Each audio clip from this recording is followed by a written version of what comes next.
Greetings, everyone. My name is Sai, and welcome back to the Plund Edgy Boob Club. It has been another 6 months since the last one, because these are very rare these days, which is very sad. But I am joined once again by my esteemed host and co-commentator, Mr. Isaiah Christo. Isaiah, welcome back to the show. Welcome back to the show, Isaiah. Welcome back. はじめまして、僕の名前はイザヤ・クリストです。よろしくお願いします。Were you practicing that before the stream started, or are you just like so good at Japanese at this point that like? No. So unfortunately, on the last video that I featured on, I started that with that because I was like, I'm gonna flex my Japanese, and everyone laughed. So and then they're like, wait, you know what? When was this? Like a week ago, and was that on the other one of the other podcasts you're doing now?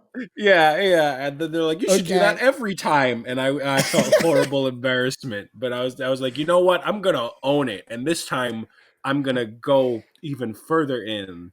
I'm gonna own it and be the biggest weeb in the fucking universe. Absolutely, because you know what, I fucking translate the manga that we read in both these podcasts sometimes, damn it. So fucking I think I earned the right to fucking to be a loser sometimes.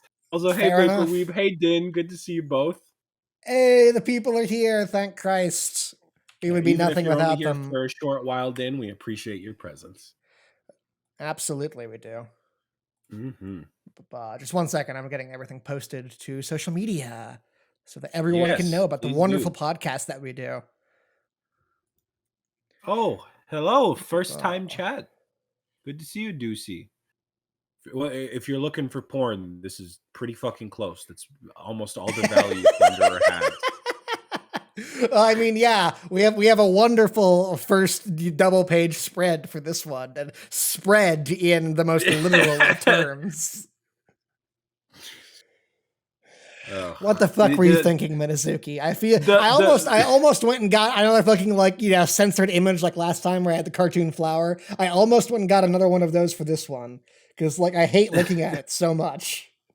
Oh my god, the fucking the caption has to be on purpose, right? Like the evil that swallows all. Like, come on, man. Yeah, I think Minazuki has some issues to work out regarding women. I think he has a lot more issues than that to work out. But, well, yes, but most of them are in regards to writing. I think this one is more psychological, though. True. But he definitely has a lot of writing issues to work out with a fucking decent editor or some bullshit. Remember with SNO how we praised how rare it was for the fan service to get in the way of the serious moments? Yeah. that was such a piece of thing that we took seriously that we dock the movie points for doing that, when Astrea gets flung into a hill and she slides down pussy first. It's because it's so unusual for the series to do that normally. Absolutely, that it stands out even more. And that was an addition by the movie. Minazuki didn't do that shit. Which is why I'm the movie fucked up the delicate balance that Minazuki so masterfully maintains. And chaos. What the fuck happened? Beautiful, wonderful chaos never had any fan service. The sweetest cinnamon roll ever. Never. Yeah, exactly. Yeah. Never, ever. It would have been so easy for him to do it, even in her adult form. Zero fan service. Whereas here, our big main antagonist, this depends. But when she was an adult, that nun dress was pretty tight fitting, and there were a couple ass shots.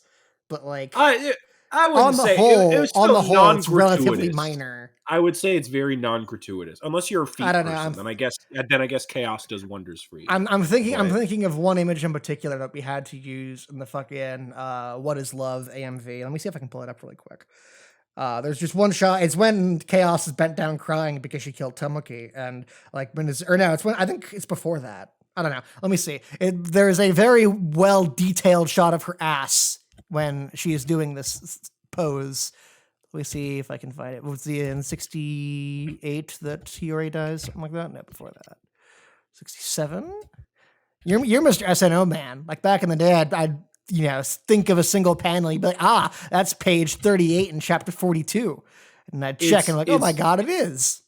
It's been a while. And Yeah. also I don't have SNO on this computer, whereas every other computer that I've had the whole manga. So like I would regularly, just read a chapter or something. I got it. Okay. It is page 21 in chapter 71. Mm-hmm. So this is a pretty well detailed ass shot of chaos right here. So like, oh yeah, that's a little bit much, but even then, like, it is very tame compared to what we have on the page right now. Yeah. Yeah. Well, yes. Compared to the fucking abomination of Plunderer, I think anything looks good by comparison. But yes, no, you're right. Oh yes, and even then, I would say this is the exception to the rule with chaos. This wasn't the norm. Oh no, absolutely. Like every other shot of chaos is like in this is like incredibly well reserved and supposed to like impact the drama. Fucking did. Stop going through the SNL pages. I remember what a good manga is like, and I'm gonna get this is such a better manga though. Like I'm enjoying like, oh man, all these shots of chaos and they look so good. And the damn, details. She got these hips going on right here. So again, very tight fitting nundress she had. Whatever. It's not that bad. Not that big a deal. I figured you'd be more enthusiastic about it. I'm talking about like fucking how curvy chaos is in the adult form. I figured you'd be way more on board for that conversation than if I did so for the child form.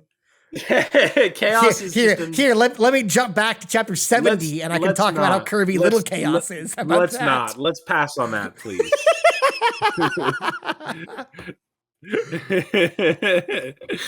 My God, I love it.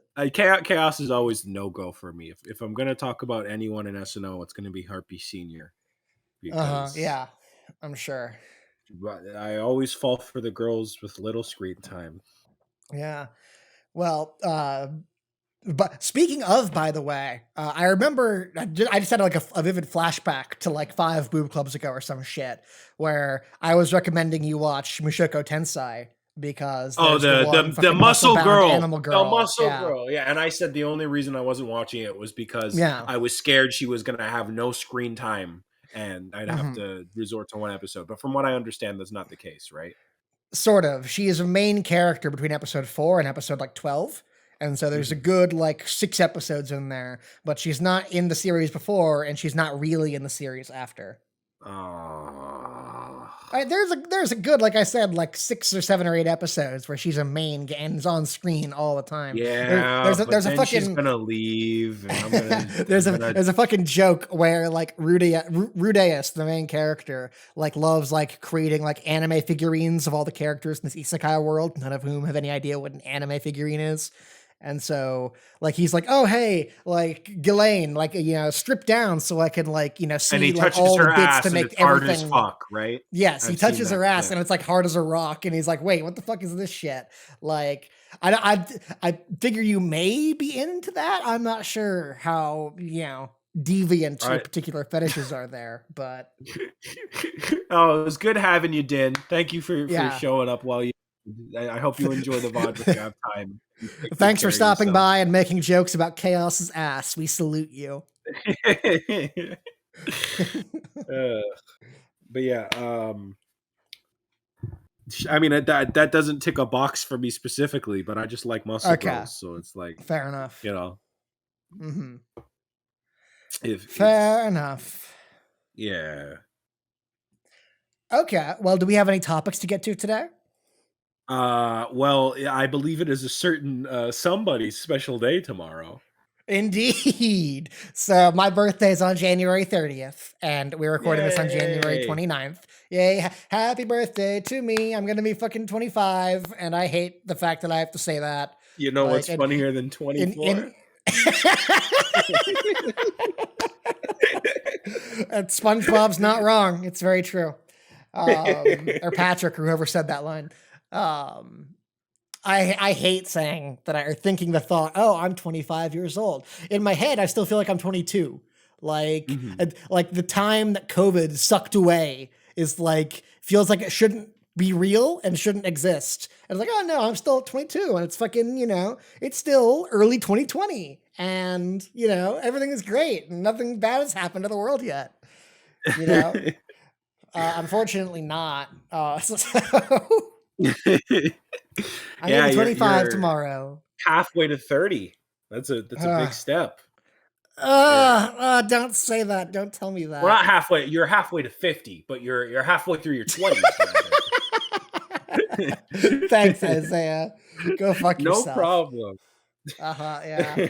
if it makes you feel Isaiah's any like better. 2 years younger than me, and so some guys have all the luck. 1 year younger than you. I turned 24 in May. Okay, fair enough. Yeah. But if it makes you feel any better, you just unlocked a memory of mine where my stepdad. I don't know if I ever told you much about my stepdad, but he was like he was a car mechanic by day, but he was by night. Batman he was by night. No, by night he was a wannabe Christian rapper. God! And so as a gift to his mother, I was there for this. He made her like a mixtape for her 50th birthday. Oh no! And so like he played it like we were at like a nice restaurant or something. No! And he had it, and bless her heart, she was supportive and she was like, I love it. But like the lyrics, the only lyric from the song that I remember is like, but don't worry, you got 50 years to go, yo. So like that's supposed to make her feel better. Wow. That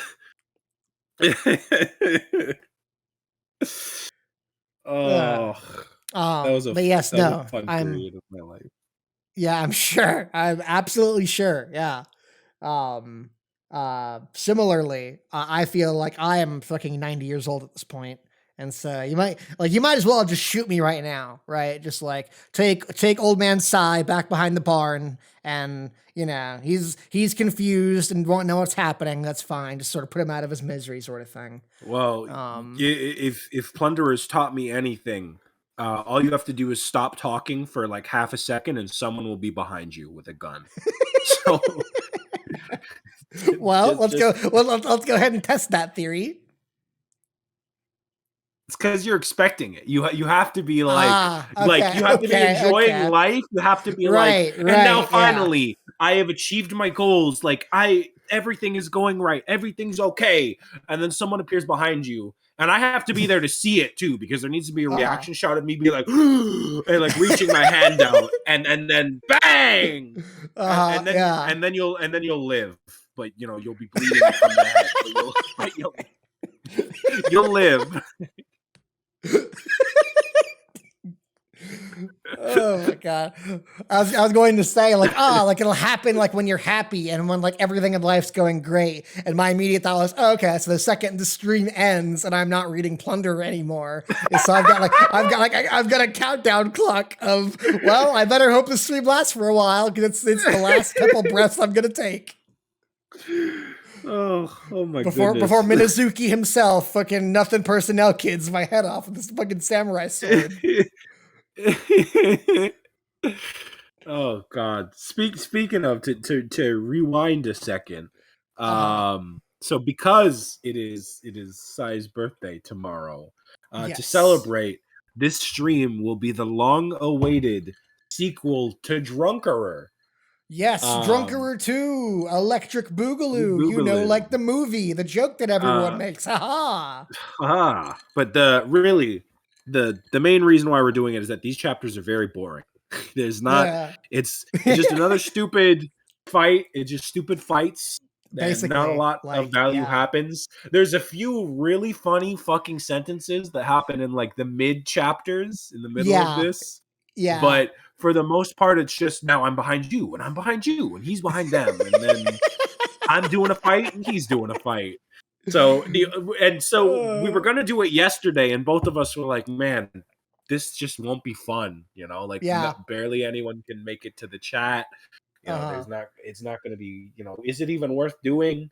And then I had the great idea. What if we took a shot every time someone appears behind someone else? And so I don't know if you'll be keeping to that, but I have a shot glass right here. Oh my god, that's amazing. With a bottle of soju, 12% Korean alcohol. Oh wow. And I only have one bottle. I would have had two, but my roommate had one last night, and I told him he could. It's on me.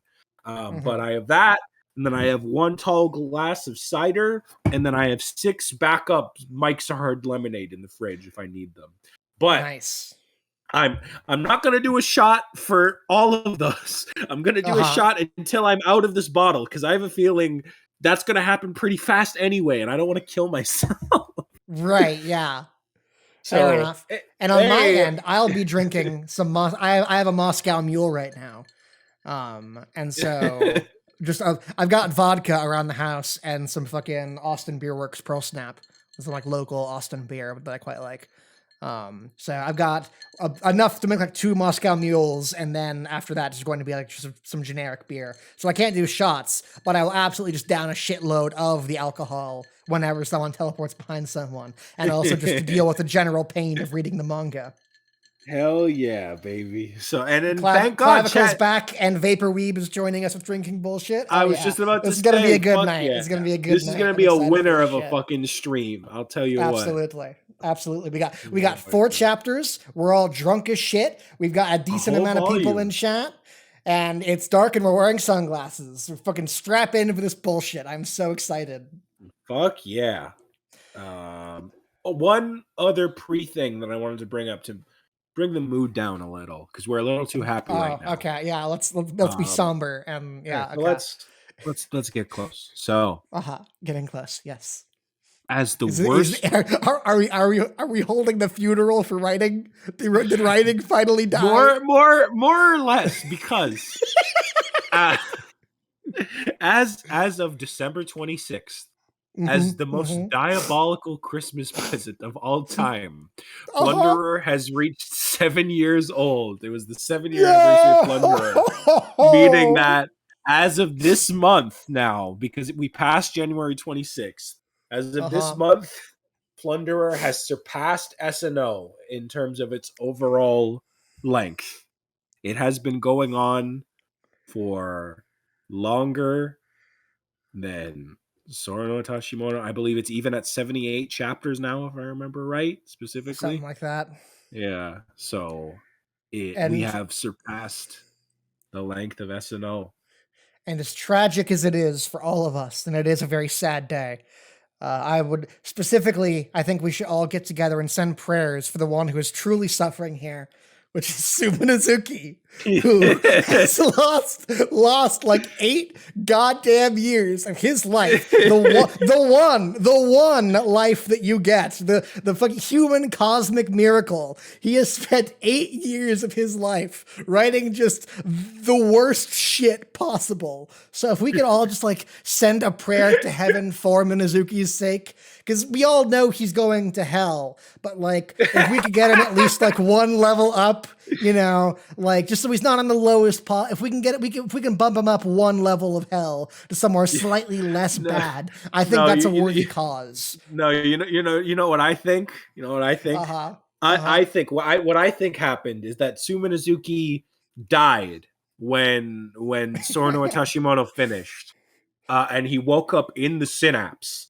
And he made clone Minazuki, which is Sohara, to continue writing so that he would not be forgotten. And right now, we're at the moment where like Minazuki is despairing in his little mangaka office in Synapse with the 20 computer monitors. Yeah. As Minos gives him a call through Discord and says, "What's the matter, Minazuki? I thought you wanted to witness another dream. Now watch as Plunderer surpasses SNO." Oh my god. Minazuki in Synapse is like, "Run, Saiyan Isaiah! Fucking Minazuki is coming for you!" We can't hear him, it's too late. Plunderer, destroy this stagnant reality. And then fucking the editors stab Plunderer through the back and like, "Sorry, you've got like low viewer sales, and so we're canceling you." And you know what else is so sad? Uh-huh. Back back in the SNO days, Minazuki was doing like 5 manga at once too. Like he Yeah. was a workhorse, and like I'm glad he's getting rest. But like how do you go from making like 5 manga at once, which are of relative okay quality? Like Mhm. I wasn't a biggest fan of Birdie Rush, I'll say that. But like Was I anyone the biggest fan of Birdie Rush? well, I Is there a translated single it, so fan of Birdie there had Rush? to be someone if I was getting fucking like views to Well, translate no, it. that's not how that works. If you weren't a fan and you were the one translating it, that means that it is possible that no one is a fan of Birdie Rush. Okay. Anyway, point. But I mean, we wouldn't have done it if we didn't get request because the group like dropped it a couple times, but people like kept asking and like wanting to see. This is yet more evidence to the manga not actually having fans. But okay, go Pretty much. ahead. Pretty much wasn't that great, but like I loved My Messiah. Judas was pretty all right. I don't remember Go there. anything about fucking Godere or Dokiwin cooking. I thought Godere was pretty funny, but I haven't. I remember liking it at the reread time, but like 0% of it has stuck with me. I remember there were 2 cops that made funny faces. That's literally I like the that extent of my knowledge. Minazuki drew himself as a dude with a giant dick in that manga constantly, and he Oh, made that's fun right. of There his was the best cutest friend. loli of all time in Godere. That's right. I forgot. Yeah, about and he that. made fun of his best friend for having a tiny penis in that manga because he literally made his best friend into a character in that manga and made him a cuckold with a tiny dick, which is funny from a meta perspective. Yeah, I literally don't remember anything else about Godere. I couldn't tell you a character's name. I couldn't tell you how it ends. I don't remember fucking anything. Yeah. Well, that's because don't fucking Godere ends on a cliffhanger that says to be continued in part 2, and it never got a part 2. He made Dokuin Cooking next, which was pretty shit. Yeah, fucking that was his test run for Hina's character, and yeah, look how that turned out. Yeah, that's why Hina's boobs have like gradually been getting bigger as the manga goes on because as he draws her, sometimes he forgets it's Hina and thinks of the Dokuin Cooking girl. Yeah. I wouldn't be surprised if randomly you'll see Hina with elf ears in this manga just because he got them mixed up because they're otherwise identical. It's entirely possible, yeah. Ugh. I remember we used to make jokes about, oh look, in fucking Dokuin Cooking stars like nymphs adult form, and how sad those jokes seem now that we've seen the true horror that is Hina. But fuck, what was I gonna say? Speaking of back then, I remember when I was a big fan of Plunderer. I think I even told you this a few times. When Plunderer was like back around chapter 20 something. I was like, I was deathly afraid it was gonna get canceled because like the only Minazuki series that had survived beyond 30 chapters was Sora no Atashi Mono. So I was like, oh no, like Judas ended before 30. My Messiah got like 50, so My Messiah lived pretty good. But like every other manga, Dokuin Cooking, Godere, all got axed before chapter 30. So I was like, oh god, it could happen to Plunderer. And it felt like it too, because when they around that time they were going back to the future, and then Sherman showed up and put them in the jail. And I was like, oh my god, it's about to get axed. He's rushing it. We're at the final battle. And now here I am wishing that happened, wishing that it could have ended while I still had a high opinion of it. And I could have just been like, man, Plunderer was a manga that never got to reach its full potential. And now here I am, fucking 4 years later, just hoping it ends any day now. Yeah. I don't know. I still adore fucking Plunderer. Like I will be sad the day that like I will be sad like when it's gone because it brings a different type of joy to our lives in the sense that we get to do this. It's so wonderful. And we might not get another one of these, Minazuki's next manga could just be completely forgettably bad. Like a Dokuin Cooking. I thought you were gonna say it could be good, but no, like you've so given up hope that the best we can hope for is that it's forgettably bad instead of hilariously bad. Those are our 2 options. If Minazuki's next manga is good, I don't know. I almost think that's worse because then it's like, how do you have like an 8-year blip of horribleness in your career? Where you go from making a masterpiece to the worst thing ever, and then you just shrug it off and go back to making something good. Like you couldn't have done that anywhere within those 8 years. Yeah. Ugh. Speaking of, is my last bit of quick preamble. Okay. I wanted to mention that I had a very interesting experience lately. Okay. For any of y'all that have the misfortune of following me on Twitter, you would know that I read through the entire Sonic comics. Yes. And I'm I was one such person who had the misfortune of following you on Twitter. yeah, because you Although unfollowed not me, for you long, fucking not for asshole. long. You unfollowed me just because I was living my best life and enjoying myself. The second you, my friend, are getting dangerously close to having a repeat of that shit. The amount of Sonic shit you've been putting onto my timeline again. I'm drawing it now. You should be fucking No, happy at me. you've been like retweeting even more yourself. Sonic bullshit recently. I'm gonna That's fucking fucking go. good art. That's fucking I'm gonna good fucking art. go at Broodmeister right the fuck now. How many of the last like fucking 20 tweets have been about Sonic? Let me see. One. well, you okay, know so what? I'm at You know- three. I'm at 3. So there are 2 ones about the Okay. Plunderer book club, and then Okay. there's a Sonic one, and then a Sonic one, and then a Sonic one, and then a Fantasy Star Online one, then a YouTube one, then some fucking talk show bullshit, and Spider-Man, then Pokemon, then back to Sonic, of course. And there's Sonic. The more you scroll down, it's Sonic bullshit, Sonic bullshit, Sonic bullshit, Sonic bullshit, Black Clover, Sonic bullshit. Yeah, you can expect Black Clover from me on Wednesdays because that's when I try. What do you mean garbage vaporweed? Fuck you. First of all, you think just because you're one of our only 4 viewers that you have the right to insult me? He absolutely does. It is garbage. You're not donating anymore. We don't accept donate. You're nothing. I'm gonna unfollow Isaiah live on stream right now. I'm tired of this You're such a fucking prick. I don't unfollow you when you're retweeting fucking lowly bullshit. You think I want that on my timeline? I absolutely do not.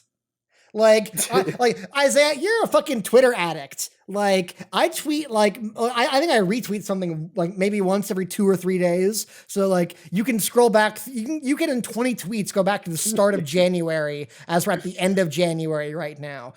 Comparatively, someone scroll through Isaiah's fucking end of January and try to get to the start of January. It's gonna take you 10 fucking minutes to scroll past all the Sonic bullshit that is every true. Second of every day. That is true. I will concede I use Twitter a lot. However, here's how it goes in my brain, right? Okay, yeah. I like this piece of art. I like this artist. I feel good when my art gets retweeted. I would like for this person to have that little bit of warmth in their soul that I long for in my soul as well. Mm-hmm. And even if it's just a number, even if they have 500 other people doing it, I like to think that I am spreading some love and showing some support. And that makes me feel nice. So great. Okay, so the problem with this metaphor though is that like almost everyone you're tweeting first of all is someone with like 2,000 fucking retweets already, and so you're just like another fucking number. And second of all, for every one thing you retweet, you're making one person happy, and you're also making Psy sad. And so like the universe balances out immediately. It's a win-win for me because fucking. You deserve it for all the fucking things you say to me, buddy. Let me tell you what. It's not your birthday yet. I can be a fucking prick. Fair enough. Can't argue with that. Ugh. Anyway, fucking the point of that tangent was that I had a very cool experience because for those who don't know, the Sonic comic was written by a fucking crazy lunatic who wanted to put like sex and included like Holocaust quotes in it as he tried to like make an epic about the Echidna clan. And that maniac's name was Isaiah Christo. Fuck you, it's Ken Penters. But what is the comic it's like the SpongeBob joke where you realize like, wait a minute, I'm the maniac. But the point is, it's the worst fucking comic you can ever read for like 100 issues, and then you get to issue 160 when Ian Flynn takes over.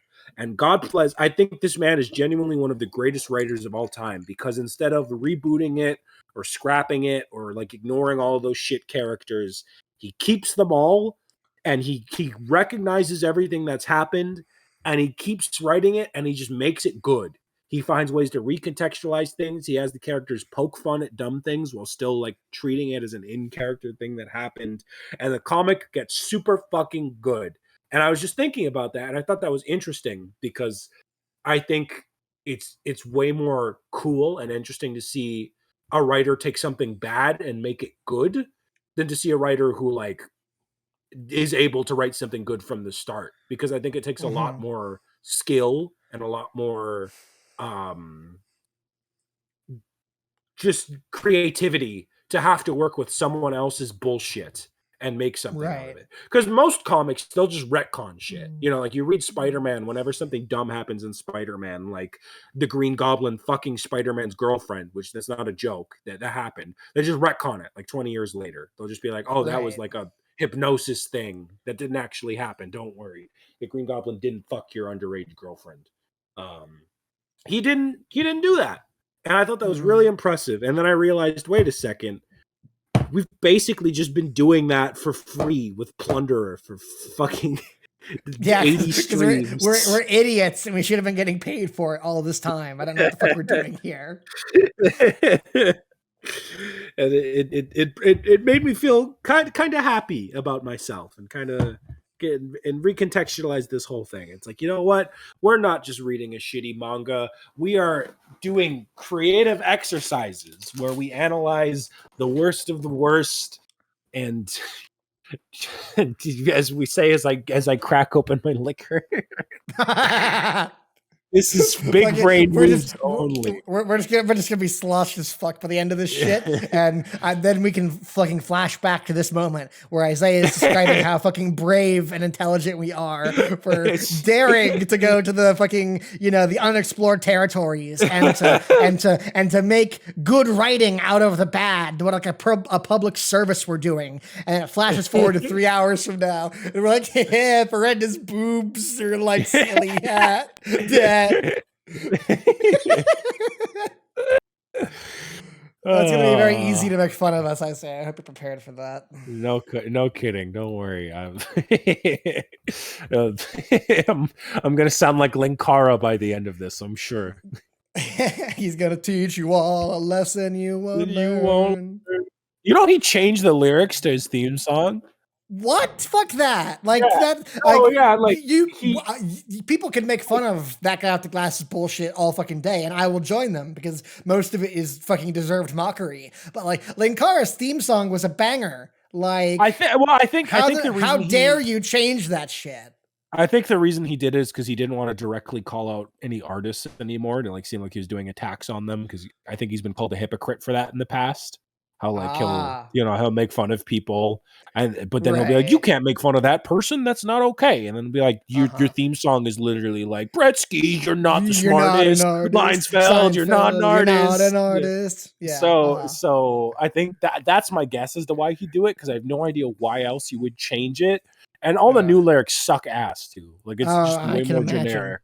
Like it's just like, and he's reading bad comics. These comics are really bad comics. Like it's not quite that, but it's like the most. Every time I hear it, he could might as well be doing. How new often lyrics. do you hear it? At least once a month, because occasionally I'll get recommended a Linkara thing. I'll be like, you know what? Why not? There's a button on YouTube you can click like not interested, and shit stops appearing in your timeline. But I kind of am interested, though. That's the thing. You know, are you okay? There's a little piece of my brain deep in there that still smiles when I hear "Welcome to Atop the Fourth Wall, where bad comics burn." On today's episode, and then the evil emperor kicks down the door, which is just Linkara in a mask or some bullshit. And it's like, Linkara, to save the universe, you have to review this comic. It's like, no, I don't want to review this comic. This comic is so bad, I hate it. Oh my god, you've seen the Linkara movie, right? Where he like has PTSD over Mecha Kara. Like he has an actual. I've seen. He has an actual PTSD. I've seen all that attack. guy with the glasses like crossovers, like Kick-Assia and fucking To Boldly Flee and shit. I saw those. I don't think I saw Linkara's solo movie for one of those. You need to see it. It's embarrassing. I will not be watching it. I will not be watching it. He got money for it, and it's one of the most embarrassing things. Maybe I'll link you. One YouTuber I really like made a good review of it. Maybe I'll send you that instead, so you can see the highlights. Maybe we'll see. Wasn't there a fucking like rape joke into Boldly Flee Linkara was forced to do? Yeah. I seem to remember that. Yeah, him with how am I forgetting her name? I don't want to call it nostalgia Jesu chick. Otaku or something, Um, no, or someone. I Lindsay don't Ellis. remember all Lindsay the. Ellis. Lindsay Oh, Ellis. was it That was her. Lindsay Ellis? Okay. Yeah, she gets like raped by Mecha. He like takes a Uh, screwdriver. She makes like sex noises, and then everyone in the uh, other rooms like, oh, it sounds like they're getting into fun up there. Wish that were me. uh, uh, Linkara is finally getting some. And they were both just that's not happy horrible. about it at all. That's a Plunderer tier joke right there. Yeah, well, maybe Linkara should review this one then. Maybe, yeah. This is definitely a bad comic that needs to burn. Absolutely. All right, that's probably enough preamble. I think I've been That's probably stalling enough for long preamble. enough. Yeah. Fair All enough. right, you want to read the first one or shall Sure. I? There's All literally right. only reason I want to read the first one is because there's one single Sherman line in it. And that means, okay, well, actually, so this is the question, right? This is, Mhm. so there was a joke we made earlier in the Boob Club where we decided that only the clone Shermerman talked like darts. And then the real Shermerman was going to have like a super serious voice or something. And it was like a joke like, oh, how the fuck did people not notice in the fiction of the world when Sherman came back 300 years later and he had a fucking Atlantean accent that sounded really fucking weird and some bullshit. The problem is though, and I that was a really good joke, and I really enjoyed the concept of that joke. The problem is though, is that I feel like it deep in my soul, I fucking love doing the darts voice so Yeah, goddamn much. I knew you were going to say And that right away. And I well, love doing the darts voice so goddamn much, and it's always funny to me. And I feel like 90% of the humor of giving Sherman a normal, boring voice was just in the joke of like, wouldn't it be funny if we did this? And like yeah. the actual process of giving him a normal, boring voice, like every other fucking character we do, where I just, fucking when I voice Toki Kaze, I just give him a deep voice like this. Like if I did the same thing for Sherman, like I think it's just fucking It boring just at get that boring. point. Yeah, no, I agree. Yeah. I was going to say the same thing before the stream, and then you're like, I have something I want to talk to you about. And I was like, oh, it's that 100%. Yeah, Uh, absolutely. So, but of course, our fucking our bridging of Plunderer is of course a joint venture project between me and Isaiah, and so I will only do this if Isaiah also approves of continuing to give Sherman the darts voice, and if he does not want to do that, then I am happy to do the boring British voice instead. No, I'm fine with the darts voice. And either way, even if we wanted to still do the boring British voice, we have a bit of leniency here because this is a flashback, and it would Right. also be Oh, equally that's true. hilarious if Mhm. Ferenda just remembers his voice sounding like that, and that's why the clone sounds like that. So, well, Like like, that's an amazing idea. Like fucking she fucking like just she like had a fucking schizo mental break or some bullshit like because she was obsessed with him, in the right? She conversation loves she him. first had. Yeah. So like she was so focused on how fucking hot he was that like her brain just like spewed out some random bullshit that was not even close to what he actually sounds like. And then she takes some of his DNA, puts it in a tube, it comes out and it has like a normal voice. It's like, wait a minute, this isn't at all what I heard previously. Yeah. And so she kills the clone immediately and then like alters his DNA sequence to give him a stupid voice that she heard. And that's why she abuses the real Schmerman. Like when there's those scenes of her like slapping him, she's like say the thing you said. He goes, man, and she's like, no, say it how I told you to say it. I don't know, man. Yeah. Oh my god. Okay, so last time on Plunderer, we have to do the fucking story recap bullshit. Yeah. I hate this So crap so much. last time here, it's okay. I'll handle this part for you since you Okay, yeah, no, you're good. Yeah. Last time on Plunderer, the Chekhov's gun was finally fired. We had the amazing reveal that the Schmerman that we all had come to know and love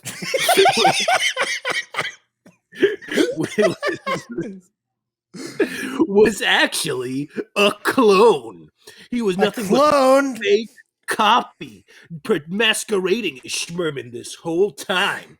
But of course, we should cut this flashback with like clips of like the show happening. It's like the narrator says like it was actually a clone, and it cuts to me saying he's actually a clone. What, Nani? But then, just as people were trying to figure out who could do this, who could do this? The Chekhov's gun finally comes back. I could have done this. Bang.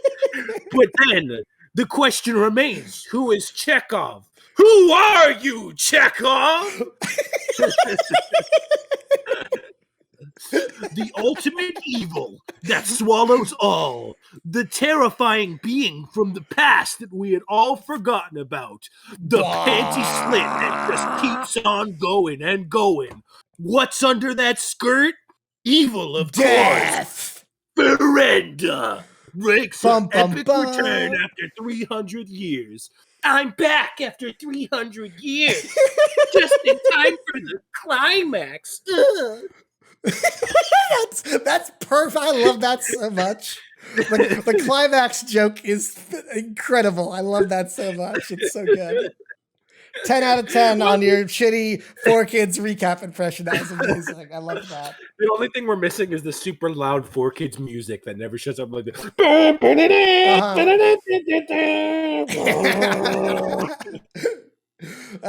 it cuts into the theme song. It's like, forever Plunderer, the non-bad day.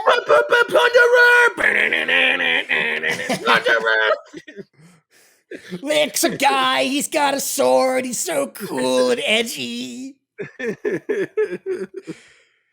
Oh my god. Don't give it up, Ricto. Don't give it up, Ina. Oh my god. That's incredible. Okay.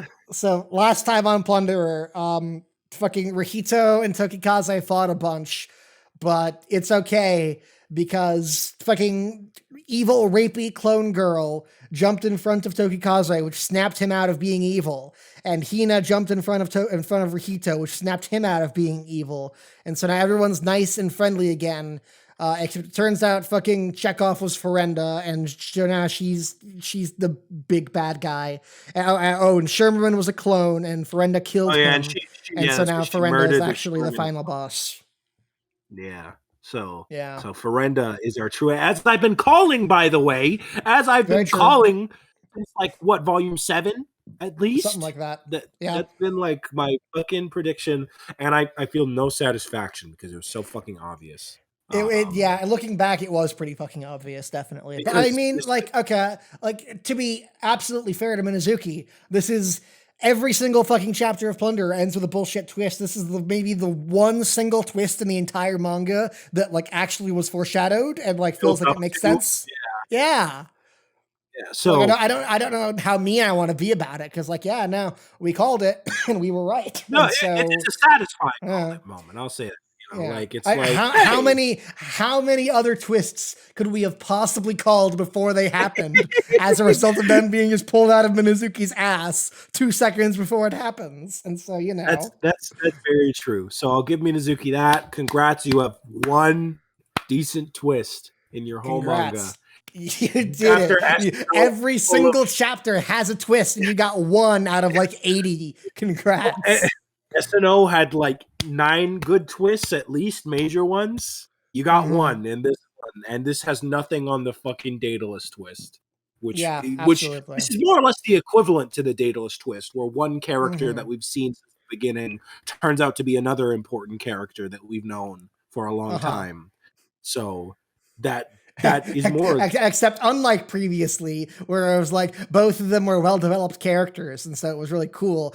Turns out we have traded one evil rapey asshole for another evil rapey asshole. Could you imagine? So you know how when she first shows up, she literally orgasms when she reveals herself, like she does that stupid tongue. Could you imagine if Daedalus did it? Like, you know how she does the really cute thing where she puts her ponytail up and like Uh-huh. you get that instant click of satisfaction. If instead she had an Nahago face, yes. Yeah, or like Uh, maybe you'll get this now, and she like makes her tits like 5 times as big, and Tobaki was like, "Oh my god!" So no, because that might actually be funny in the context of that. I think even that might have made me laugh back then. yeah, I mean, So we're right now. I say you're talking about making it a joke. In yeah, Plunderer, that's the though, problem. this is supposed to be a serious, dramatic moment, but the fucking character says their tongue hanging out like a fucking dog or some bullshit. Yeah. It's the worst thing ever. Well, she is a bitch. Very true. Was that a By joke? the If way, so, I didn't get it. dog, female dog, bitch. Uh-huh. Why would Whatever. she be a dog? You said she has her tongue hanging out like a dog. You just said that. I see. Okay, I'm slow. Fair enough. Yeah, Okay. Fucking. By the way, Okay. I have yet to drink. Bitch like dog. Okay, interesting. So Sai did some pre-drinking. I'm waiting until the teleport bullshit because I'm actually scared for my well-being. So I think it's gonna be like 5 seconds before the teleport bullshit starts. So you might as well just go ahead and fucking do it. I feel like I'm gonna get to a point where I'm gonna start arguing about the semantics of what counts as the teleport. I'm gonna be like, no, she was already kind of behind him before that. That's amazing. I love it. Okay, so first of all, before we actually start the chapter, I have just I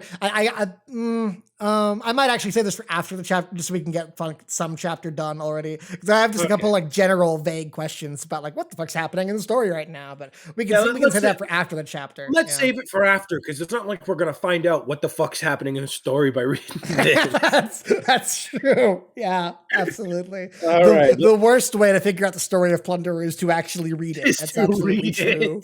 Yeah. Okay.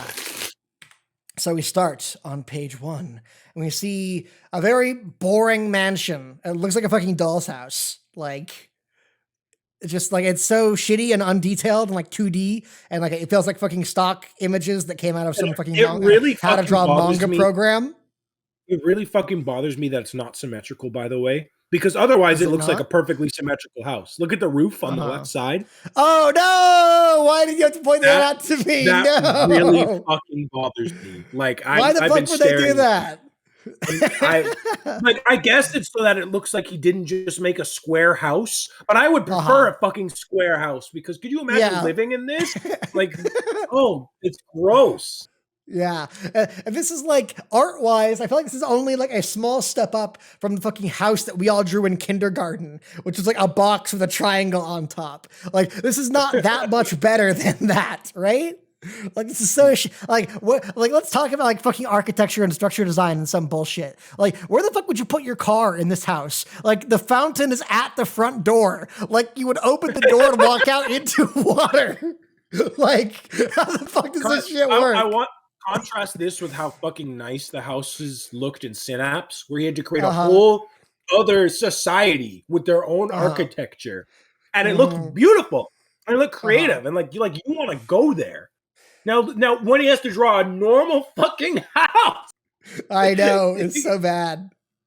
The fucking water fountain is bigger than the house. Like, I think the fountain has a bigger footprint, and like it's so I hate it. I hate it so much. It's horrible. It is horrible. Okay, but then we see in the window a handsome figure. Who could it be?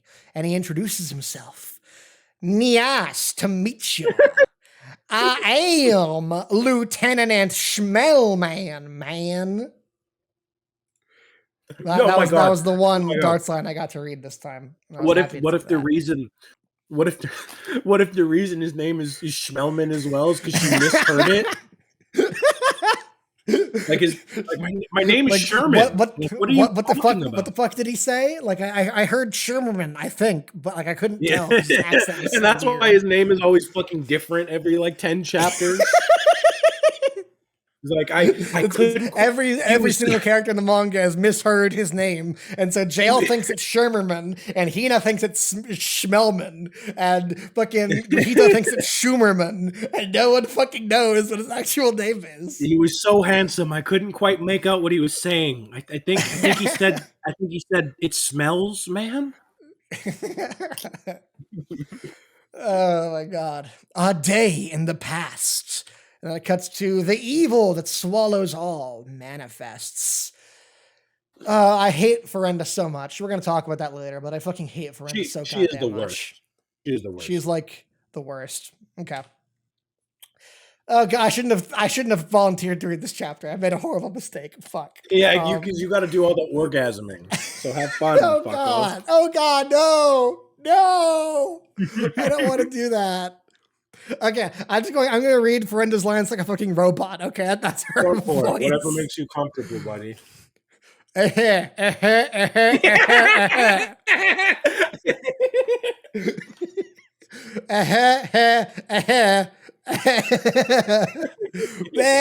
then fucking some bullshit starts.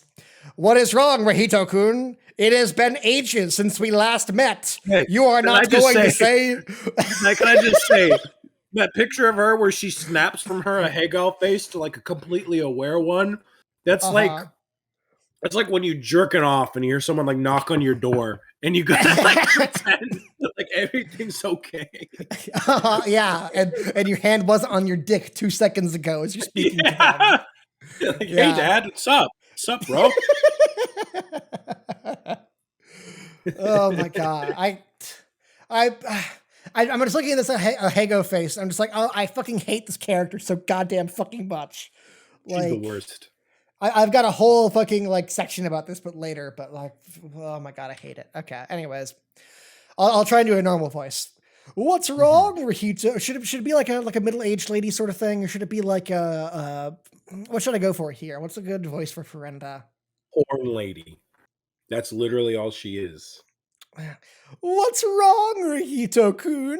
It's been ages since we last... Yeah, no, okay. I think a combination of Eterno plus, like, vague female voice is the best case for scenario for Ferenda, right? It's like 80% Eterno and 20% vague female voice, I think, is the best idea we're going to get. I forgot about Eterno! Oh Eterno's so good. I was like, who the fuck are you talking about? Is this some Yu-Gi-Oh! Bridge character? No, Eterno is from this a guy manga named I am Eterno. I live forever. I'm a pedophile. And that was his only character. And now he's dead. No, because he lives forever. He's probably just like a head right now that they're kicking around in the abyss. Maybe. Oh my god. Okay, so I get to do Eterno's voice again. I'm excited for that. Okay. What's wrong, Rahito-kun? It's been ages since we last met. You're not going to say something like, "Yay! Show me what's underneath your slit, Sub-Lieutenant Ferenda." And could they not have chosen a different word for the part where the dress splits off? Could they not have chosen a different word? Could they not have done that for me? Could they not have done one thing for me in this fucking chapter? Like, choose a different fucking word for what they call that shit. To be fair, that's what they use in the official, too. Oh my god, I can't wait to see the official translate this bullshit. Like, oh my god. Give it another year. Is it Viz doing the official translation, or is it someone else? Yen Press. Okay. Because I know fucking like recently Viz has been like censoring the Ayakashi Triangle manga. Like they haven't actually been releasing that because it's been fucking like just too horny for them recently. And so like the last couple chapters they just have like, hey, we're not going to translate these because they're fucking too much like, you know, fucking boobs and crap in this fucking author of To Love Ru manga. Somehow we didn't expect this bullshit when we licensed it. I think that they still print those in like the volumes, like so maybe you pay for it. But but like for the online versions, they're literally just not releasing them. And so I was like, maybe they won't fucking translate this fucking chapter. Like just there'll be a random in Japanese chapter in the middle of this fucking book, and it'll because they would have had to translate it as slit. but no, it's Yen Press. The only thing that they do is give me the wrong fucking manga that one time. Yeah, that was funny.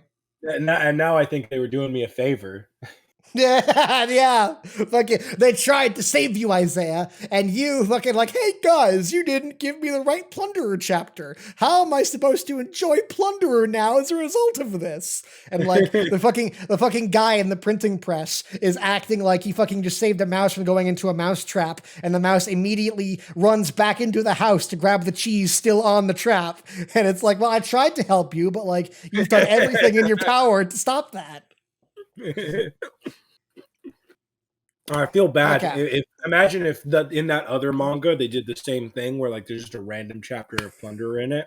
Imagine you're enjoying like your fucking like 10 out of 10 One Piece or something, and then all of a sudden in the middle of your One Piece or your Jujutsu Kaisen, there's just one fucking Plunderer chapter where you just see this girl like calming herself while children get beaten. Yeah. What an amazing thing. Yeah.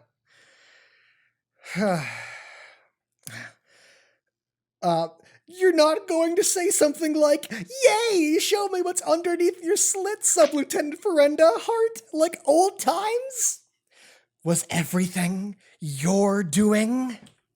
You overdosed me with the drug and made me kill Tokikaze, and then abandoned everyone from Class A.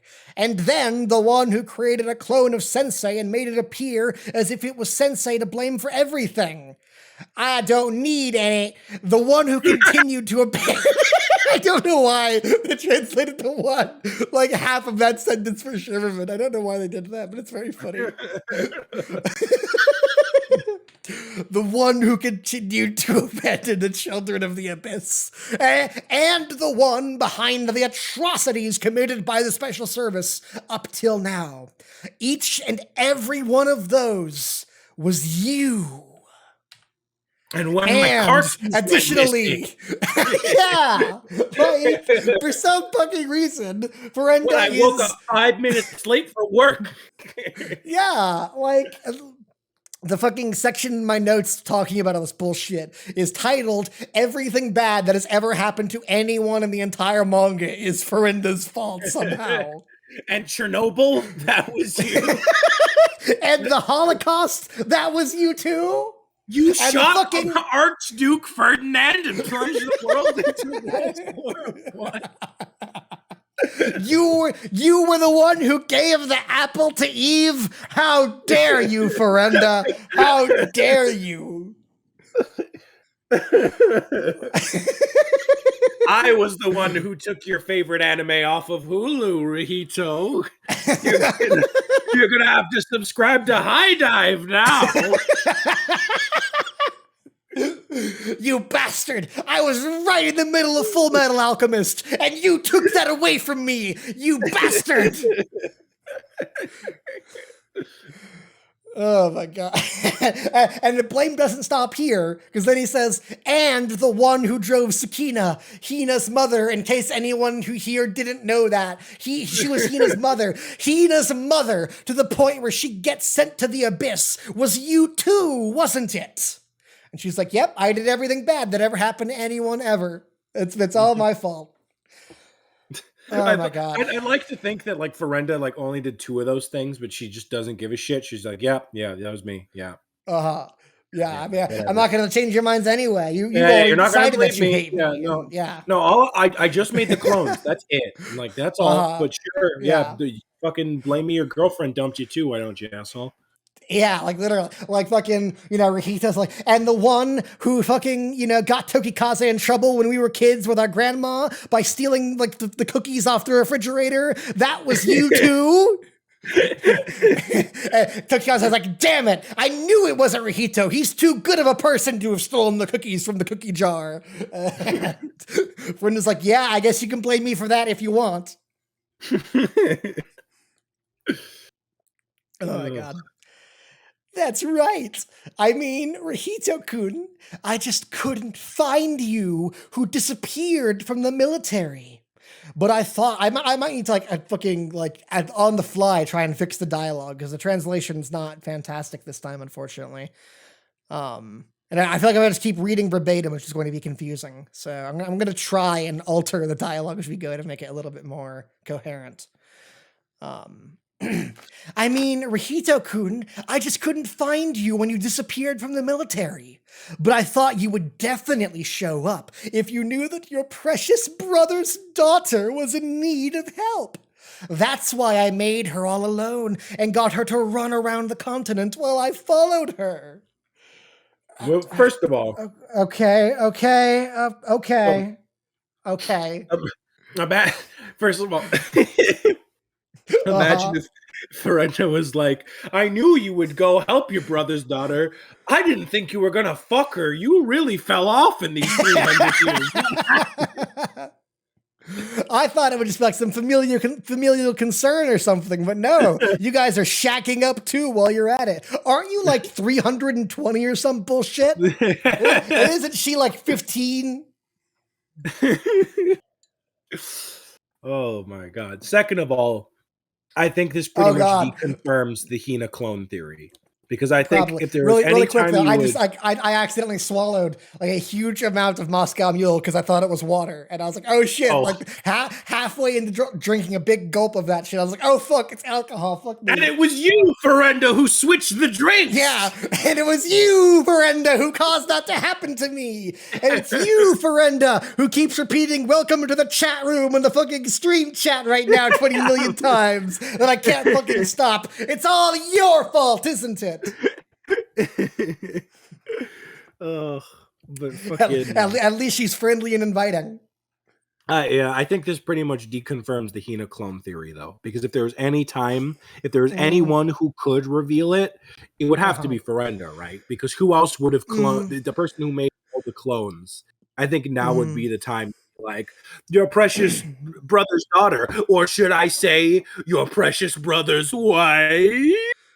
I don't know. I actually think there's a good chance Sakina could have made the clone and Ferenda didn't know about that. And so I don't think we'd necessarily. But then why would Hina theory? Why would Ferenda think that's her daughter then if she made the clone? Because the presumption then is that Sakina's daughter died. Well, maybe Ferenda thinks what everyone else thinks right now, which is, oh, I guess the daughter didn't die. But actually it was a clone because her daughter did die. That fucking I was gonna say there's no way it's definitely less likely now than it was. I do not think we have totally removed the possibility for a bullshit. Here's what I was gonna say is that doesn't make much. She's a scientist. She would know that's stupid. And I'm like, well, it's Plunderer. Everyone's stupid. Yeah, literally. Yeah. So yeah, that could 100% be right. Who knows? We'll see. Anyway. Okay, so like let's talk about this bullshit. Like I've got like okay, so for chapter 72, I have the most notes for 72. And there are two big sections in my 72 notes. One of which is already stated was everything bad that's ever happened to anyone has been Ferenda's fault. And the second big section is Ferenda being characterized as a rapey whore again. But I have smaller notes in between those big sections, so we'll work through the smaller notes as we go and then tackle the big shit at the end. Okay, so it is revealed now that it was Ferenda who got Hina's mother sent to the abyss. How did she manage that? Well, the only way to send someone to the abyss is to get their count to go to 0. And so what was Sakina's count, and how did Ferenda deliberately cause it to go to 0? I was going to say, this would be easy to know if we were told what her fucking count was. Yeah, literally. Yeah. And then we could be, oh, like what if she, I don't know, needed to eat pears? So it's like, and then I got rid of all the pears. I caused the pear drought in the country. That was your fault too, wasn't it? Yes, it was. I did it. But we don't know anyone's fucking counts in this.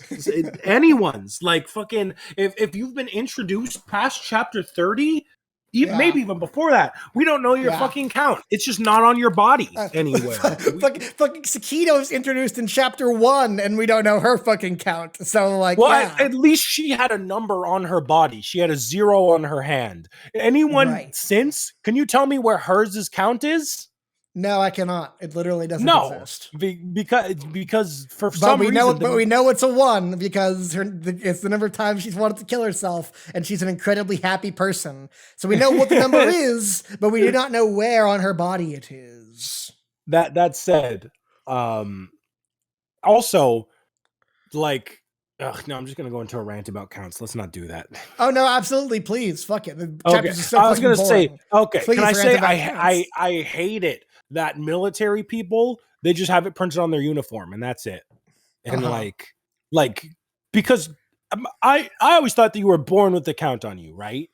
Or maybe not, because that one with fucking what's her name, that girl, they said like before she had a count. It was So I hers. was like, okay, Yeah. yeah, hers. Yeah. So maybe you I got it when guess you're like not. 5 or something, and it's like, you know, So fucking but like, do they? Because like all those getting a people have shot or printed on something. their Oh, uniform. when you're 4, you fucking go and get your flu shot, and when you're 5, you get a count inscribed on your What? body that can kill you. Well, here's the thing, because I get putting it on the uniform. That makes sense because you want people to immediately see your rank and like how Right. strong you are. But like, if what if that part of the uniform gets ripped off? Are you now? Do you get sent to the abyss? Are you now anonymous? Right. Yeah. Like you need to still have it somewhere on your body, but jail doesn't, as far as we know. We've never seen it anywhere on him. Yeah. I don't remember if Lynn has one somewhere on her. I don't think Pele has one on him. Okay, well, if it was going to be on Lynn, it would be on her thigh because Minazuki is. I was gonna say, but that's Tina's thing. And we have that's not seen. Yeah, but we have not seen fucking Lynn kicking in an action scene and seen the number on her. So we're going to guess we don't know where hers is. Yeah. In fact, we've seen her naked in like hot springs and stuff. So oh, you're right. Yeah, no, there's been no fucking count ever. They've all been in swimsuits and stuff. And oh my god, I can't fucking believe. Just hit me as you're talking about this. I can't fucking believe we had a fucking time travel arc where none of the students from present day ever commented on the fact that all the main characters had numbers on their bodies. Like none of the schoolgirls ever like, hey Hina, why do you have a tattoo of a number on your leg or whatever the fuck? Well, they were in a bath scene or some bullshit. I can't believe that never ever happened in the flashback arc. Yeah, right. And you know what's funny? You could have easily tied that in because remember, Alexandrov thinks they're foreign spies, so he could have been like, "Oh, what country are you from?" With that? Yeah, it's a brand. Yeah, I'm on to you. Yeah. But didn't fucking happen. No one gave a shit. They're like, oh, these incredibly weird ass people all have incredibly weird ass tattoos. And you could have done fun stuff with that too. Like Hina wears like a bandage on her leg to cover it. You know, like what if Jail had one on his face and he had to wear like a stupid mustache or something? You know, like you could do tons of genuinely funny gags with that of them trying to hide it, even insert tension within those tags within like maybe someone's disguise ripped or something, and someone's like, "What's that?" Like, why do you have that? And they're like, what do I have? What? Yeah, but like no one fucking mentions it. Like it just never comes up. It's not a thing that Minazuki thought about, and so no single character ever mentions it. Yeah, I want to say that their counts just disappeared like the ballot did, but I wouldn't know because I don't think we've ever had no one addressed it. So I wouldn't fucking know. Yeah, very, very true. I have no fucking clue either. Ballots are the whole fucking idea of this manga is so goddamn stupid too. Like, okay, I just recently I went back and reread through like chapter 1 of Plunderer because I was like, wait a minute, did they do a stupid thing? And I checked and they didn't do the stupid thing I was checking for. But reading through it, there was the bit in chapter 1 where Nana is like, oh hey, you can like give orders to people with lower counts than you, and they have to obey those orders. And I was like, oh yeah, Minazuki introduced that in chapter 1 and then never did anything else with that ever again. Yeah, that has literally never come up again. And it's so funny because there'd be so many times where it's easy to do where like, say Jail doesn't want to listen to Alexandrov or something, or like someone in the military, or you could easily just be like, I order you. And like, it'd be the same fucking thing because he's already your superior. But at least like, and again, we don't even know if you're like forced to do it like physically. No, we don't. You just have to, because the way Rihito just does a handstand and is like stuck there until she tells him to stop makes you think like maybe he is physically compelled to do it. It could have been a mind control thing, or it could have been Rihito's just fucking thinks it's funny or some bullshit. Like, it's impossible to tell with Rihito in that situation. And so we don't know if people get mind controlled to do shit or not. The manga's never ever fucking brought it up ever. And And I'm remembering now that I brought it up in my fucking Plunderer video. Like, can I go to a shopkeeper with a lower count and demand they give me all their food and money?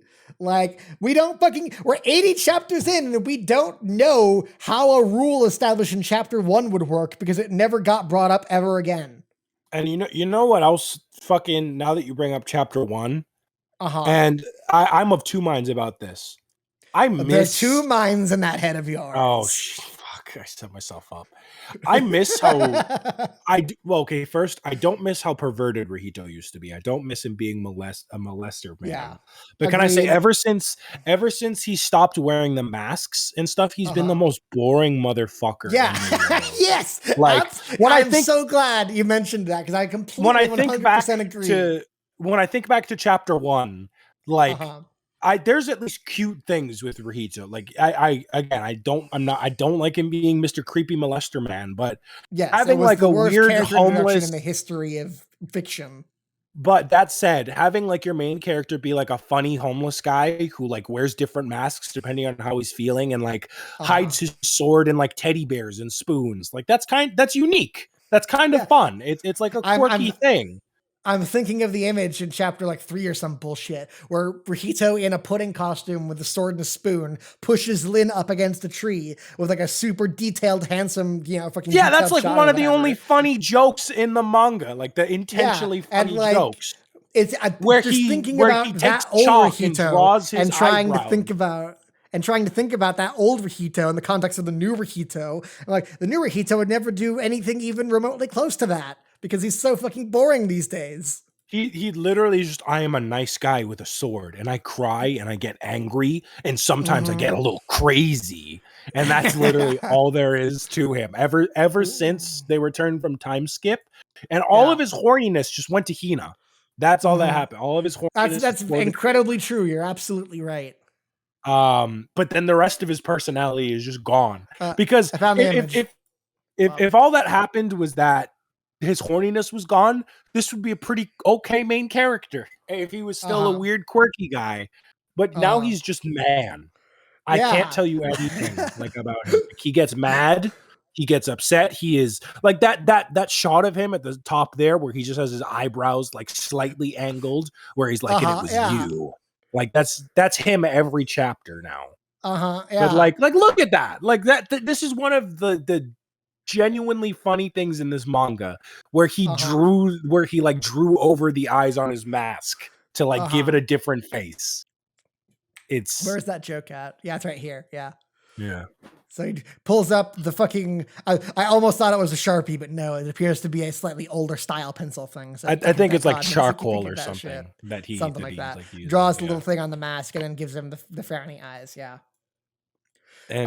But this character we're seeing right here on this page is nothing like the Rahito we've seen for the last 50 chapters.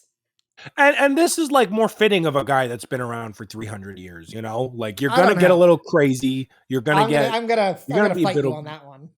Well, maybe not. Maybe not. Maybe not necessarily, but I mean like that's a topic that I feel like we've sort of brushed against. Well, there's a bunch of different directions you could take someone that's been alive for that long, and this manga we've never really explored. Is that like we brushed against this topic a bunch, but we've never really talked about it fully as like a topic. But like these characters who are supposed to be 300 years old do not act like they are 300 years old in the slightest. They all act like they're fucking 20 or some bullshit. They literally act exactly the same as they were. Zero. Yeah.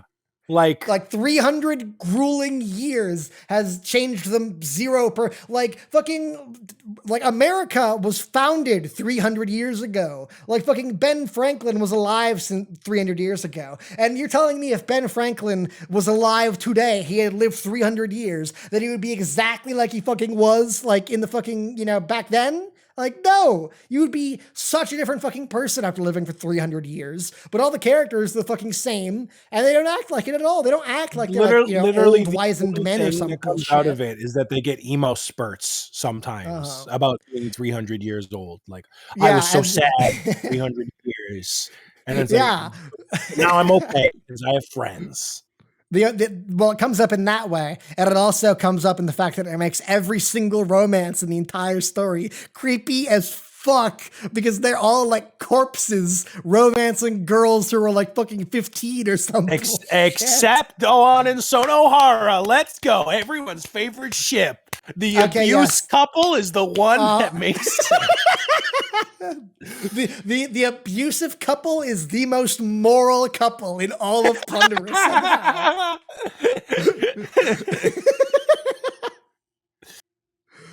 Oh my god. I really. But anyways, all the characters do not act 300 say, years old, and Rahito is fucking incredibly boring now. Yeah, like there's nothing to him in these chapters anymore. He's just a guy who's there to fight and get sad and get angry. Mm-hmm.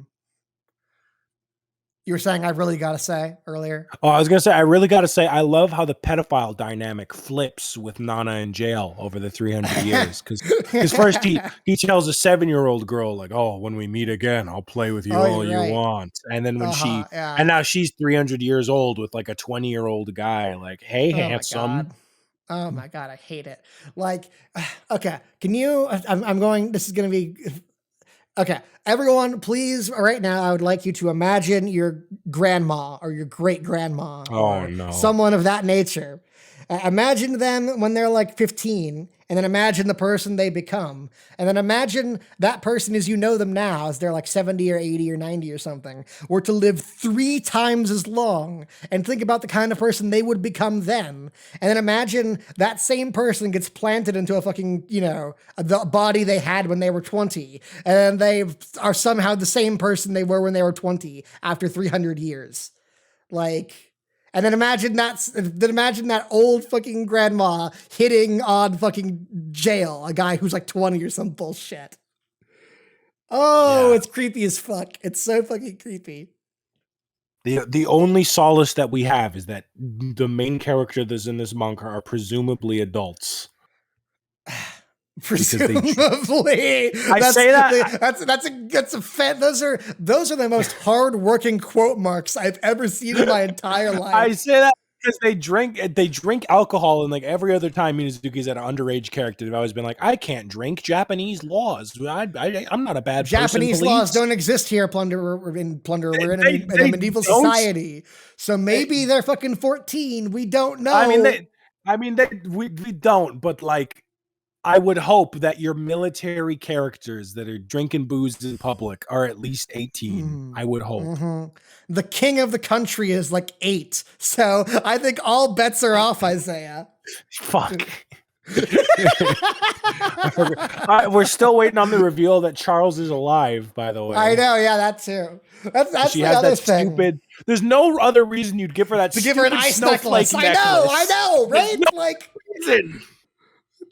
She's got to be alive. But like, Minazuki's taking a sweet ass time to reveal that, if that is the case. It's because it's going to happen after the final fight. She's going to walk in, and Joe's going to be like, Charles, but how? And then Alexandrov is going to be like, didn't you see the necklace? And then we'll get a flashback to fucking, what's his face? Robert, everyone's favorite character. He'll be like, I'm not heartless enough to kill a child. What did you think of me? Jeez.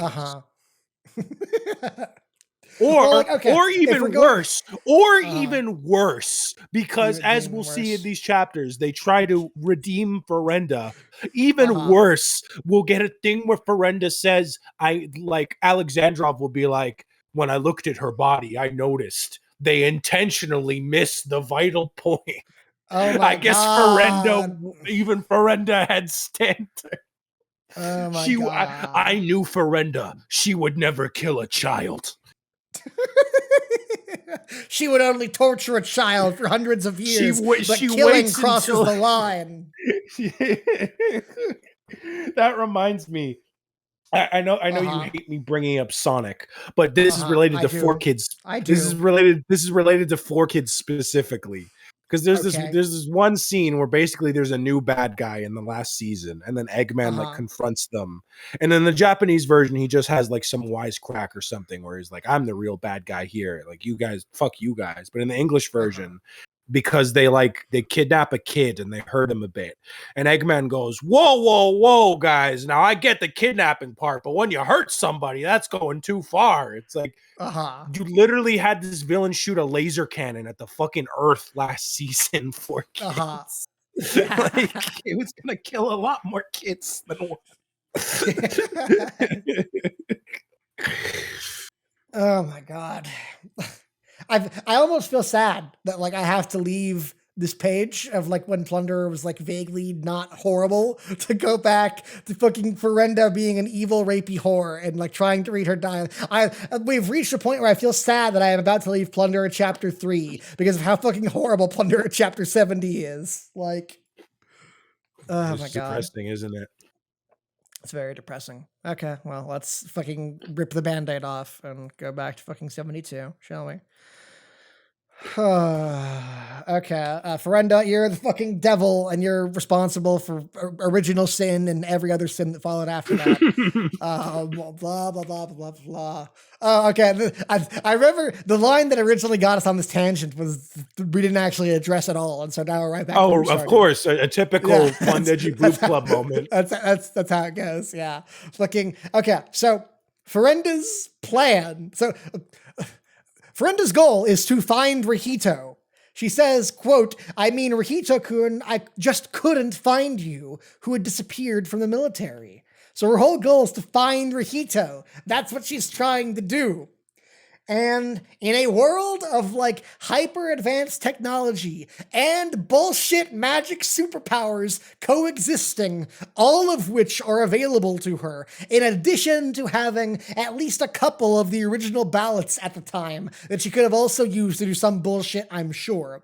Her best possible plan for finding Rahito is to fucking kill Hina's mother, not to like threaten Hina's mother while she is alive. Like, if she, like, grabs Hina's mother by the hair and fucking uses Aaron's power to do a live stream around the world, like, hey, Rahito, I'm going to kill Tsukina if you don't fucking come to the capital right now and fight me. Like, I think that does it just fine right there. But, like, our plan is instead to kill Tsukina, or not even kill her, just somehow make her count go down through some convoluted bullshit process, you know, like Isaiah said, her count is eating pears. And so we're going to wait 20 years while all the pear trees die of a fucking, a pestilence that I invented in the laboratory. So we wait 20 years while all the pear trees die. She can't eat pears anymore. Now she gets sent to the abyss, despite the fact she is currently holding an original ballot that should be counteracting her negative count. Let's all not forget about that bullshit.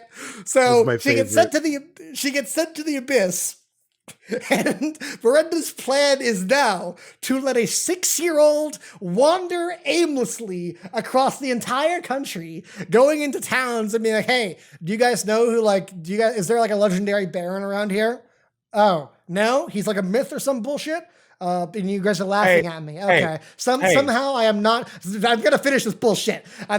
Somehow I'm not discouraged by the fact that you're all laughing at me and saying that he's a myth and doesn't really exist and my mom is crazy or some bullshit. And then she spends 5 weeks walking to the next town through jungles and deserts and bullshit that somehow exists in our perfect paradise country, and goes to another city and repeats the process. And then 10 years of this cycle repeating itself, she eventually finally finds Rahito somehow. This is the plan of the fucking evil mastermind of the entire goddamn manga, is to wait 30 goddamn years for Hina to randomly happen to stumble across Rahito instead of doing literally anything else.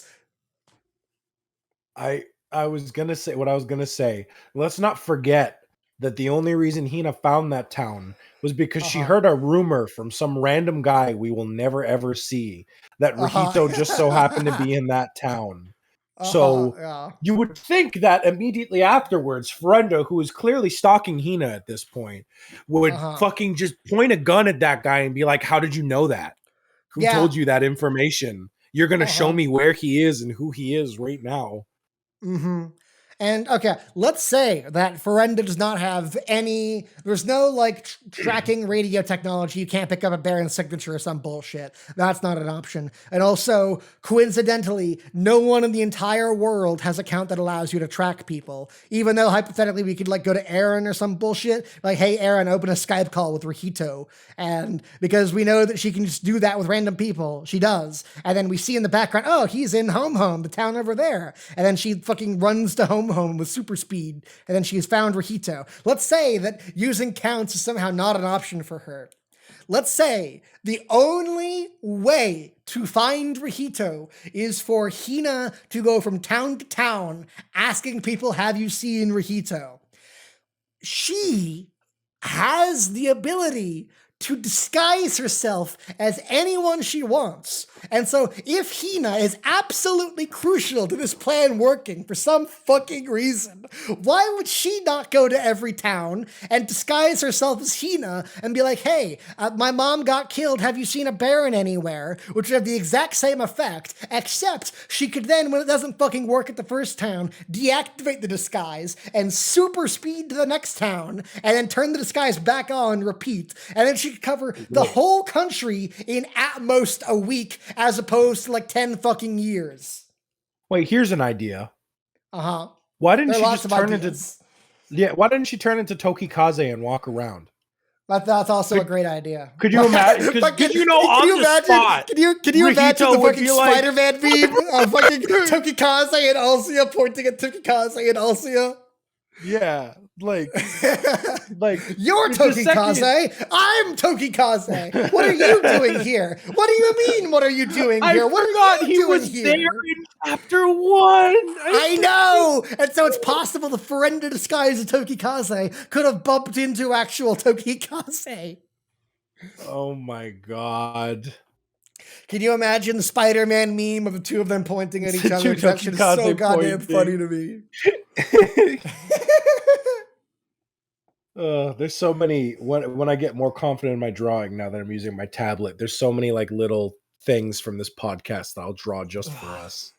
I can't wait for that. It sounds amazing. Oh, we're an hour into. I need to stop yelling. We're an hour in, and my voice is already fucking gone, and we've got. We're not even halfway through the first chapter. We're almost an hour and a half. I've literally just marked off the first fucking point that I have to bring up, which is Hina's mother getting sent to the abyss. Oh god, this is gonna be a fun night. I know. Oh, also, the last thing I have to mention about Sakina is why fucking drive her to go to the abyss because of her account. Why not just shoot her with a gun? If killing her is your goal, you could just shoot her with the gun. Because then she couldn't say the specific words of like, give this to a baron. Oh my god. Okay.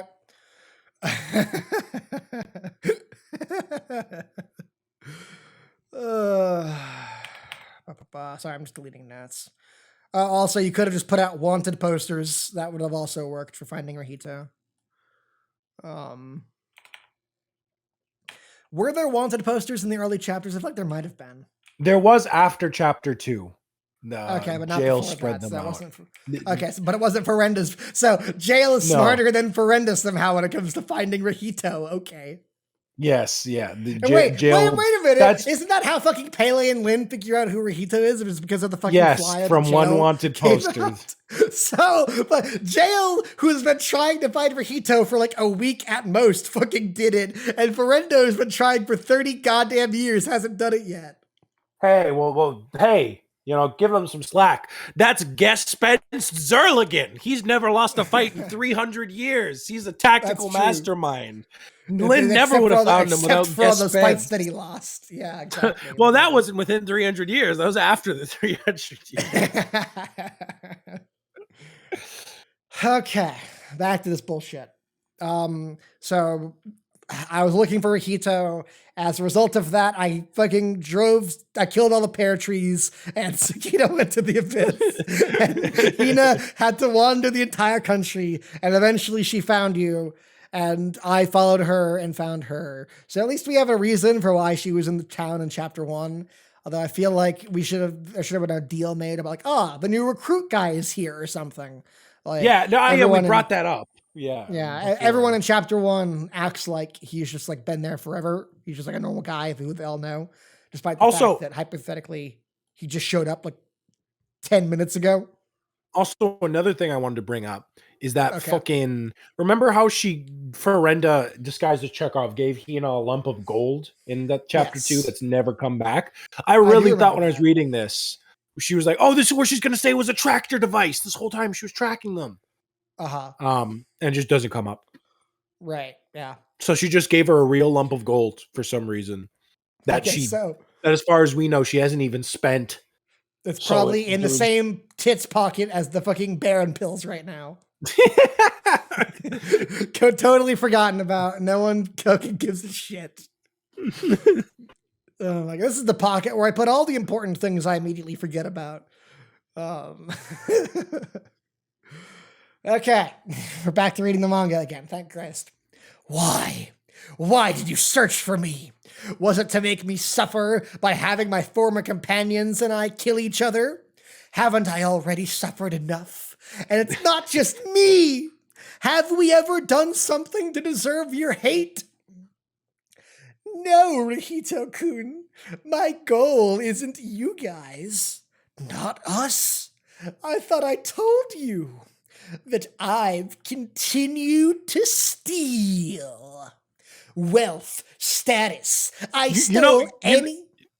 I can't tell if that's Rihito or Ferenda's eye in that panel because they look exactly the same when it's that close. Oh, you're totally right. You're absolutely right. I literally cannot tell. Well, I can tell because it's obviously her left eye, and Rihito's left eye is currently covered by his hair. Oh, right. Yeah, but I mean, let's say that eye wasn't covered by his hair. You're absolutely right. Well, it could also very well be a close-up of Robert, for all we know. Like, it kind of looks like a close-up of Robert. Right. Robert's watching through Ferenda's Aaron's screen right now. Like, wow, she really is a bitch. Uh-huh, yeah. All of Minazuki's characters look exactly the fucking same. Who would have guessed? Wealth, status. I stole anything and everything. I was never satisfied, but it was a rather fun life until I met that person, and I hid it all in that place. And then fucking Isaiah, please start singing Blumenkrantz for me as Ragyo Kiryuin walks into the room. Can I just say how much better she looks like this, first of all? Like, yeah, it's a better character design. But yeah, no stupid long braid. Her eyes are actually showing. Her tits aren't distractingly huge. She has a normal human being skirt. Like,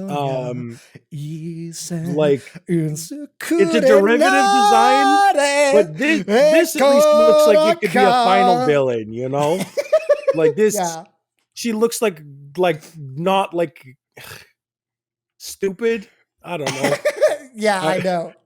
I'd prefer if she looked like this. Looks fucking incredibly stupid. Looks like a clown. Like, I fucking hate everything about Ferenda's design so much. Would I say single worst Minazuki character design ever? I might say that.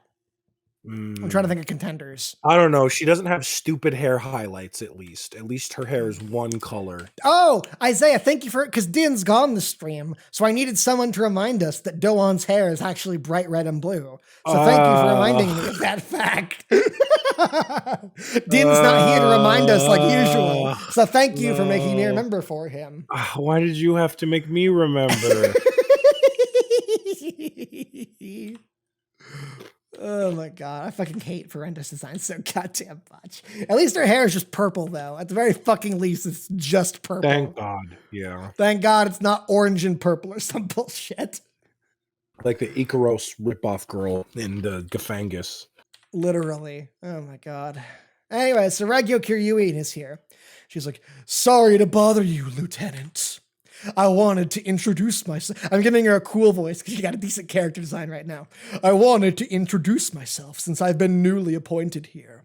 I'm Sergeant Ferenda. Nice to meet you. I was told that I will be under your care from now on. She's like, as fucking pretty boy Sherman is here with his eyes closed, thinking about how his mom beats him all the fucking time. I'd like to think he's sleeping while standing up, and like the curtains are a blanket that he like has draped around himself. There's this wonderful shot where he looks so fucking handsome, and then he falls over on the floor. Just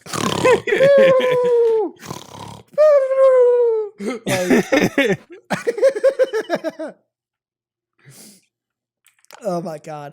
Anyway, so Sherman's hot, I guess, and I will say, I do genuinely like the art of him like standing there with the light is very well conveyed, which is something Minazuki doesn't usually give a shit about. So I'll give you that, Minazuki. That's fair. That's a pretty panel. It's for some reason this fucking idiot Sherman left the window open because there's just fucking leaves blowing in. Like someone must be fucking like using an air blower outside trying to clean because this is a ridiculous amount of leaves flying. Literally, you imagine this like dramatic scene, like a sound of leaf blower going outside. That's why he hasn't said anything, because he just genuinely can't fucking hear her. Like you'll get like 3 panels later, he'll just be like, "What?" That's amazing. I love it. Oh my god. So she gets in bed. You've drawn attention to the fact that there are leaves in his fucking mansion right now. There's so many goddamn leaves. And I'm like, these poor maids that have to clean up after this bullshit. Why can we not close the fucking windows? Actually, wait, the windows are fucking closed. Where the fuck are the leaves coming from? Like, I guess upstairs, fucking Tomoki is talking to Nymph about how her chest is small, and so all the leaves are blowing in from that scene. Or no, Mikako's here to visit.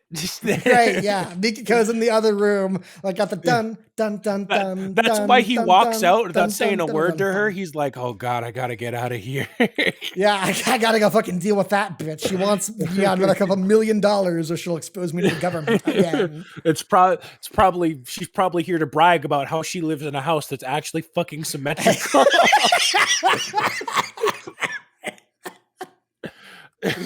My, look how the poor Bach clan has fallen. They can't even afford a sensible house. Oh, that's amazing. I forgot Sherman's last name was Bach, but you're totally right. Rahito Bach, because he's his kid. Yeah. I hate it so much. Oh my god. Anyway, so Ferenda is a cuck, and that's why she's evil. Because she's literally a femcel. She's literally a she's an incel. Like, fucking Sherman doesn't fucking love her back, even though fucking all she knows about him is that he's a pretty handsome boy. And he fucking like has to go deal with fucking Mikako's bullshit right now. And as a result of him not immediately loving her, she decides to become evil and torture everyone forever and become the devil. And that's why our villain is evil, guys. I hope you enjoyed the compelling story. Can you imagine if fucking Chaos's backstory is fucking like, oh man, I had a crush on Tomoki, but then I saw him hanging out with Ikaros, and now I decided to become bad instead. Oh my god. Oh my god. I guess I should switch back to evil horny voice now because she's in her evil horny mode.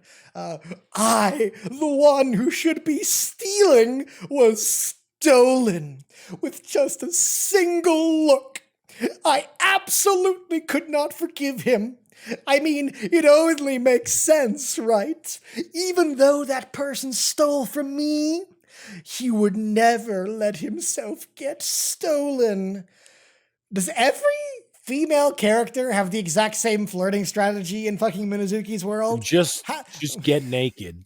Well, according to Hina, Tsukina was the one that taught her that. Tsukina, her mother told her, Ferenda, if you find a guy you like, spread your legs and never let go. So either Tsukina learned that from Ferenda, or, which I think is even funnier, Ferenda went to Tsukina for advice on like, how do I get my... Because, they were friendly scientist buddies. Right. So I'd like to think, and that's why she fucking hates Hina. And like all of them, because she went to Tsukina's mom for advice, and Hina's mom, Tsukina, was just like, just slut yourself out. Like, he'll love it if you fucking strip in front of him. And Sherman was like, I like girls who have some sense of dignity, actually. And she's like, you fucking ruined everything. I'll ruin your whole bloodline, I swear. Yeah. Oh my god, I hate every single decision made with Ferenda is the worst possible decision. Like, she was already like an incredibly boring mustache twirling I'm evil motherfucker, and now the reason she is evil is because Sherman wouldn't stick a stick in her. Like, how literally fucking boring is that bullshit? Like, come on, give a give a fuck about writing, Minazuki. Ugh. Plunderer is trying to position itself as this like fucking dark, mature story with like real consequences and moral gray area bullshit. And we just have the main villain is a fucking incel. Like, come on. Try a little bit harder, please, for my sake.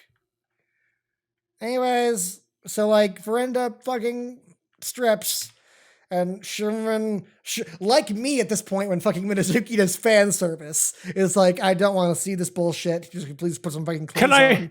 Can I also say he was doing paperwork before this, and he just fucking leaves. Yeah. That shit's not getting done now. Yeah, thanks, Ferenda. Like, I'm sure there's some fucking, I don't know what the fuck Sherman does, but I'm sure whatever he does is not getting done as a result of you right now. So thanks for that. Oh my god. And yet, that person was easily stolen by you. As we see fucking... I'm laughing at the image of Sherman super speeding to Hagrahito so fast that his hat is still obeying Looney Tunes physics and has not fallen yet from where it was sitting previously. His hat has not realized that gravity should be affecting it, and so, like Wile E. Coyote, it's just hanging in midair. There's a little like dust cloud version of Sherman still wearing the hat behind him. Literally. Oh my god. Anyways, that person was easily stolen by you. And Ferenda was there. I don't know why she was there, but she was. Before that, she was watching Sherman play with dolls, I guess, because that's what was happening in that scene previously. So she's probably like, God, I wish that were me. Yeah, like literally. Oh my god. Fucking, it's something I can't steal. That beauty of that person like a child full of pure... Okay. The beauty of that person was like a child full of pureness and compassion. Yeah. Is something that I could never steal. I didn't realize Sherman had this line, and I didn't practice what I should do for the Darts voice for this line. I can't fucking do it. The line's too short. I can't read one more time, man. Yeah. Can you call me Papa one more time? And then that's the best I got. Sorry, guys. I said only once, bleh. And Rahito does the exact same. He has white eyes, comedy face, which is the only way Minazuki knows how to draw comedy faces anymore. I don't know what the fuck happened between now and SNL. Say, if you give him some ponytails, he looks like that nameless bitch. And she's like, by the way, my name is blank. And then, Sherman, yeah. I'm telling you, that's going to be one of the final lines in the manga. I'm like betting on that still. In the final chapter, she's going to be like, by the way, my line is, and then it'll be like Finn. Plunderer. Yeah, then Iris is out over here, like trying to do like, pew, it closes, and that's it. Yeah. That's the ending Plunderer deserves too. Oh my fucking god. Absolutely. Speaking of Gafangus, like what the fuck are we gonna do about them, right? Like nothing. So right now, spoiler. They're gonna get arrested. We're fighting Sherman. We seem to be in like the very, very, very final battle right now in the newest chapter. How the fuck are we also going to fit in like a Gafangus fight in this bullshit? No, here's the thing: we're not, because me and you already know what happens after this, and after they deal with this situation, they just go straight to the Wall of Paradise. The Gafangus were literally left behind. So here's what's going to happen. They're going to be beaten off screen, and then they're going to be turned into a comedy bit. Like Robert and the others, they're going to come back from the abyss, and they're like, because remember, Jail told to Robert, I need someone to help keep these guys in line, and a mean bastard like you could do it. So he's going to come back with the other generals, and he's going to have them in like a headlock or something stupid. And then the bitch that's horny for Jail is going to be horny for Robert now, 100%, I guarantee, because we need breeding pairs. She's going to be like, oh, that man, like he beat my ass so hard. He's perfect. Then the old guy's going to be like, oh, well, I don't want to have to deal with all of the generals. I guess I'll just play nice. And then the other bitch is going to be like, guys, my name is, and then the page will change. And they will all be beaten off screen, and then they'll be there for a joke. Like, we're going to forget that they killed, like, brutally murdered, like melted people and like 200 people, gorged them. We're gonna forget all of that. To the point where, in order to understand that what they were doing was morally reprehensible, we needed one female clone soldier to cry and hug Jail, so that we could feel empathy for them. Because you cannot feel empathy for a male bad guy. Yes, we can only feel empathy for a fucking cute girl. It's the only way to do it. That has to hug someone and cry. And despite every other member of the fucking super special service being the exact same generic looking blonde clone man, there's the one single girl in the entire super special service, and that is who Jail decides to rescue in that moment. Yeah. Just so the audience can be sad. Oh my god. Anyway, so Gafangus are coming back. We're not getting a fight with them, I guarantee. I guess not. We'll fucking see. I don't know. Maybe they'll be the real final boss. Wouldn't that be fun? That would be the stupidest fucking shit. Oh my god. Tokikaze was our first final boss. Then it looked like Clone Sherman was going to be the final boss. Then he fucking died. Then Ferenda was the final boss. And now Sherman is again the final boss. But what if the real final boss was Gafangus?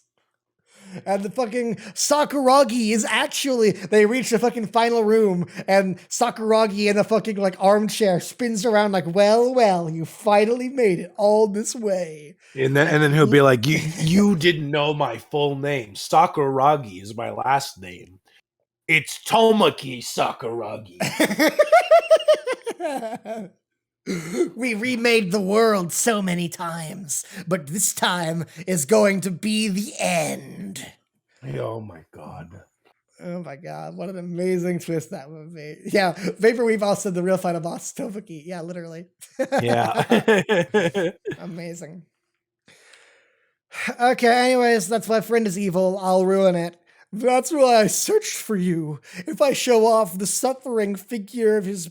If I show off the if I show off the suffering of his beloved son and I ruin his beauty, then there would be no need to steal it, right? Okay, so her plan is she hates Rihito because she's an incel and Sherman loves him, and so we're going to basically Rihito. She's saying, like, if I can't steal his love, then nobody can have it. So I'm going to kill you because you're the only one that has it. Yeah. That's the motivation of the big final villain of our fucking incredibly dramatic story. Can you imagine if in Full Metal Alchemist Brotherhood, fucking father's motivation was that Trisha Ellick never loved him, despite looking exactly the same as Hohenheim. And so like, why the fuck did Trisha love Hohenheim and not me? God fucking damn it, I'm going to kill everyone with a big alchemist circle. Like, that's what Minazuki's doing right now. Like, what the fuck? Oh my god. Do you know, Hito-kun, what happened to that person since then? His heart completely broke by getting crushed by the regret of abandoning his dear Class A to create Althea. He was in charge, so if he didn't want to do it, why did he do it? God, there was no other way. Why? Why was there no other way? I don't fucking know, man. This manga's stupid. It's so stupid. I'm mad. I haven't even gotten to the booze yet. I know. You should just start already. Like, honestly. I know, because I know it's going to hit once we get there. Once the fight starts. Yeah. Okay, yeah. Now he just shuts himself away behind the wall of paradise and doesn't say a word no matter how much I hit him. Okay, so like, I'm gonna have to stop again. I'm sorry, guys. We're inching through this fucking chapter. What the fuck did Minazuki do to Sherman's character? Like, why is he just sitting in a room letting himself be abused by Ferenda for 300 fucking years? Because he's sad. That's what sad people do. Why does he continue to let Ferenda rule the country, steal from the abyss, and continue to torture fucking the children that are the reason that he's sad? Because he's sad. Why does that sadness not convert into anger at Ferenda for causing his sadness? Because his son is gone. His little boy. And Vaporwave's absolutely right. Like, Sherman's been built up the entire fucking manga as the big final amazing villain guy. And now he's just a fucking NEET who sits in a room being abused by his like fucking hot older sister character. And just, I guess, gets off on that bullshit. I don't fucking know. I don't know why he's still in there after 300 fucking years. Like, why is he so passive and like doesn't give a shit about everything else happening outside? No. See, the reason he is sad and stuck in a room is because of all the bullshit happening outside. He gives so much of a shit that he's affected by this more than anyone else. You see, Sai, he's what we call an empath, and the pain of the world is just so much for him that he can't possibly bear it.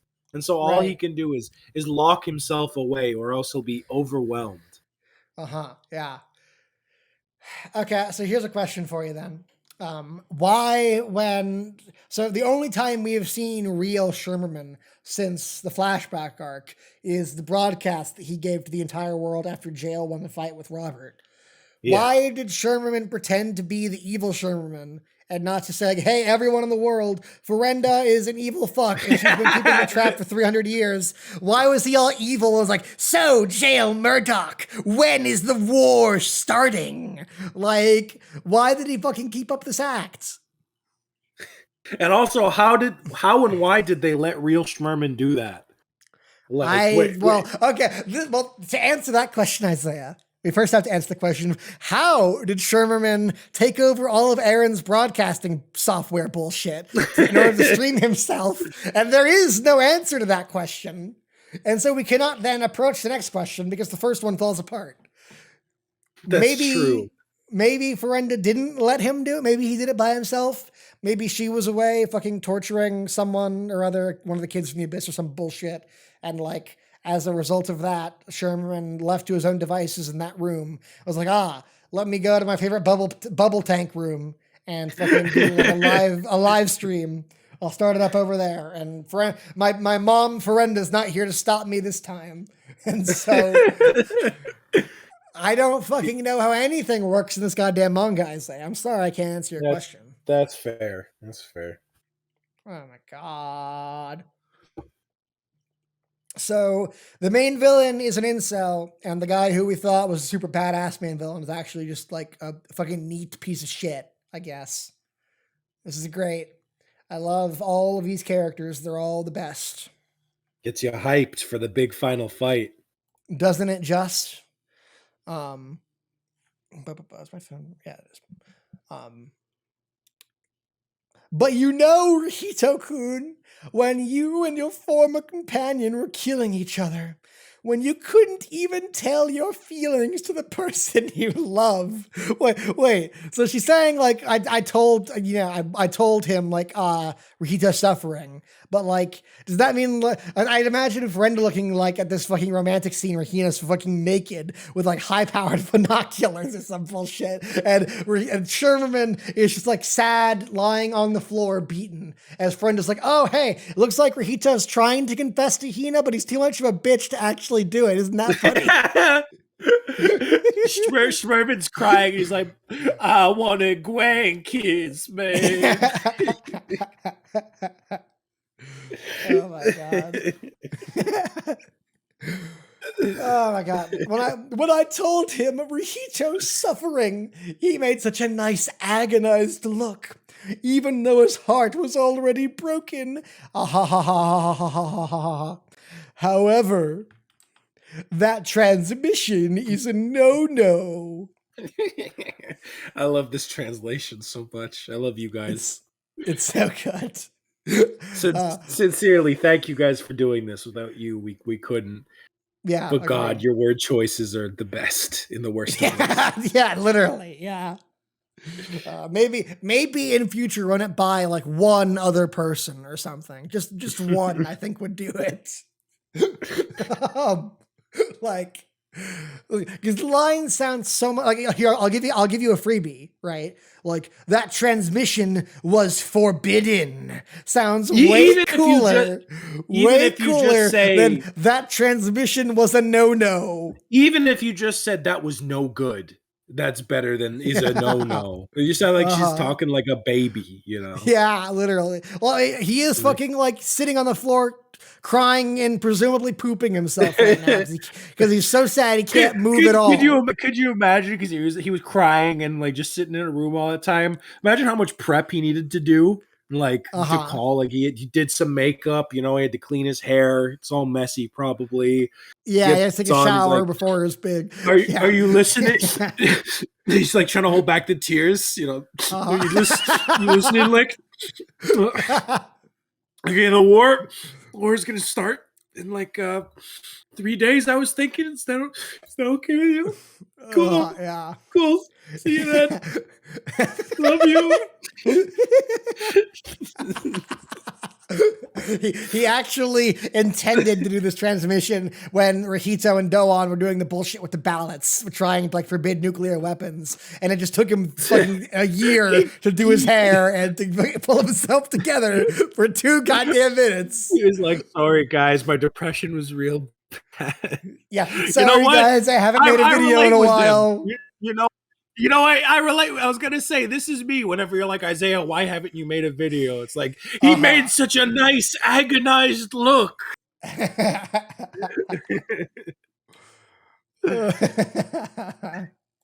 maybe Sherman ain't so bad. Maybe not. Even though his heart is already broken. However, that transmission is a no-no. Are you listening, Liakta? Even though I work so hard to break him, he's returning to his former self, Rahito-kun. Was his the name of his former self was Rahito-kun, if you guys didn't know. You were too strong of a drug. You were 300 times more potent than you were previously. Up. Fuck you. So I have decided to kill you. This is bad for fucking Pele reads Ferenda's mind, and so he knows this is bad, despite the fact that she just said that she's going to kill them. Thanks, Pele, for the timely updates on this bullshit. This is bad. Run, Licht. It's pointless. I won't let anyone escape. My count is the number of things I've plundered. They should have. I know, yeah. Because Ferenda is the Plunderer. Like, that's the name of the fucking manga. She's the big final... Whatever, I don't fucking give a shit. Just how much do you think I've stolen from the abyss these past 300 years? And she has a count of 10 million. Specifically 10. I hate that so much. It's like, did she stop? Like, did she wait? It was a big countdown. Like the best like, part is it's not even like her count is rounded because the all thing gets tired of keeping track specifically on her hand. And so it's just like, it's close enough to 10 million. Because when she copies Rahito's fucking abnormal visual acuity, it goes to 10,000,001. And so it is exactly 10 million. It's so stupid. So stupid. Oh my god, I can already see if I was still a fan of this manga, I would have been like, it's so cool how her count is on the inside of her palm and Rahito's is on the outside of his palm. Such a cool parallel between the 2 plunderers of this manga. Minazuki has truly done it again. That's amazing. That's exactly the kind of like surface level, like, I thought of a connection that makes the manga sound like it was planned really well, when in actuality it's just bullshit. Because, like, you know, if you're going to show someone's count and they've got clothes on, you're very limited for options for where you can put it and make it not look like you could put it across her face, I guess, like across her forehead or some bullshit. But that just looks really dumb. And so if you're going to put it somewhere on their body that is visible while they have clothes on, but that is also like not always visible, and so it looks dumb, their hand is the obvious place to put it. But when you're an idiot like Isaiah who wants to make connections to things and what, like past Isaiah, I should say, who wants to make connections, it's easy to draw these like surface level connections to pretend the manga is better written than it is. That is true. Yeah. Also, it reminds her count being exactly 10 million reminds me of the joke in fucking Shaolin Showdown where they're like, fucking, oh no, if the villains do the thing, 10,000 years of darkness will descend upon us. Like, wow, 10,000 years exactly? Well, it's actually 9,532 years of darkness, but 10,000 sounds way cooler. Shaolin Showdown was so good. Thank God it's a round number, right? Like, thank God. Anyways, so Rihito freezes, and fucking what the fuck? Todoroki attacks Relict, I guess. Can I just say how weird it is for Schmerman's power to still be ice? By the way, like ice is such a it's generic, but not generic enough to be like a cool thing. Like All Might just having super strength, because that's like the most generic power, but he has it to the extreme where it's like that's the power. Like when you think of a superpower, you would think of super strength. Ice is something that, like you said, a Todoroki would have, like the third runner-up guy. Right. So where it's cool and it's basic, but it's not like cool enough to be like, whoa, what a like unique ability. Or I don't know, Isaiah. Ice is pretty goddamn cool. Oh, I fucking despise you. I need this liquid more than ever. Ugh. Anyways, I agree. Ice is a weird power to give the big final bad. Well, I mean, I guess Sherman's not the big final bad guy. So, Sherman, I guess at this point is the third most powerful guy. So maybe it makes sense. Well, we'll see. We'll see. Rihito! Aha! This is my ability. I can copy anything I want. Shouldn't her power be she can steal anything she wants? And so, all for one style, she takes it from you? That would be way cooler and actually give tension to these fights. Yeah, because what if she got fucking really close to Licht and fucking stole his Flash Baron power or some bullshit? It would be way cooler if we'll get to the dynamic visual acuity thing later. Yeah, I'm sure. It would be way more tense if instead of just stealing his power, she took that from him, and now he's like shit at using his own power. Mm-hmm. That would also be cool, yeah, because then he could have an action scene built around him overcoming that, because he's had 300 years of practice. Yeah, so exactly. He's the only one who could have overcome that. From me, I'm still the Flash Baron. Yeah. And then you can forever Plunderer. And he hits her with a big sword slash. Yeah, literally. What you could actually do with that, because obviously we can't have, there's so few main characters, we can't have her permanently steal everyone's power. Just steal from the clones. Steal from the clones. Well, not necessarily. Well, that could work. The way we could do that while putting Rihito in danger because his power got sapped is she can copy one ability at a time or some bullshit. At a time, yeah. And so she can steal Rihito's super speed or some bullshit, which means she has it and he doesn't now. And that allows us to put characters in danger. And she could then swap and steal Doan's gravity instead, which then gives Rihito back his super speed or something. Because that ties into her being the plunderer and not the copy pasterer. The copy pasterer. Well, hey guys, welcome to the copy paste boob club. Yeah, because it sounds way stupider if it's fucking a copy paste power instead of a steal power, doesn't it? Yeah, definitely. Oh my god. Anyways, I can copy anything I want. We gotta help him, Doan. Stop it! She's gonna get to my NFT.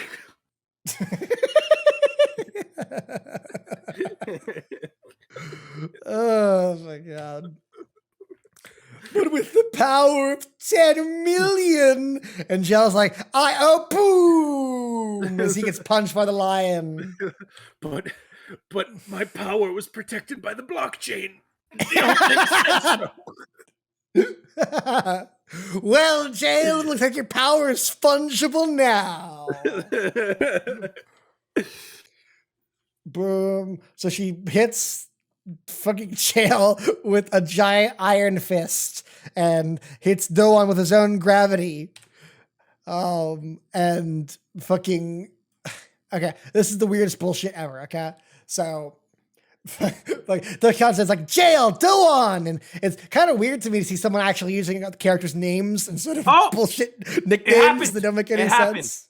Teleport. The first teleport. She's behind Tokikaze. Oh, you're right. All right. She teleported finally behind Tokikaze. 2 hours into this stream. Let's all take a shot, everyone. Cheers. Cheers, everyone.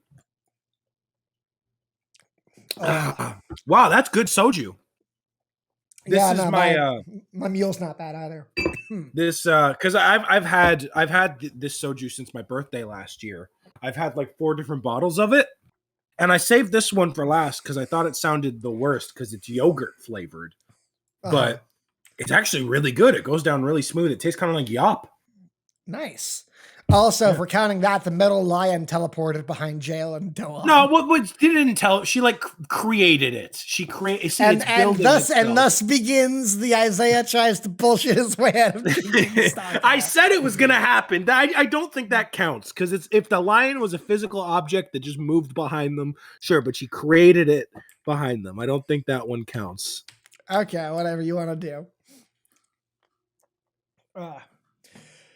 Hey, Tokikaze-kun, don't you think that it's taking quite a while for the drug to work its magic on Ainz-chan? It's like, she's fighting desperately, you know. I can't help but get so touched, even though she's just a clone. To think that she loves you so much. Then how about I kill her? There's no need to worry, you know. I'll just make another one right away, and then you guys can love each other all you want again. Then I'll inject the drug again, and then you'll kill her again, you know? Got it?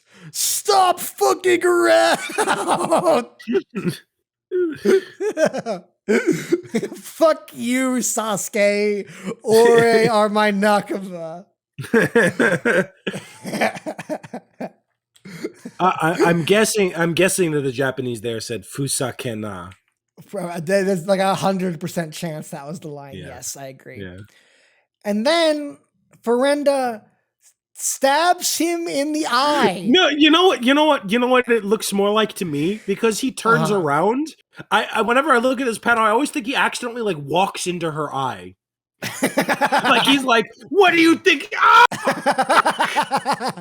She's like, dude, I'm just going to I'm going to swing my fist around, and if you get hit by it, that's your fault. That's your fault. Like, she gouges out Tokikaze's eye, and no one ever mentions it ever again. He's fucking half blind right now. Why the fuck is he not half blind from this point onward? I know you'll never be able to finger Ainz this good, Tokikaze. Like, you can't even magic bandages this one away. Like, she fucking gouged his eye out in this panel, and it's just never ever acknowledged ever. You can see blood dripping from the side of his face, but his face is constantly covered by hair, so you never see the eye or the socket or anything. You just see blood dripping down. Oh my god, I hate it. Fuck! This page is 3 shots. Technically, because even though we don't see her like appearing behind them, we can guess that what had to happen. So. Yeah. Okay, hold on. 3 shots, everyone. It's one down. It's 2.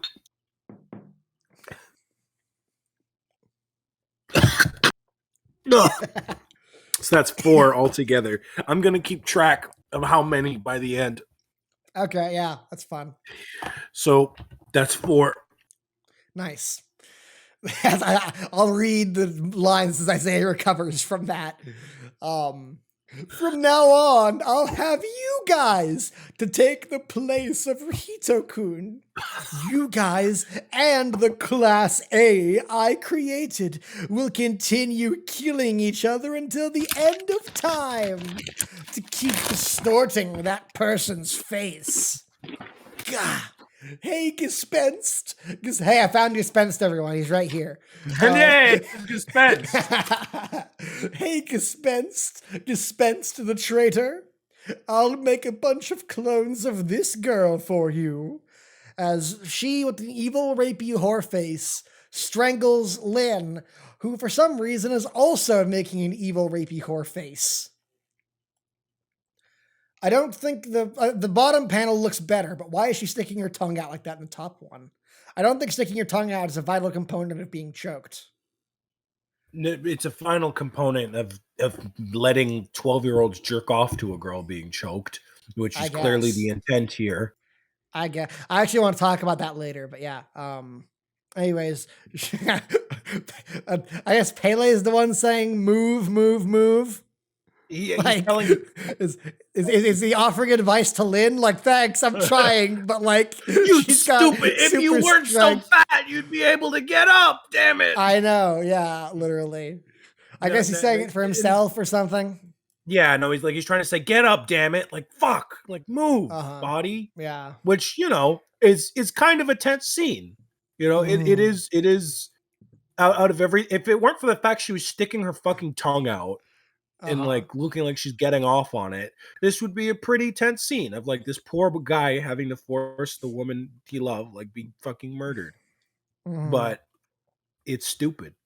But it's been drawn for drama, but it's also been drawn so that people on fucking DeviantArt can stick a cock in Lin's mouth in a fucking fan edit of this image. Yeah, like she's fucking drooling. She's like drawn like in a Hagao basically. It sucks. This top panel especially is like very and Ferenda's also literally getting a off. porn thing. Yeah. Oh my god, I hate it. Anyways, Pally's like move. This image is better in terms of giving a drama thing. The last panel is okay. Compare this panel right here to this panel right here, and let's observe the tonal dissonance between these two images of Lin being choked. Okay. Oh my fucking god, Minazuki, what the fuck is wrong with you? And then it gets worse again next page. Does it really? Oh, you're right. Oh my fucking god. She literally just looked like she looks like she's orgasmed. Like she has the shade over the eyes, a slight blush, tongue out. Ooh, like it looks terrible. Oh fuck, he teleported. God damn it! Shot number 5 down the hatch. Yeah. I'll join you on that. Fucking hell. See, this is why I waited. Because we had nothing, personnel, kid. We had nothing for like 30 pages and then 5 within like 3 pages. It is illustrative of how every single fucking Minazuki action scene ever is just characters teleporting behind each other. Yeah. Vapor Weep says Isaiah is going to die. Yeah, probably. So I am a lightweight, by the way, guys. Like one can of beer has me. Like Isaiah was drunk before he started drinking. I was drunk before I was even born. That's my secret. I'm always drunk. I am the Drunkerer. Oh my god. No, we can't say that. We have to say like I am the alcoholic, and then the people who are like watching the live stream of us like, why didn't he say that he's the Drunkerer? The whole stream is called Drunkerer. Why wouldn't he say the line properly? I am the alcoholic. Like they fucked it up. They fucked the line up. Anyways, fucking Ferenda's got a stupid fucking orgasm face. And I hate it so goddamn much. And Rahito fucking like just his hand starts glowing and fucking hits her with a fucking another. It's weird that the focus is on like the wrist here. Yeah. Like Yeah, like, it doesn't. that is what's weird about this image. Like, presumably the flash should be coming from the sword. The sword, but But it's like the like, sword is look at my dark. It's like it's his hand that's flashing somehow. yeah. So like, and it doesn't like if you were to look at this, like if this were a sports manga, like you could see the same panel and they'd be like, like he angled his wrist to like hit the volleyball at a certain angle, and like Uh-huh. so it had like a certain like turn as it Right. came down. So presumably like when you look at this, you're like, oh, he's swinging a sword a different way, but no, he just has a big glowy slash, but it's I not guess. on the sword. Yeah. So I guess instead of hitting her with the sword, he hits her with his wrist and is holding the sword. And fucking just the punch is what does this bullshit on the next page. And the sword was just sort of along for the ride, didn't actually make contact. Seems like it. I don't fucking know. By the way, we're in a desert now. Were we fighting in a desert before? Has that always been the case? Remember Tokikaze and Rahito, they moved so fast that they turned the ground to sand. Remember? Mm-hmm. That was part of why it was called Life's a Beach, if I remember right. Oh, you're probably right. You're probably right. Also, Clavicle mentions the point. Yeah, Minazuki's ability to immediately kill the tone of any given scene is incredible. I know, right? Absolutely. Like if this shit does not kill the tone of Lin being choked to death, I don't know what fucking could. Anyways, fucking, we have another like the 10th fucking speed explosion bullshit attack in the entire fucking manga. I hate it. So also, boring. It's so lame that we don't see Rahito, like he just shows up. Like, you know how much cooler it would have been if like you see him like shatter out of the ice and like dart towards her. Like that would have been way more impactful than the weird stupid wrist glowy thing. Well, it's implied because on the page where he grabs Ferenda's head, there are ice shards all around him, which implies that he broke out of the ice thing. Yeah, but it teleported looks behind stupid. her and grabbed her head. It looks stupid. I agree, but that is implied by the art. Sorry. I know, but I'm saying like it would have been way cooler, like as a visual, if you actually see him breaking out of the ice, don't you think? Yeah, I agree. It's just fair enough. This bullshit still. How long is this chapter? Are we almost done? We're almost done. We're almost done. We're on like the last 3 pages. Sonohara just has to say some bullshit. Thank fuck. So Rahito hits her. She's like, "What's going on?" I'm not even gonna bother with the voice. I'm so fucking tired of this bullshit right now. What's going on? My count is 10 million. The ice should be impossible to break. And then Sonohara shoots a bullet, which I don't know what the fuck she expects that to do. Ferenda catches it because, of course, that's consistent, I guess. A bullet, but what do you think a single bullet can achieve? Sub-Lieutenant Ferenda, there is one thing, there is I thing you don't know, and it's something. Wait, what? Is there a period? Okay, no, there's not a period. I thought there was a period. Okay, I thought there was a period after something. And so the sentence was, there is one thing you don't know, and it's something, period. And it's something someone like you could never understand. You will never be able to beat Rahito senpai. She's like, ha? And Sonohara says, gently, peacefully, swiftly. Now, this is another thing that would have got me stupid hyped if I was still a fan of the series, because that's what she said to Rahito back in volume 3 when they fought. She said, like, just like you, I will gently, peacefully, and swiftly kill them all. So I don't remember any of that. Yeah, so the implication here is that she's like saying like Rahito is going to like kindly kill you, basically. Like he's going to kill you as delicately and as gently as possible, but you're gonna fucking die, is what she's saying. Right. Clavicle comment in chat, they're all speaking Morse code because every single speech bubble ends in 3 dots for no reason. Fucking vaporweave firmly grasping.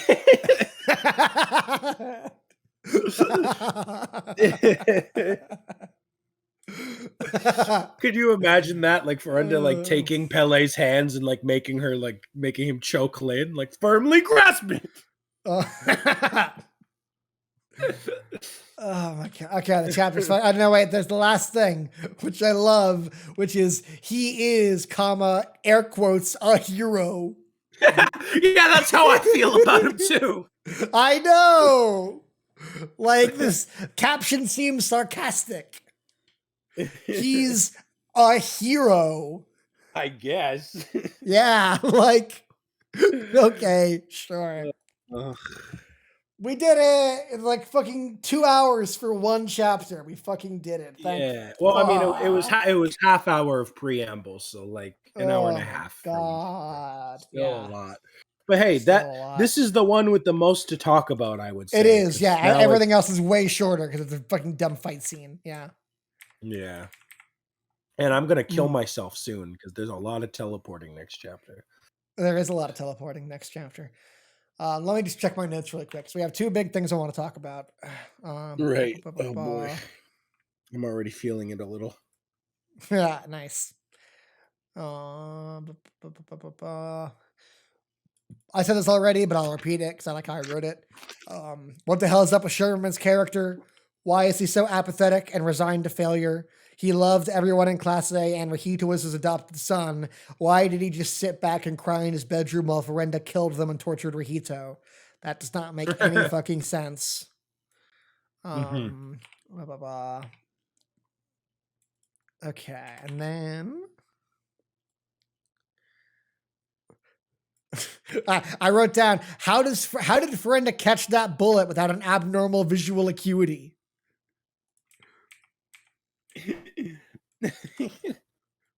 And they've told us that super reaction times is not a component of having a super speed power now. So how the fuck did she catch a bullet? Well, bullets aren't that fast. I guess not. Okay. I'm pretty sure a bullet's faster than the speed of sound, though, which is apparently faster than they move. Well, look, she has Sherman's super speed already. She copied that, so that's good enough for a bullet. But pebbles, as we see next chapter, that literally, like, what the fuck? Acuity for. I guess so. Okay, so Ferenda's goal is to now kill Rahito, right?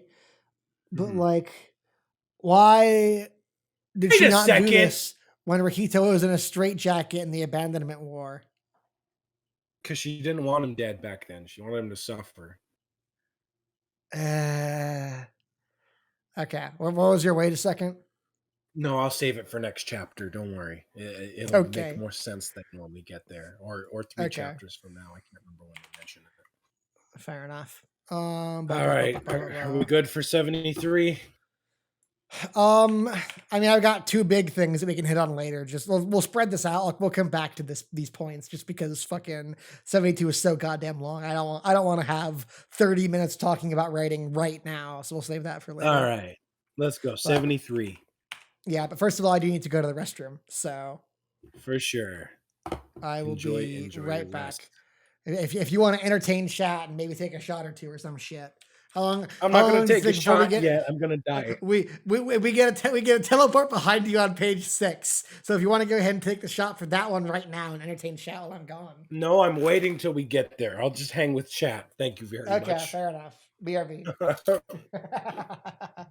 Oh my god, I'm dead. Good to see you guys again. I wanted to say that. I miss doing these. It's sad that these only happen bi-yearly now, pretty much. But hey, the series is almost over. So thank you guys for sticking around with us this whole time. And I'm very excited to get to the finale. Yeah, I know there's only like 2 of you, but honestly, I always kind of liked that we had smaller numbers here. Because you guys always stick around.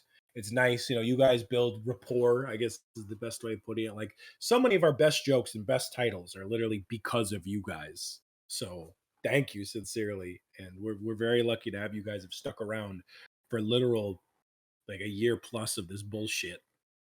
And it's going to be sad when it ends. I hope we can find another thing to do a book club on or something, because these are always a highlight of my life. As weird as that sounds, but thank you guys for being here. It means a lot to me. Oh yeah, Din.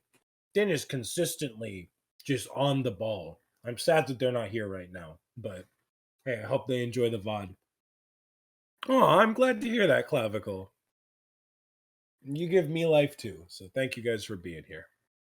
Forgive me for chomping on these chips, by the way, but I need to make sure that I have some food in my stomach when I start seriously drinking in a minute. I return. Just in time. We had a nice, wholesome moment with the chat. Oh, that's sweet. I can't wait to see it in the VOD. Yeah. All right. Okay. Now it's 73. my turn to read. All right. Did we have a funny, stupid voice for Sonohara, or was I capping? I just used generic female voice. You can do whatever you All right. want. Sub Lieutenant Ferenda. Which, by the You way, will I never love. be I able fucking to beat love Rihito every Senpai. single. I fucking love every single person, like male narrator, who tries to do a female voice, because none of them sound like female voices ever. Like the way a male tries to imitate a female is just to make it like their voice Softer and higher. No, breathier breathier. is the word for it. Like breathier. Like they're in fucking Gone with the Wind or something, and we're like in a 1920s like drama or something. And then one was like, oh, the pain of it all in the world. No. Like, I think it's because if you put like more volume and more passion into it, it becomes even more obvious that you don't know how to sound like a girl. Right. I just think it's funny because like I've never heard a male narrator accurately imitate what an actual girl sounds like, and so I assume it's like probably impossible, because like even like professional audiobook narrators can't fucking do it. If you go on YouTube, you could find some dudes with like really convincing like feminine. I'm sure it's possible for like specialized people who try and do that. But like, I hear that like choir. I don't think I've ever read an audiobook where the narrator did a convincing female voice. It is hard, way harder than it is for a girl to do a convincing boy voice. Yeah, definitely. Ivan, welcome here for just 1 second. We are on the second. This is page 1 of chapter 2 out of 4. So we've got quite a while left. Yeah, this is literally only the second chapter, 2.5 hours in, and we just started it. So yeah, still quite a lot to go. Good to see you though, buddy. Yeah. Anyway, before I was so rudely interrupted. Apologies. I had thoughts about the nature of audiobook. No, it's true. It's true. It's true. It's something that I don't even like notice half the time, but it is true. Gently, peacefully, swiftly. The one they confront is the enemy of the world. Presented by Minazuki Sue, Chapter 73. Hesitation. Isn't Rihito the enemy of the world right now because his whole plan is to destroy the world? Good old classic ruled by numbers here. Isn't Rihito the enemy of the world right now because his plan is to destroy the world? No, it's Ferenda because she's a jerk. But she's the one who wants to keep the world as it is right now. Rihito's the one who wants to destroy it. Look, man, if the fucking anyone gave a shit about anything, maybe you'd have a point. maybe Minazuki's playing the pronoun game, and the enemy of the world they are referring to is actually Rihito. Maybe it's Minazuki himself. He's fucking making me do this, and I'm about to die. Maybe. Here we go. Yeah, nothing personal, kid. What nonsense! There's no one who can rival me, who copied all the Baron's abilities, and even that person's too. I don't know why you wouldn't just say Sherman instead of that. Yeah, I don't fucking know. Whatever. It's the pronoun. I even have maybe the she power copied. To make knives. She copied Minazuki's hack writing, and that's why it's that person. That's why she has machetes to hack. Yeah, that person is Minazuki. Yeah, it's perfect. But still, I should probably figure out how my ice broke. Then Rihito appears behind her. I thought a scientist like you would understand global warming. All right, time for a shot. Oh. Huh? creep. I'd like to think she said that. like that's. Wait, did she say that? You're right. That's a speech bubble. That's a sound effect bubble. It's just they used a very text looking thing for it. But it's got a little point. Doesn't the point usually imply like a speech? Their sound effects bubbles have points too sometimes. Okay, like there's yeah. So anyway, so yeah, you're trying to put your hand on my shoulder, creep. We're having an action scene right now. He's like stroking her hair, and she's like, "What? Ew." I see. So it was the speed of the flash strike. Just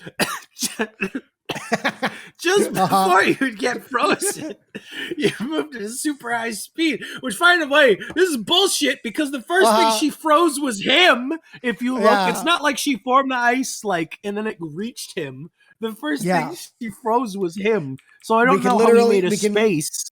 We can literally bounce back to the last chapter to watch him get frozen, and it's like the entire part of him gets frozen all at once. Yeah. Where's it at? Is it? No, not there. There. Yeah, and there's one image right here to the left. You can see where Hito's like it's up to his eyes, and it's like on his skin, covering him. Like, he did not move super fast to create a space while this bullshit was happening right here. Look at this crap. Yeah. Anyways, back to 73. Boop. Okay. You made a space to move. Yeah, anyway. But if that's the case, then you're no threat to me. I mean, do you need a minute, Isaiah? No, the super speed of Flash Strike it's just like a stink bug that is a little.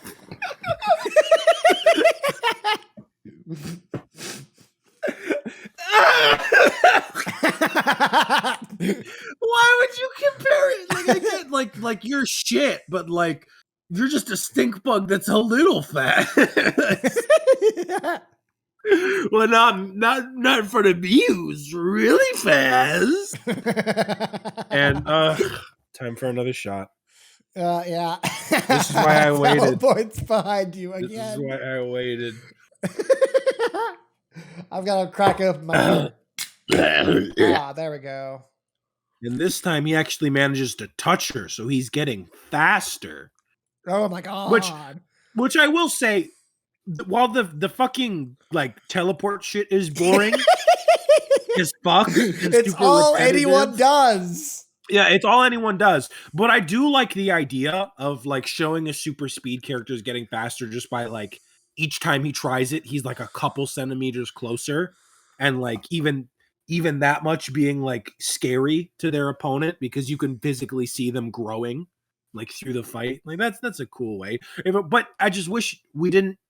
It's just everyone does his teleport. So even if there's a cool aspect to it, like there's other ways you could show this. Like, I don't know, have him chase her, and then he gets like, or each sword slash, like the tip is a couple inches closer. I don't know. They just stop with the teleport. Anyway, so there are definitely ways you could do it better. She gets poked and she goes, yeah! Like a fucking mouse. But fucking Noelle and Deltarune, like every time a mouse comes by, and then as she goes, the camera pans up to the sky and we fade out to the anime opening. Also, really quick, I like Ivan's comment in the chat, because he's like he's like not able to watch the stream right now, and so he's like giving fake commentary about what he imagines is happening right now. Wow, that hair color! Wow, the hair color is shit. Edgy, Sonohara fodder. That commentary was on point, guys. Like, that's funny. Pretty much. Yeah, you're like what? The 1 out of 4, 2 out of 4, 3 out of 4, 4 out of 4. Yeah, you hit all points. Just all now, accurate. Did he exceed that person's super reaction speed? And Flash Strike can reach such speed. In that case, Isaiah's about to vomit. No, I got a bit of Dorito stuck in my throat. Okay, well, a true gamer moment. Ferenda's also using Flash Strike. This is completely unprecedented. No one could have predicted that she would copy a Baron's power. Hey, Ainz. Well, also every other Baron's power she has copied before this point, but yes, that too. With this, our speeds are the same. And if our speeds are the same, Rihito-kun, for you, who doesn't have that person's super reaction speed, there's no chance of winning. And he picks up sand. Sand? What good will sprinkling some sand?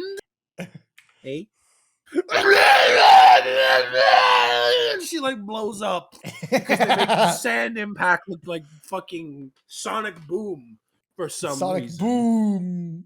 See, if you'd want it, like I get the effect here. Like you're moving super fast. If something that doesn't mean something touching you isn't also moving super fast, right? Or you are hitting it at fast speed, so it's gonna hurt. That's a neat idea, but it's an awful way to convey it. What you should show, and I've seen this done before, is just show the pebble hitting her cheek, and each panel, like time is moving super slow, so you just see the pebble like touch her cheek more and like push it in a little, which like isn't that painful to look at.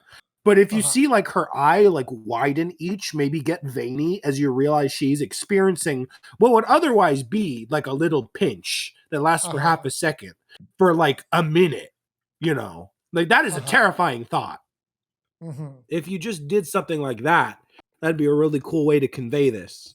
And it's a cool way of showing, well, what I thought was a cool way of showing that Rihito is more experienced at this power and that you have to acclimate to it. But as we are about to find out, that isn't exactly the explanation. No, and even if it was the explanation, that would make the scene where Rihito first gets his power and is able to slow down time. Yeah, that would make that part stupid. Yeah. So Vaporwave pocket sand. What is that a reference to? I didn't get that. King of the Hill. King of the Hill, I think. Oh, okay. Someone like King of the Hill. I haven't watched a bunch of it, but I'm pretty sure it's from King of the Hill. Anyway, what the hell did you just do? Your ability should only be Flash Strike. But then why did the sand feel like bullets from a machine gun?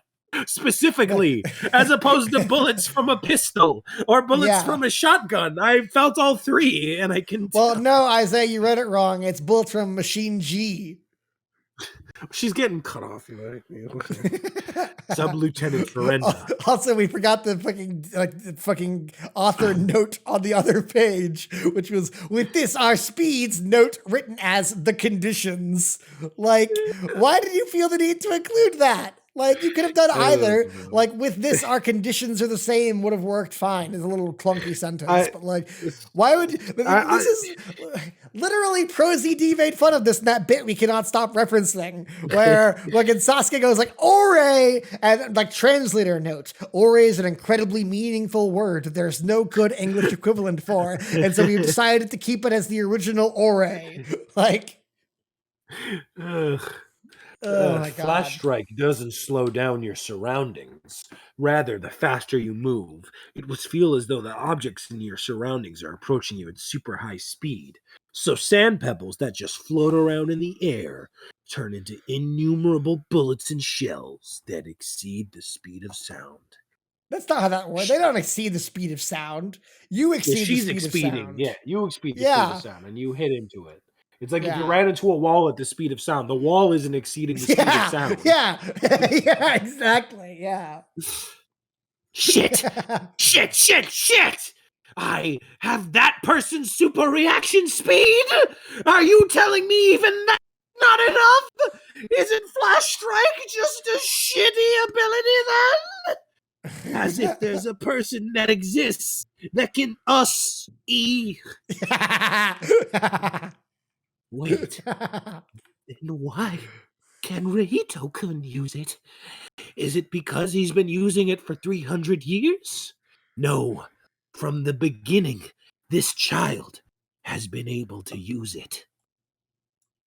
Oh, don't tell me. And then Alan has the same fucking thing. Alan, there was one. I can't even do it, man. I'm not in it. I was about to make him French. There was one rare person. Sure, why not? French Sherman, do it. I'm totally down for that. Everyone hears him in a different way in their flashbacks. When you fired your gun, I saw him run towards me. And then he suddenly stumbled into an empty space and fell. Just what about that is rare. On a battlefield, such sorry reflexes. Don't tell me. The rare Sherman was talking about at that time wasn't situational decision-making skills, but rather some random bullshit.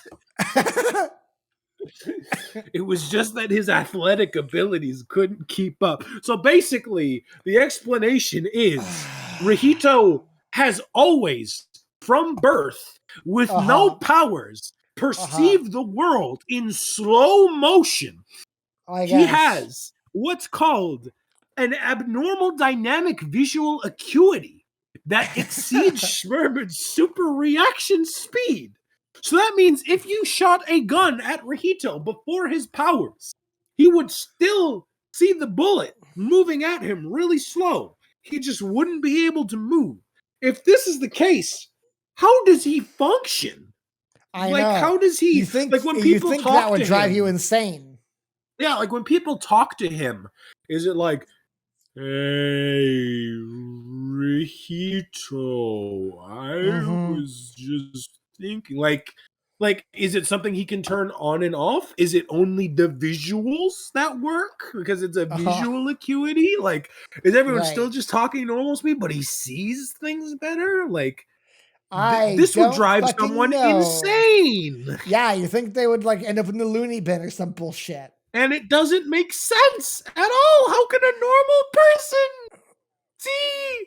Yeah, like every other power has been, even Sherman's super reaction speed as a result of being genetically linked to the all thing. Yeah. Yeah, like Rihito just, I guess, has superpowers that are not related to the all thing at all.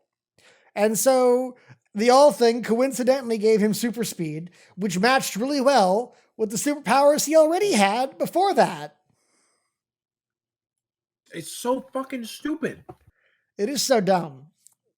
And like, the only reason this plot point exists is for a crappy way to defeat Ferenda, except not really. And it doesn't even matter. It doesn't even matter because she just copies that too. Spoiler alert. Yeah. So there's literally no reason to do this. There is a reason, Isaiah.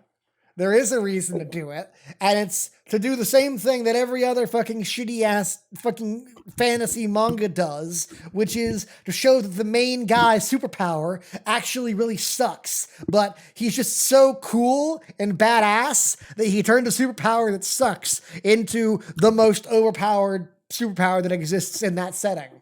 Which is the same thing they do in Asterisk War sucks. Asterisk sucks. Same thing they do in Asterisk War, and the same thing they do in Chivalry of a Failed Knight, and every other shitty ass fantasy harem show.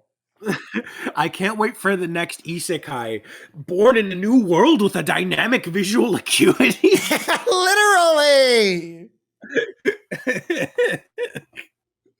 Like, the whole point of adding this is to make Rihito sad and edgy-er than he already was by showing us that he's actually so much of a badass that he turned the worst superpower ever into the most overpowered superpower ever because he's just that cool, I guess. My visual acuity can't be this dynamically abnormal.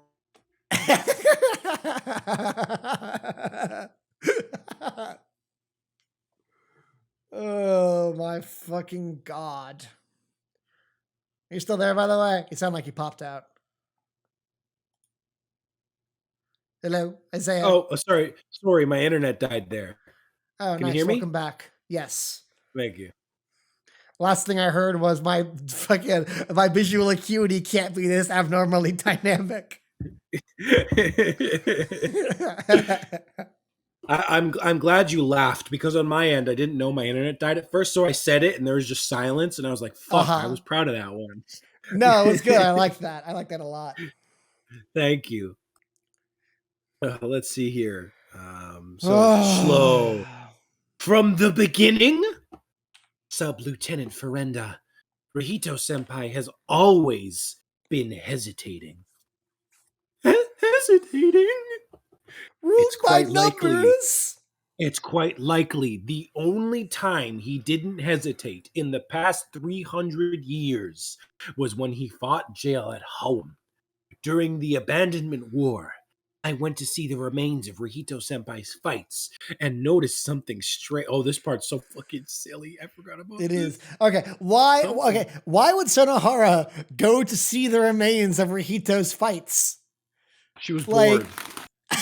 Yes. Like, hey, Doan, you want to come with me on a trip? Sure, Mizuka, where to? Like, let's go to the active battlefield that Lick just fucking slaughtered.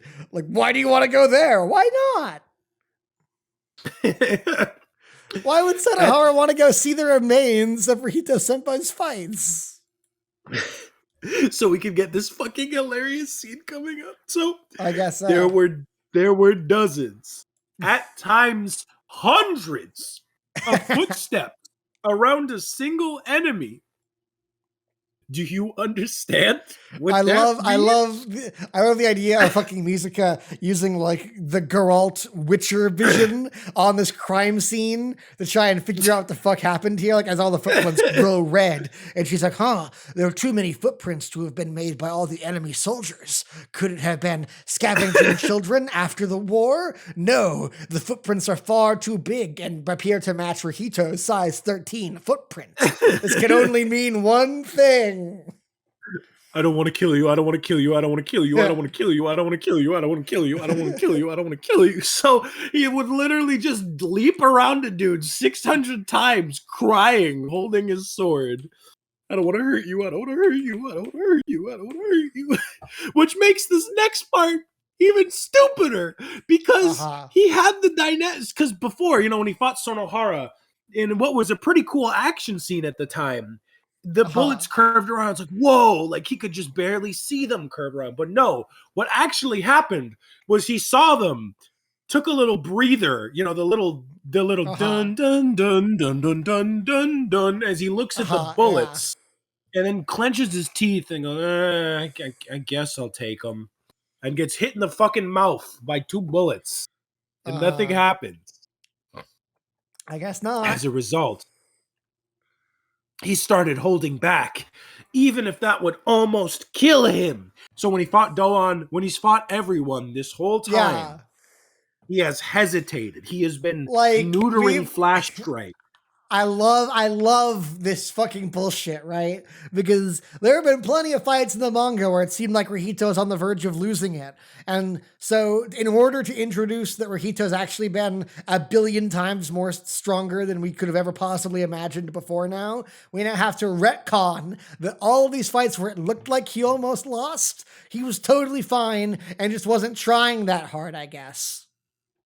Hey, remember when Rahito had to get his super strong sword because we already found out he wasn't at full power? Mm-hmm. So now we find out even with his nerfed sword, he wasn't using his full power of the nerfed sword. Meaning, it doesn't fucking... When he fought Jail. Only when he fought Jail. 50,000 count. Who did not come even remotely close to killing him, I don't think. There was a joke in that scene where Jail takes his sword and he gets it back and he starts kissing it. Like, he was so carefree that in that fight that he's free to make a joke, but also it's the only time he's ever been pushed to the point where he needed to, use all of his power. I assume that they meant, the one time where they clashed. Where it was just that final clash when he got serious with Lin, because that's the panel that they show. So okay, I meant to go back and read that fight so I could make fun of it more concretely, but I didn't have the time and I forgot. Yeah, so in that fight, Rahito, Rahito was. We knew even back then Rahito was holding back because when he saved Lin, Jail was he moved twice as fast as he did before, so we knew that he wasn't. Although the funny thing is that Jail even says after that, he wasn't taking me light, he was taking me lightly. So, but apparently he was serious then. But whatever. Yeah. Anyway, so stupid bullshit. Rahito has been going easy on everyone. He has this broken eyes that let him see good. And so he reacts. And even against enemies that had to be killed, he would do it so swiftly so that they could at least die gently and peacefully. Get it? That's why she said the words. That's why she always said that. And that's why she said she looked up to him and wanted to be and do it like him. Because back then we thought she was giving an evil villain speech, but really she was just saying that even when she kills people, she wants it to be quick and painless, just like him. Does that make sense when she was evil and rapey and wanted fucking people to die, though? And yet you... What'd you say? Does that make sense, though? Because she was evil and rapey and wanted people to die back then. She had an evil drug. Everyone, so why would she want people to die gently and peacefully? Everyone gets a little evil and rapey sometimes, but the truth will set you free. And that's what she did, I guess. That was a horrible joke. And yet you... First of all, I'm fucking... pissed drunk reading this bullshit. I don't need to fucking be 10 out of 10 on the joke maneuvers. Okay. I'm providing free bullshit. I'm not getting paid for this. Anyway, you've done something you shouldn't have in front of Rito Senpai. You treated a child who clings to his mother like garbage. I think that's a little worse than garbage. You kind of fucking snapped his neck. Yeah, lit him on fire. Yeah. Sub-Lieutenant Ferenda. Oh, she stole something. Boop. You've stolen. So even intangible things count here. So if I like, let's say if like she got a little close and I was like, hey, you're stealing my air. Would it go like, or if I guess someone so. And I'd be like, I stole a kiss from you. Like I guess, and it only goes up. It only goes up in this moment when Sonohara points it out. Like, shouldn't it have happened like the second she killed the child? Presumably, this is when she stole the kindness from him. You've stolen it from him, Rehito Senpai's kindness. And then he takes a step, and it looks like her pussy explodes. And also her boobs are like flapping and hitting her in the face. Yeah, and then she's motorboating herself. I like the bottom panel, but that second one is just stupid. Like the bottom panel is a great way to show it. But anyway, so then he grabs her hand. You spin me right. That's what he's doing. He's just swinging up. Like alone, Gay Bowser. Even though I'm just getting thrown around because of the sonic booms, even the air feels as hard as an iron hammer, which I would know. It's the part where we start like the fucking communist, Russian national anthem or whatever. It's a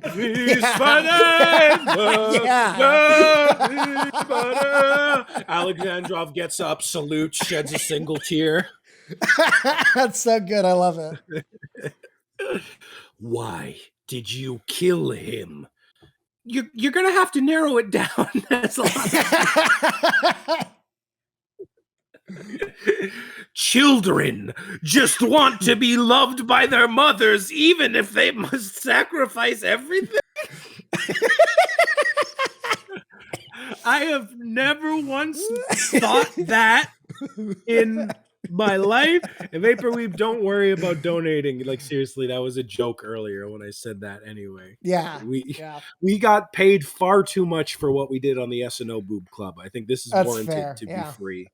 Agreed. Fucking all you guys literally paid for Austin's trip to come see me. That was awesome of you Very guys. true. Like, I couldn't have asked for anything more than that. Anyway. I could have. You could have paid for 2 trips, but fair enough. Maybe when we talk about something good again, then we can be like, all donations will go towards my trip to Texas.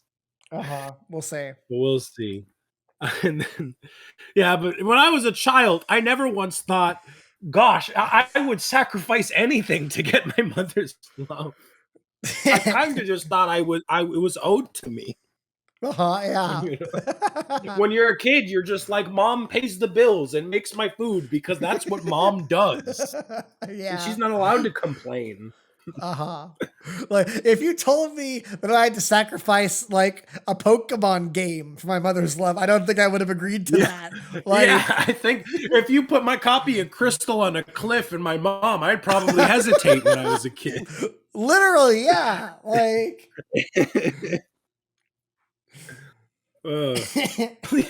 please, if I get punished by something like that, I'll die. I'll get torn into pieces. That's got to be intentional porn dialogue, right? It's gotta be. Right? It's too Like, big. Yeah, no, I can't take it. Kill me. And then he hits her with the same sword explosion that did nothing last time, but now it's caused the rare blood of Hagao. Where she has done the Hagao face so hard that she's coughing out blood. I guess so. Somehow, I need to find an opening somehow and copy that abnormal dynamic visual acuity and then use the fast strike. And then we finally get a moment of clarity from Minazuki where she states, I can't even tell what's happening anymore.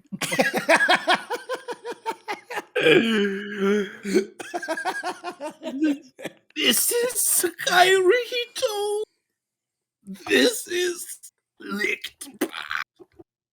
I'm going to die. And she makes the rare death of Hagao. This is literal torture porn now at this point, which isn't new to Plunderer, but No, for the not. first time, someone is getting off to it. What the fuck is the tone of your fucking manga, Minazuki? Do you want me to be impressed by how cool the final attack is, or you want me to be jerking off to fucking Ferenda's corpse? So much for the non-killing army, am I right?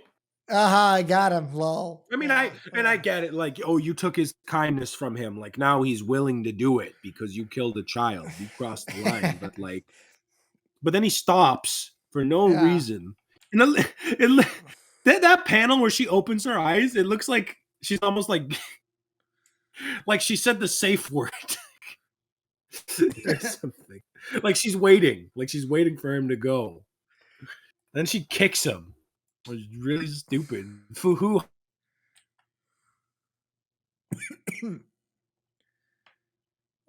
You still there? I think you disconnected. That joke was so good that Isaiah fucking got blasted in orbit. Like he's not. He's Isaiah, not even saving. Hold up. You disconnected for like a minute. Oh, can you hear me? Yes, I can hear you now. What was the last thing I said? You were reading Ferenda's laughs, like foo ha ha ha ha ha. It finally worked. It finally worked. You hesitated, didn't you, Rihito-kun? You live. Unable to make it in time. I enjoy how you've got some fucking Weevil Underwood from Yu-Gi-Oh in her voice right now. Thank you. But what I love here is that she's like, you ran out of time. For what? He could still chop her head off and then just go kick Ainz. Very true. What is stopping you? And more importantly, he's just watching. He can just go like wouldn't it make more sense if like he stopped and then instantly went to kick Ainz off, and then in that moment Ferenda copies it, like she just needed that second, you know? Right. But no, because we need a chapter cliffhanger so we can use all of next chapter for her to copy it. Spoiler alert. Yeah, Even though when she copied Flash Strike, she was like, okay, got it. All right, cool. Yeah. I don't fucking know. I don't know. Fucking the abnormal dynamic visual acuity, I guess, is part of his genes. And so I'm kind of surprised that she could copy it in the first place with an all thing. I would assume an all thing power could only clone another all thing power, but I guess not. In which case, why does she not just give herself like all the abilities? Like, why stop at ones that exist if you can just do fucking anything, right? Like, why not make your count 20 billion and give yourself the biggest. Sorry, I'm coughing from fucking laughing a bunch at the previous jokes. Why not just make yourself like infinitely powerful if you can just like make shit up, right? Like, Yeah. Does it need I'm to copying exist, the way I that guess? guy. I'm copying the way that guy walked. I'm copying the smell of this grass. I'm copying. I don't fucking know.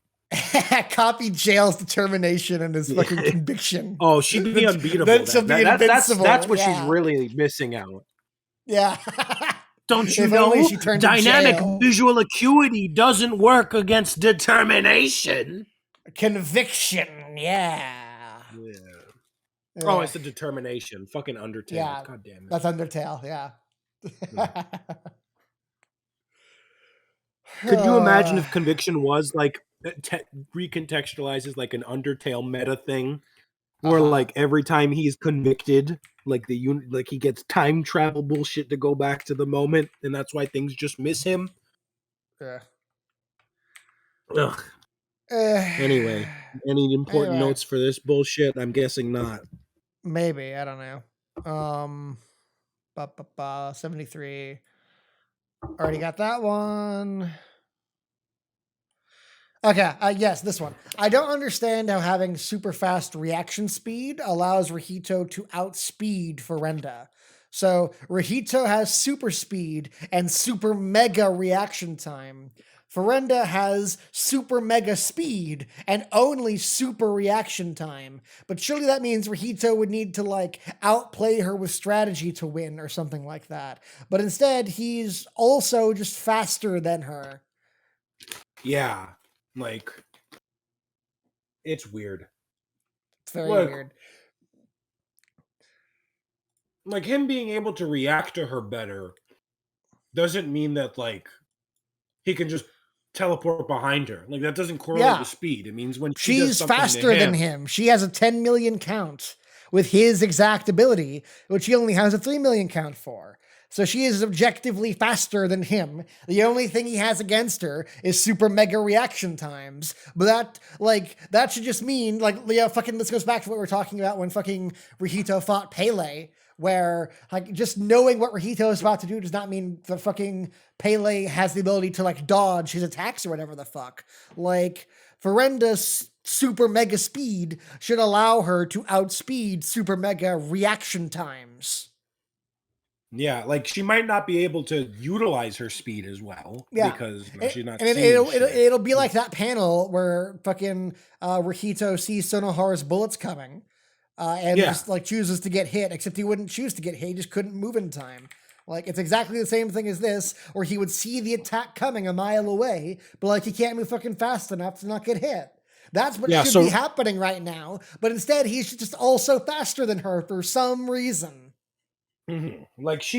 Like the way he should be hitting her is with like clever tricks, like you said. Yeah, like I know strategy, she won't be able to react to this. So like if I like use a feint or something, even if she can dodge it, she won't be able to like react to the follow-up in time or something. Right, yes. Oh, yeah. In fact, One Piece actually had a very similar thing. It was almost like a combination of the Pele and Ferenda thing at once.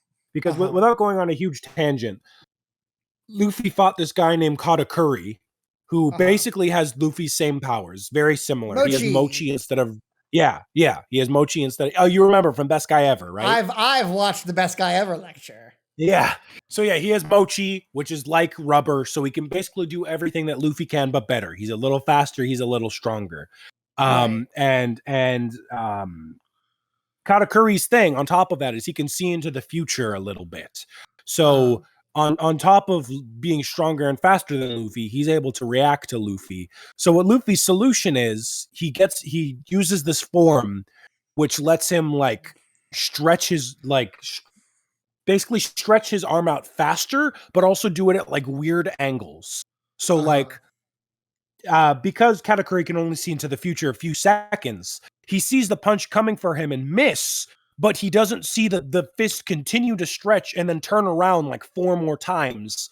And then like 4 seconds later, it like comes back and hits him the second time. So using that strategy of like delayed hits and things that fall just out of his precognition. Yeah, his future sight is how he's able to like sneak in hits until eventually they're like putting on equal amounts of damage. Mm-hmm.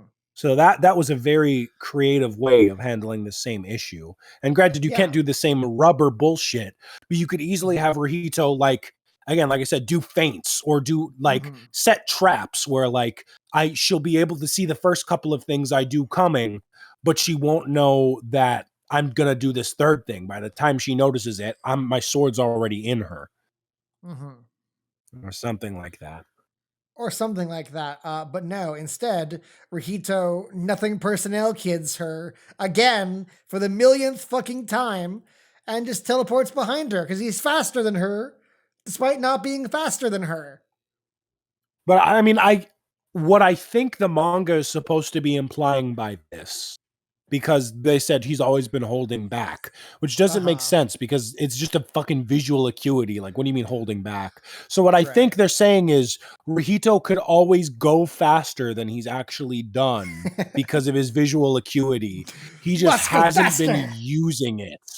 So I think that's the implication here. Like, oh, he's always been able to go like 5 times or however many times faster than he actually is because of his visual acuity. So Ferenda can react to like the normal things that Rahito could react to when using Flash Strike. But now that he's using his true Flash Strike, you know, he can fucking, it's stupid. I don't even want to justify this. Poor Ivan is so lost in the chat right now. Yeah, Ivan. Yeah, you missed it. He missed 2 chapters and like nothing makes any fucking sense anymore to him. Okay. So basically Ivan, we found out in a horrible retcon that basically flash time is actually a shitty ability because it doesn't give you like super reaction speed to go with the super speed. So like, say if I throw a pebble at you, even though you can move really fast, you won't be able to tell I threw that pebble at you because you're reacting in normal speed. And so if it hits you, it's going to really hurt because you're moving at supersonic speeds. You know, it's like if you ran into a wall at supersonic speed, it's going to hurt. But we found out that the reason that Rahito can react to it is not because of Flash Strike or his Baron powers, but he was born with what they call an abnormal dynamic visual acuity, which basically means he's always been able to see things in slow motion in fucking Matrix bullet time. That's just been a natural thing he can do. And that's why he's better using Flash Strike than everyone else. And somehow that means he's faster than everyone else. Yep, so that's the explanation. So it's fucking stupid. And now Ferenda wants to copy his eyesight instead of his super speed. and then later, oh, it'd be such a good twist if she copies it. And she's like, I can't fucking see at all. What's going on? And then Tokikaze smirks and she's like, didn't you know? Rahito wears contacts.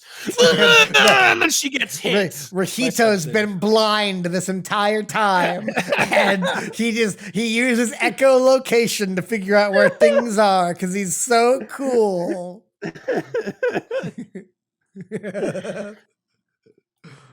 is the worst fucking manga I read in my fucking life, guys. We are 3 hours in, and that's only half the fucking chapters. Kill me. I mean, again, the rest is easy. Like, that was, 40 minutes for one chapter? So, like... Yeah, as opposed to the hour and a half for the first one. Yeah. I think the rest of them are going to be like 40 minutes, too, just because we don't have fucking that much to say about it. Just a bunch of, like... notes. Yeah. All right, let's go. 74 time. The return of everyone's favorite characters, the evil clones. Mm-hmm.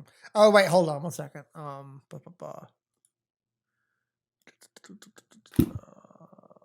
Okay. So there were some more notes that I thought there was a line break that said different chapter, but it turns out it wasn't.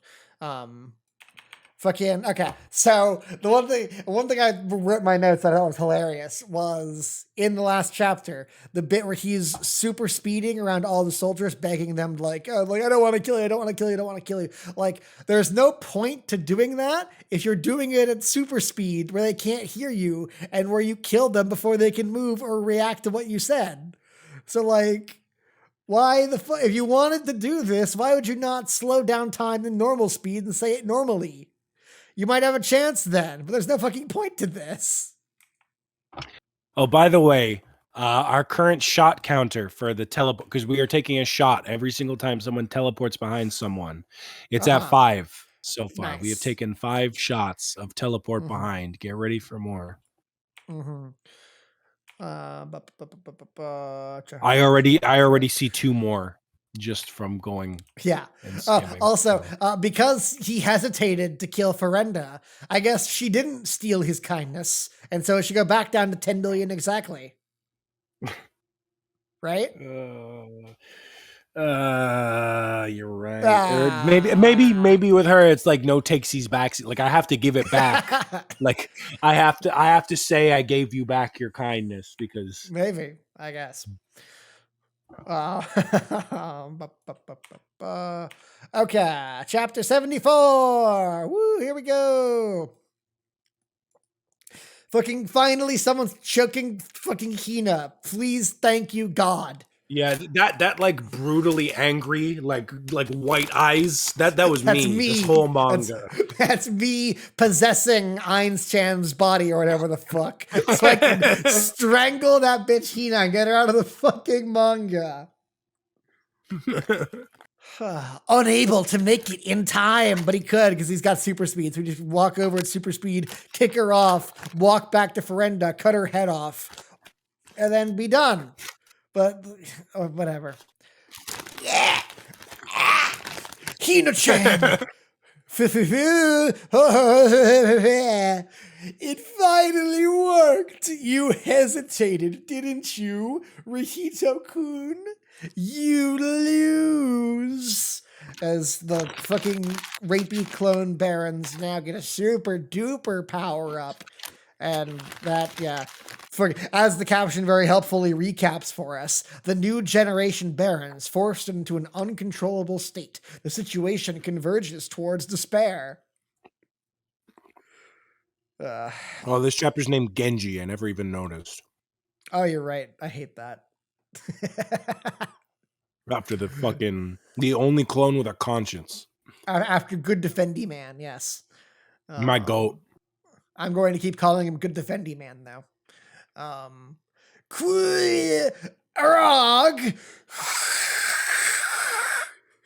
Impossible. I was trying to figure out how to read a bunch of H's onomatopoeia style, and I guess yeah. Impossible. My heavy strike is getting pushed back. What is this strike? What do you mean? Okay, there's back? A teleport. It's gravity. And yes, someone teleports behind him. Okay. Nothing personnel, Bottoms kid. up. Bottoms up. And then the very next page. Doan's fucking gravity is magic again. It broke it like glass or some crap. I don't give a shit. And then the next page, another one. Yep, and then a clone teleports behind Sonohara. This is the only way Minazuki knows how to do this bullshit. Like, come the fuck on, guys. That's 7. And then Sonohara fires a gun, a pistol. I don't know what the fuck she expects that to accomplish at this point. Like, I guess this has not worked since her introduction.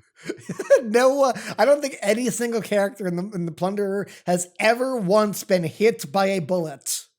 Jail got hit in the chest. No, it bent around him, didn't it? No, the first time in introduction. Remember, she shot him in the chest. Okay, she got one. Okay. Yeah. Anyone else? Just people that don't matter.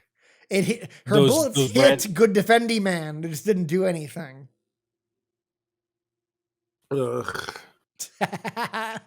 She's useless. On par with Nana. Anyways, so a big speed explosion happens again for the fucking 30th time in the manga. Her biting the bullet is silly, but at least something sort of interesting, I guess. It's not terrible. Yeah. It makes it look animalistic, I guess. It's just whatever. I love all of the Class 1A silhouettes in the background, by the way. That'll never not be funny to me. That there are more people here who we just don't know and don't see ever. Ever. Anyways, what? What is that count?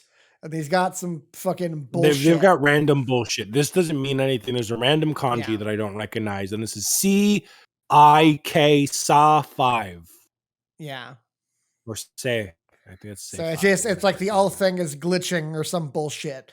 But like, why would a drug cause the all thing to glitch? I don't know.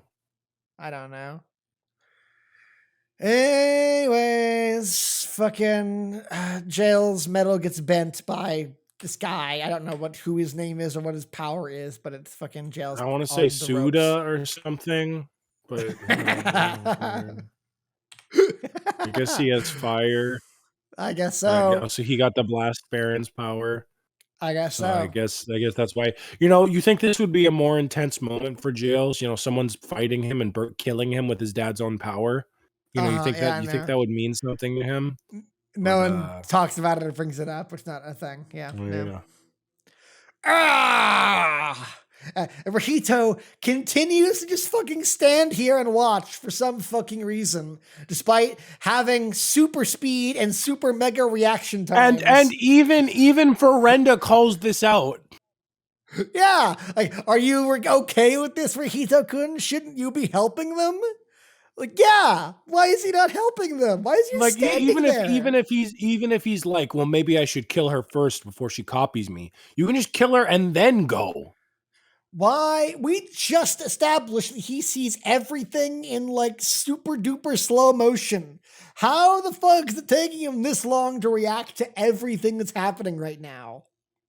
Jail does also have the firepower, Ivan, but the new generation Barons, all their powers are copies of the old generation, except for Hard Defense Man and the girl who can only read memories instead of thoughts.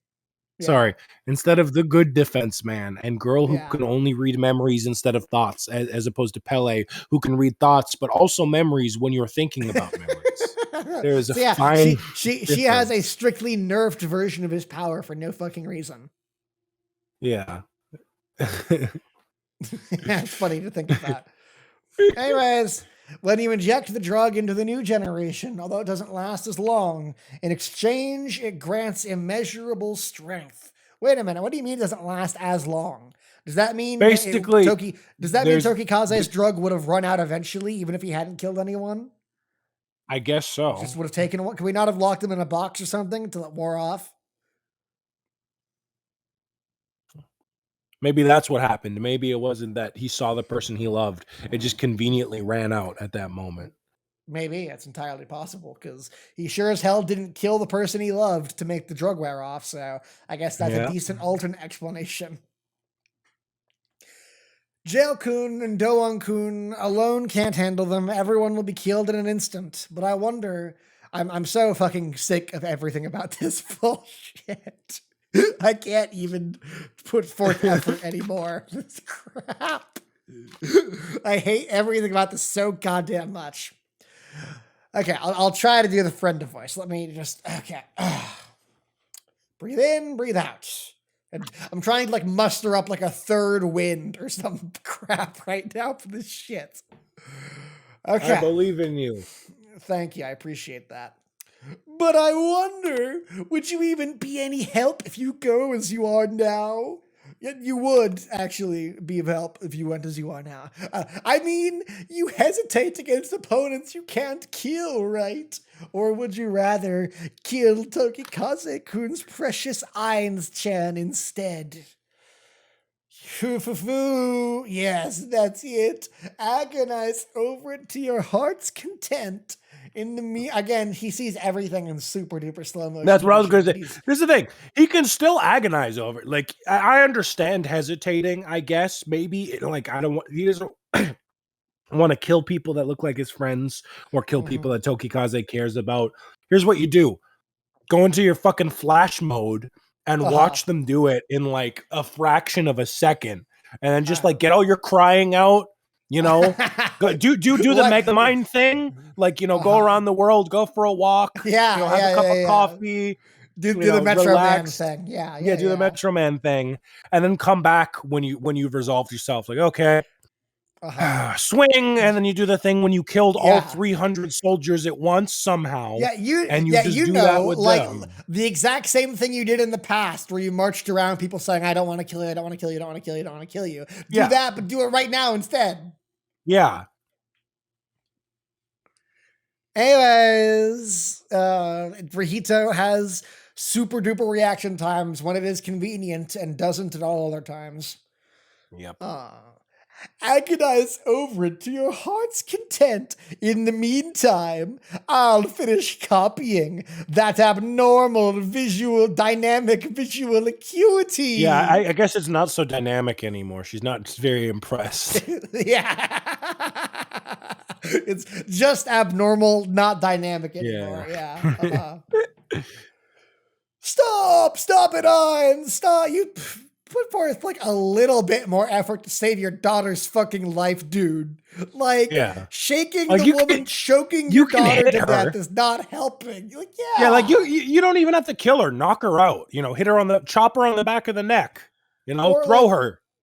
Chop her arms off or something, right? Like that wouldn't kill her, but it would stop her from strangling your fucking daughter. Even if you don't want to go that far, just fucking like hit her a little bit. Don't just be like, stop it, and shake her a little, like she's a fucking grandma.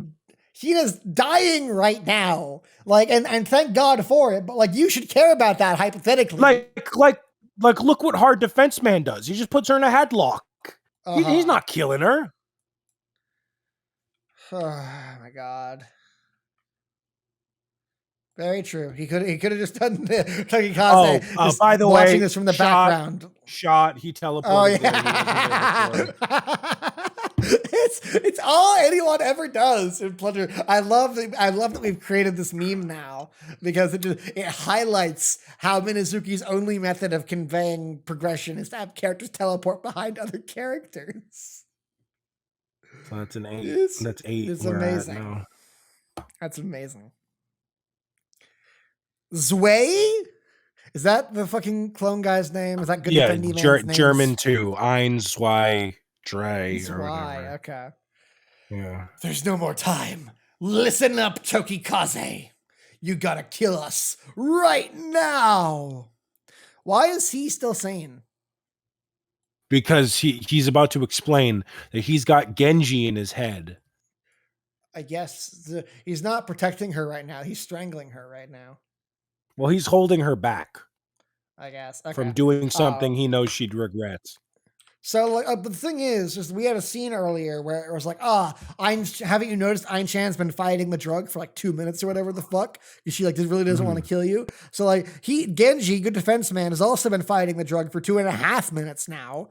And fucking Ein's gave in to the rapey killy instincts. Hey, listen. He's got a good defense against drugs too. Oh, I guess fair. I can't argue with that. That's totally fair.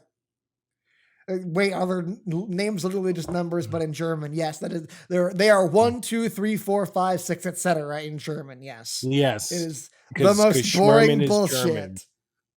Yeah. Anyway, even though Ferenda made the clones, and I don't think Ferenda's German, is she? Well, what's her name? The clone Sherman looked after them, so I guess he kept the German shit up. Okay, I guess. even though Clone Sherman has no idea what the fuck Germany is or knows any of the German language. That's why he only named ancient history. Because that's why he only named them after numbers. Because Ferenda, when she was trying to make him act like Schmerman, she's like, okay, Schmerman's German. What does that mean? 9, ein, zwei, drei. Sausages, the Holocaust, that kind of stuff. So he's going off of bare Duolingo German basic knowledge. It's Clone Sherman doing fucking Duolingo on his phone in between giving evil speeches so they can appear more like the real Sherman.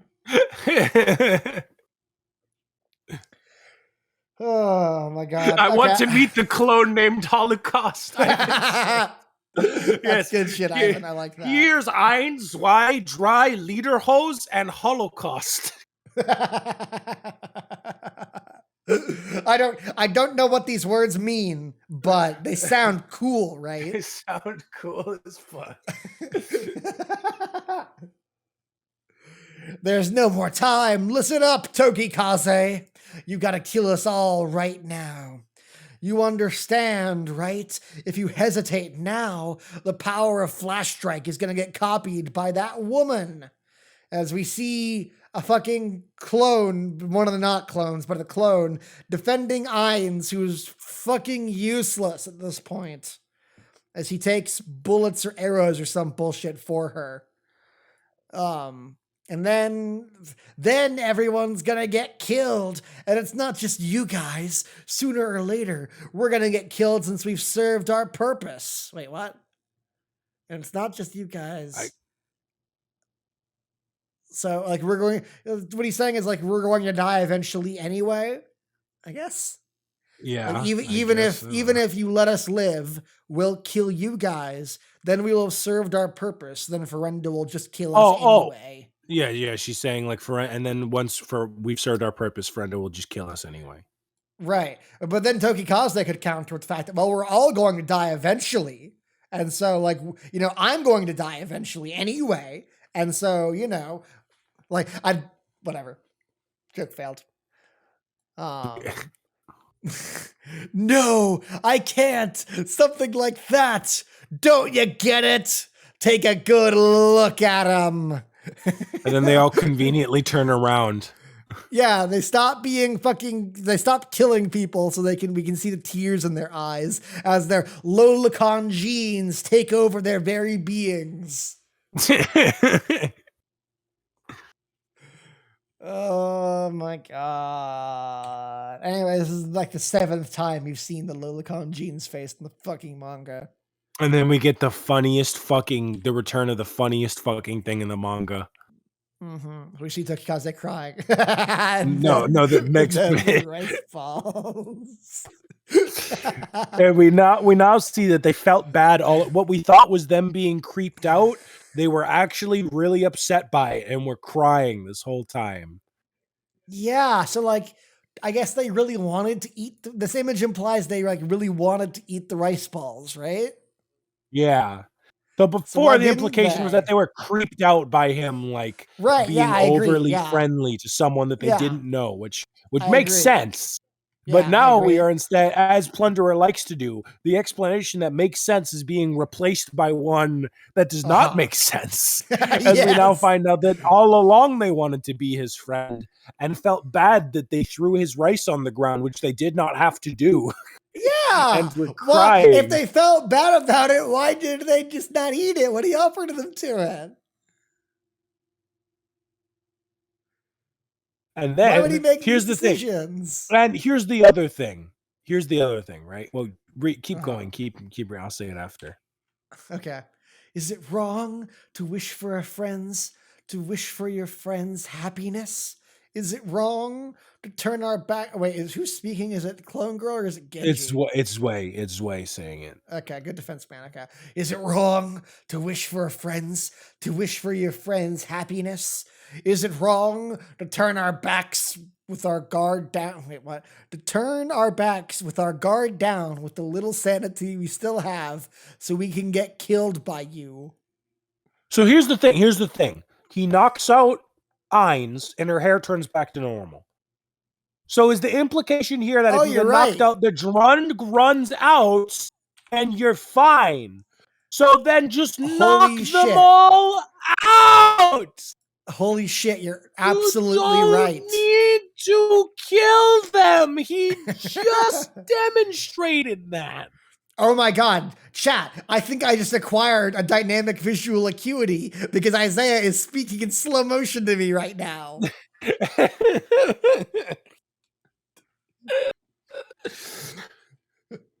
But yeah, no, I didn't even realize that, but you're absolutely right. He knocks Clone Girl out, her hair goes back to normal, and then he hands her back, and she's fine. There's no way he's gonna let her get killed. Because he's saying, the next page he goes, there was a voice telling me to protect her. no matter what. So he's saying that like he knocks her out, she's back to normal. So he's like, just kill the rest of us. She'll be fine with that, I'm sure. Yeah. Like, why the fuck not just knock them all out? I guess I don't fucking know. No reason? No reason. Okay. Also, there's been someone screaming inside my head telling me to protect Ainz no matter what. Why would the cloning work this way? Even though it's not worked anything like it's that because it's not basically Genji's ghost is the implication, like the ghost children. We have the return where Genji's been like, look, bro, even if you're not me, you're me. You need to protect Ichinose. And he's like, who the fuck's Ichinose? Ainz, whatever. Protect that bitch. So it's not what I previously thought was that, you know, like that just carried over in his genes or whatever. But really, now we know that Ghost Genji has just been around saying protect her. Meaning they don't really have a bond. He's just been saying, you need to protect that girl. And he's like, well, I guess if my schizophrenic episode is telling me to protect that girl, I really have to. Yeah. You should always listen to the voices inside your head. Yeah, literally. So... Okay. It's not just tell him. He specifically says screaming. So could you imagine this whole manga? Just protect Ainz! What are you doing? It's like backseat gaming. Like, oh, bro, no. You got to do it like this. Well, again, this explains very well why he's good defense man if this is the case. So yeah, I guess that all lines up. So I guess that impacted his power because he's had a guy screaming in his head saying, no, don't take Flash Strike. You got to protect her. Oh, well, I guess I got to pick the good defense. And then Ferenda's like, what? That's not one of the Baron powers. What are you talking about? Like, you're gonna ruin the whole like club dynamic thing we got going on. I specifically for you 7 kids out of the 30 of you, I decided to give you the specific Baron powers. So why are you gonna throw that shit off? I don't even know the rest of their names. Look. So in all actuality, one of the random like 30 class A clones in the background is probably the one that's like, yo, I got Heavy Strike, guys. Yo, check it out. And it's like, what? Oh my god. Like one of the Genji is good defense man, and one of the background clones is like, oh man, I got like a dynamic visual acuity, and someone's like, like that's ever gonna be useful. Anyways, well then, I can't keep this up for much longer. I'll leave the rest to you. Stop it, Tokikaze. No, you see, that's the thing. That's the thing, Ivan. Like 5 of them have Baron powers, and then the rest just have random bullshit. So, like, Suda, I think his name has Alexandrov's fire. The girl with the bow and arrow has Sonohara's pursuits. The girl with the spear has Tokikaze's fucking blink strike or whatever it's called. Ichinose's clone is Flash Strike. And then that one girl with the hair buns has a gimped version of Pele's power, which she can read memories instead of thoughts. So, but this guy, instead of Heavy Strike, has good defense. And then I don't know what the fuck the clone that is supposed to have Nana's time travel has, but she don't got that. That's for sure. Well, maybe she had a gimped version of her time travel. It time traveled her into the future, and so we haven't actually met her yet because she's like she's in the year 20,000 AD because fucking her power fucked up or some bullshit. or maybe instead of like getting like visions of the future, she has flashbacks, like literal flashbacks. So like she'll get her ass beat and then she'll have a vision of like the ass beating that she just got, and it's just not helpful at all. Oh my god! Or maybe the gimped version of the time travel power is that she can travel backwards in time, but not in space to match. And so she travels backwards in time, except she is still where Earth will be 20 years from now in the universe, cosmically, sort of thing. And so she just appears Oh. in the middle of space and suffocates to death. And that's what happened to that clone. She appears like inside a wall that wasn't there 5 years ago. Yeah. Because a Yeah. building was built. Fucking error, mismatch, human is dead, jelly banana bullshit. Yeah, absolutely. That's right, Rihito-kun. Or no, wait, sorry. Stop it, Tokikaze. There's no need to do something like that. I'll kill Ferenda right now. Which you could have done. Right now. Yeah, I'm going to have done this whole time. You could have done this like 10 minutes ago. See, Rihito has the reasonable thing here. Just hold off the clones until the drugs wear off. But he should have had that realization 5 minutes ago and just chopped Ferenda's head. Like, he was literally about to murder Ferenda. There was no reason to stop. Yeah, no, it just fucking doesn't make any sense.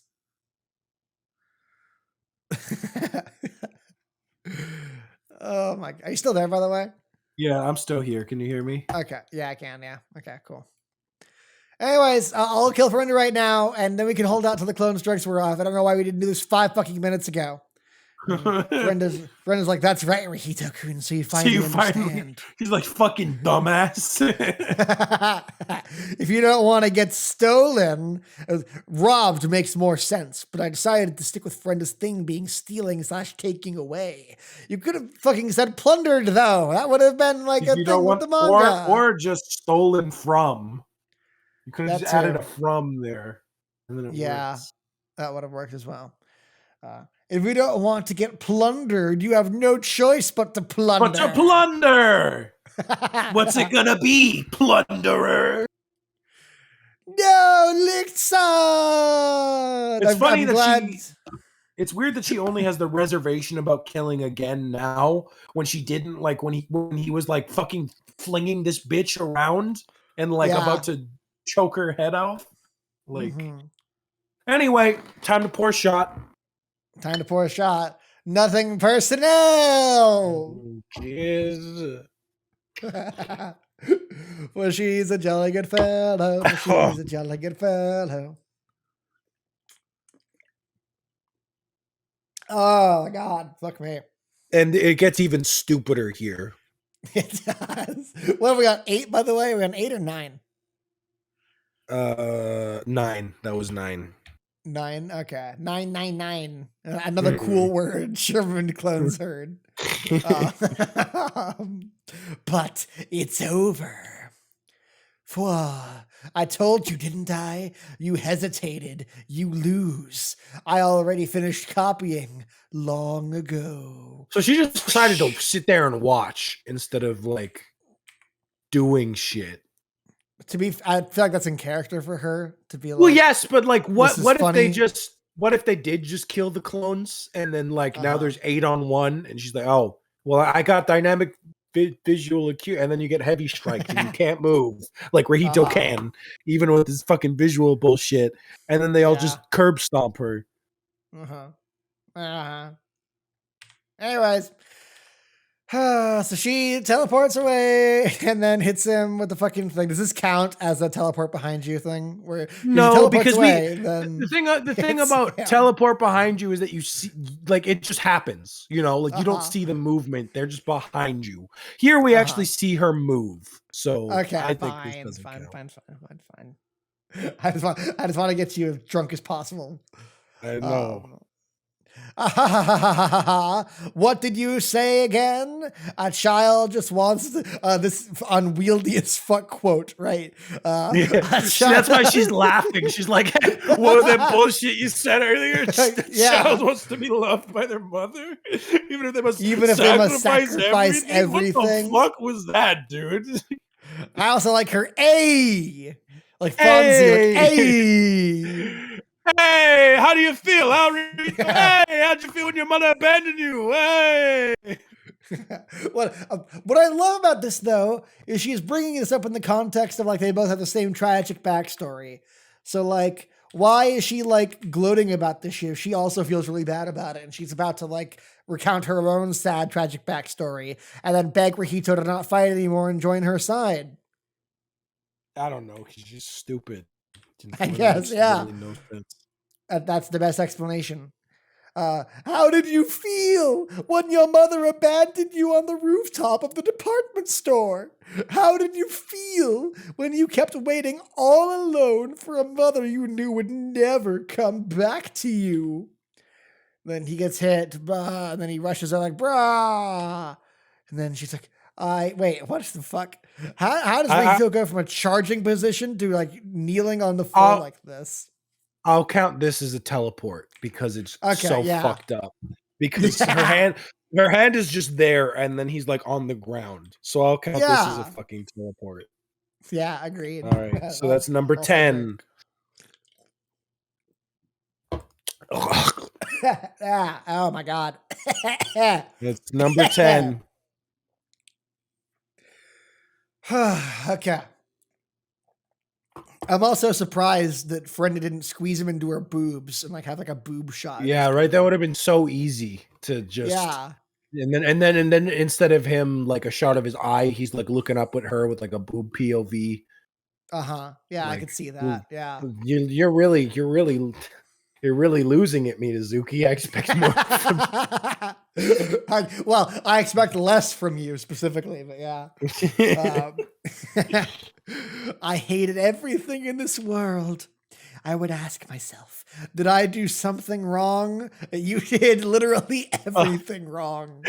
And to answer your question, Ivan, heavy strike is what they call Allen's power. So there's like most of them end with strike. So like there's flash strike, heavy strike, whatever. Blink. I don't care about the red blink strike. Even Sonohara's was called like not pursuit strike, but something bullet like strike. But yeah, they all because basically the naming scheme is that they're all something Geki, and Geki means attack. So it's all like fast attack, fire attack, gun attack. Just bullshit. Oh my god. Okay. Did I do something wrong? Am I the only one that is unneeded in this world? Why am I the only one getting robbed of everything? As we see the legion of perfect families passerby this amusement park that she's sitting at, from the inexhaustible supply of perfect families that exist in the Plunderer I'd like to world. think, since we know Ferenda was stalking Hina all those years, that every time Hina like saw a perfect family and cried, that Ferenda was like 20 feet behind her, also crying. Yeah. Like she got like really invested in Hina's like emotional journey to the point where she forgot. And then Tokikaze was like another 40 feet away in a hood, like crying at the perfect families because his wife's dead. Yeah, now Ivan, she is not on the exact same bench. There's a much bigger theme park behind her, but it's the exact same fucking bullshit. She got like abandoned with ice cream at a theme park. Yeah, they have this. She's doing the you and I aren't not so different, Spider-Man. Literally, but like they have the exact same sad, tragic backstory.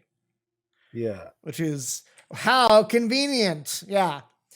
And then she does some bullshit to make a chair for Rahito to sit in. That's what Jail did. So she's using Jail's power to make an iron chair, like he did. It looks like metal. It looks like wood. I don't believe it's supposed to be. It's supposed to be iron. It has Jail's black electricity effect.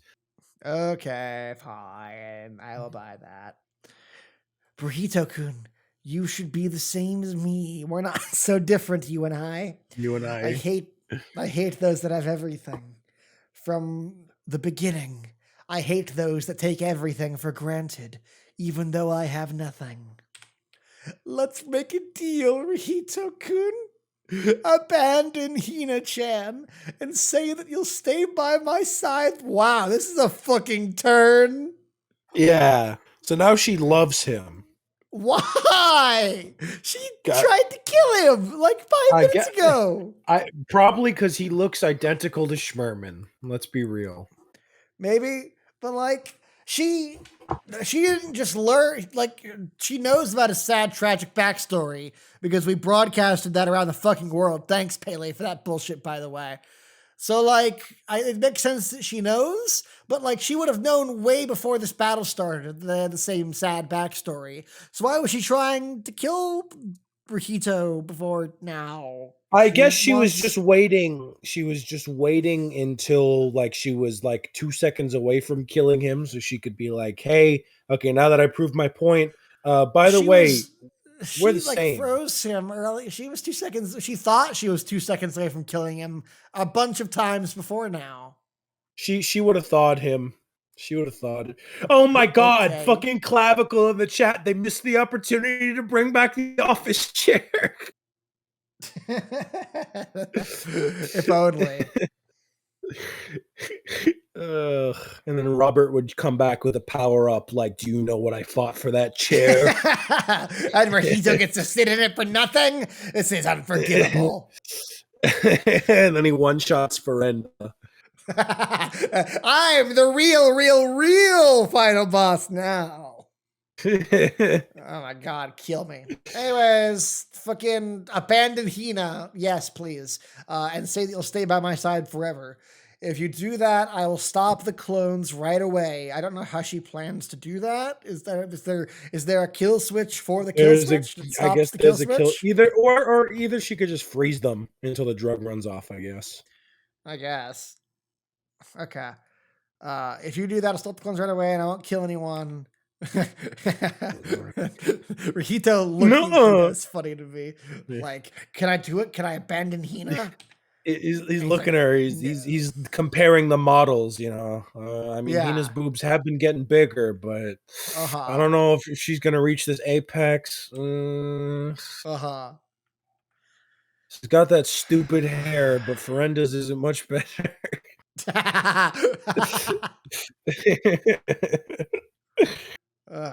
Do I keep fucking my brother's daughter? No. At least Ferenda's more my own age, so maybe it's less creepy as fuck. Anyways, but he decides no, he wants to fuck his brother's daughter. He can't bear the thought of not fucking his brother's daughter. And so Ferenda's like, I would have been happy even with a lie. You're just like your parents when it comes to things like that. Quote, most likely refers to his mom. I assume she meant like Sherman or something. You're just I assume she means when it comes to things like that. Yeah, 100% she means Sherman because he rejected her the same way. Yeah, you're just like your dad when it comes to things like that. I think works for that. Okay, yeah. Fine. Well then, let's kill you. Like immediate gear shift back into the original fucking thing. Okay. Back to my evil, stupid voice. Well then, let's kill each other. But don't regret it, Rihito-kun. With that choice you made, I wonder just how many people will die. Also, I love that Rihito gave the perfectly valid option of like, hey, let's just hold off the clones. But now that Ferenda is fighting again, Tokikazu's like, oh, well, no, we should not even try that. Back to murder mode. I could walk over right now and chop Ferenda's head off for Rihito while she is busy fighting him. And then Rihito can help me hold the clones down. But instead, I'm just going to stand here and wait while that shit happens in the background. Yeah. Okay. Hina, close your eyes. No! There's nothing more we can do. Rihito can no longer beat Ferenda alone. I can't do this voice. Batman? Like, I know he jumped through the fucking church, but... Basically, yeah, no. We barons must go help Rihito right away. Otherwise, we'll all die. I must choose to kill... This voice is so dumb, I hate it. To kill someone for the sake of letting another survive. And that is my count, written as purpose. Isn't that right, Zwei? And he's like, yeah, you got it. It's like, you can't.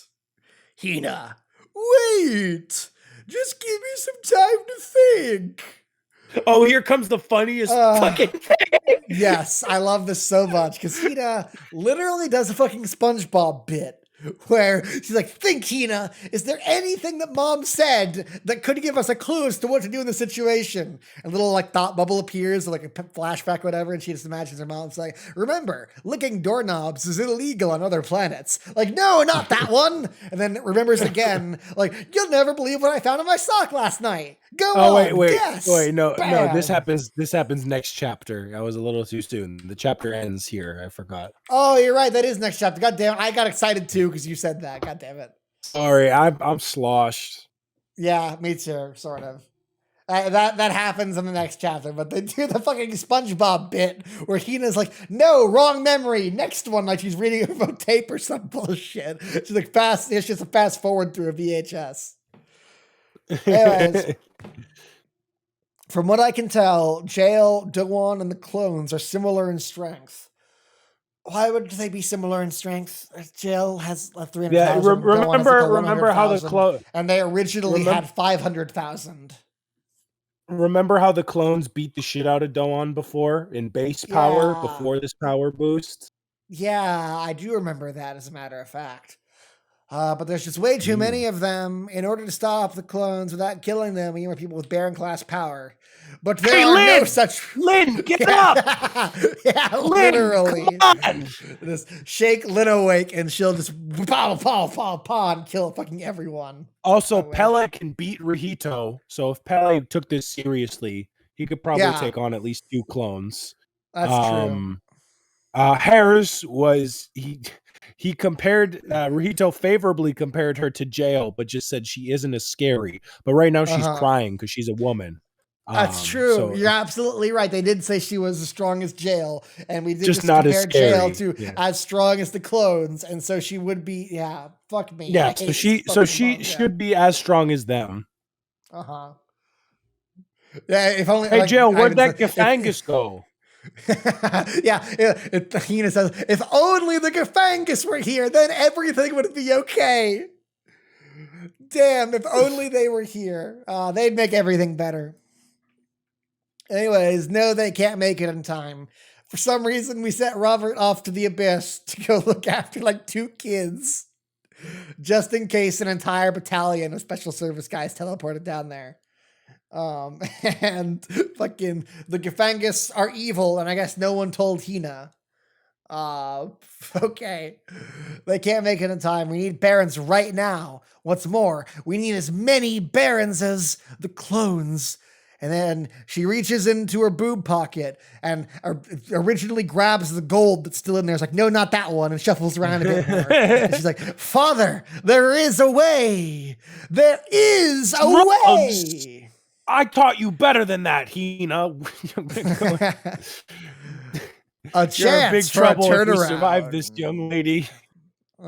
Oh my God, I hate it. Why does she only just now remember that she has the super important thing that her mother was like, you need to keep these and like don't be careful with them. These are the key to everything. Why? She's like, oh yeah. Why did she just forget? Fucking why? But don't worry. Why? Chekhov's gun has been fired once again. Even if he's gone, he lives on. Oh my God. Okay, I go to the bathroom and then we'll fucking finish this bullshit off. I hate this fucking manga so goddamn bad. I cannot wait. BRB. Is the fight still happening in the abyss? Yeah, the Robert and the other generals are still in the abyss fighting Eternal. Sorry, Ferenda only did children at least 1,000 years old. Well, yeah. For some reason, you'll see in the next chapter, Sonohara does finally do shit after forever. I mean, it feels really jarring because Minazuki randomly draws her looking like a badass after she has been like the weakest piece of shit in this whole manga, and it just does not fit. You will see, my friend. It is something. I return. Welcome back, buddy. So, thank you. My here's voice is a literal fucking dumpster right now. Like I can't even. My throat hurts so much for all the voices last chapter and all the screaming. So here's the thing, right? Mm-hmm. I went through the chapter, and if I look right, there's only one more like teleport behind you. So preemptively, I want to drink this, take that swig, and then I'm just gonna down the rest of my shit. Oh, really? So that we can make it. Or actually, let me go through. I think there's 2 more teleports behind you, but I want to get as drunk as possible for the final reading of the chapter. So let me go through real quick just to make sure that I'm not missing anything. But it looks like there's only 2 more. Right. So let's see. Yeah, Tokikaze goes behind him. She goes behind Tokikaze.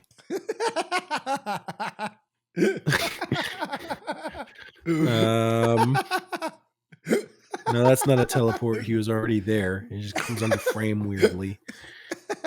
Okay, so yeah, 2 more swigs or 2 more shots, and then I'll chug it. Oh my god! 1 shot. You can do it. I believe. So in 1 volume, there was a total of 12 teleports behind you. Which, oh my god. Which, to be honest, I expected more. But to be fair, like 2 of these chapters are like just talking. So 12 in like 1, 2 12 in 4 chapters is a lot. It's still a lot. I just expected more.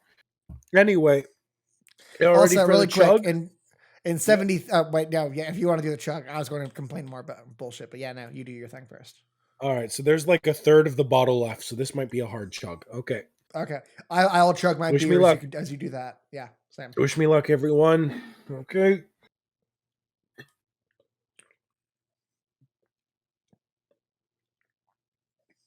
I can't do it in one. It burns. Some went the wrong way. Are you okay? It burns. I'm not done. Hold on. I need to go again. Here we go. Round 2. Fight. Okay.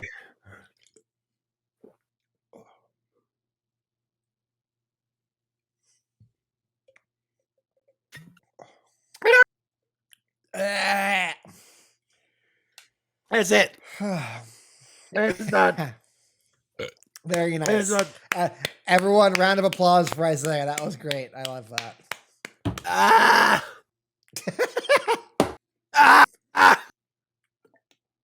Poor Isaiah. Isaiah Mellon could have chugged it in 1 go. Fuck you. That guy with the big booming voice who sounds like this can absolutely hold his liquor better than the real Isaiah. Yeah, well, I don't give a fuck about that guy because we're on the final chapter of the volume. Opens up of the stream. Of the stream, that too.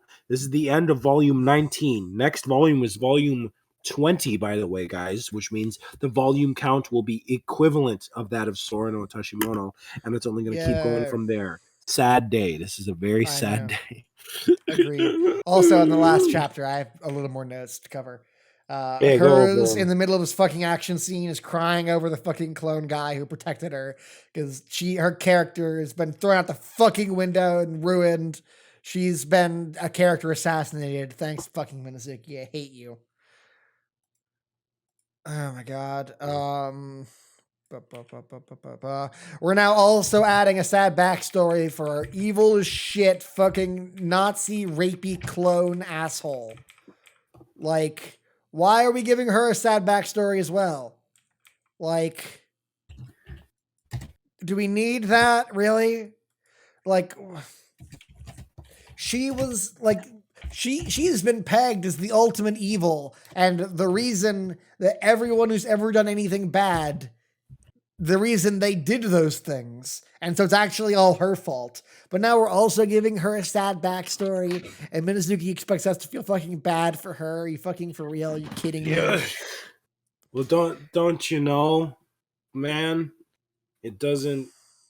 If people get sad, they make some mistakes. It's very true. They do.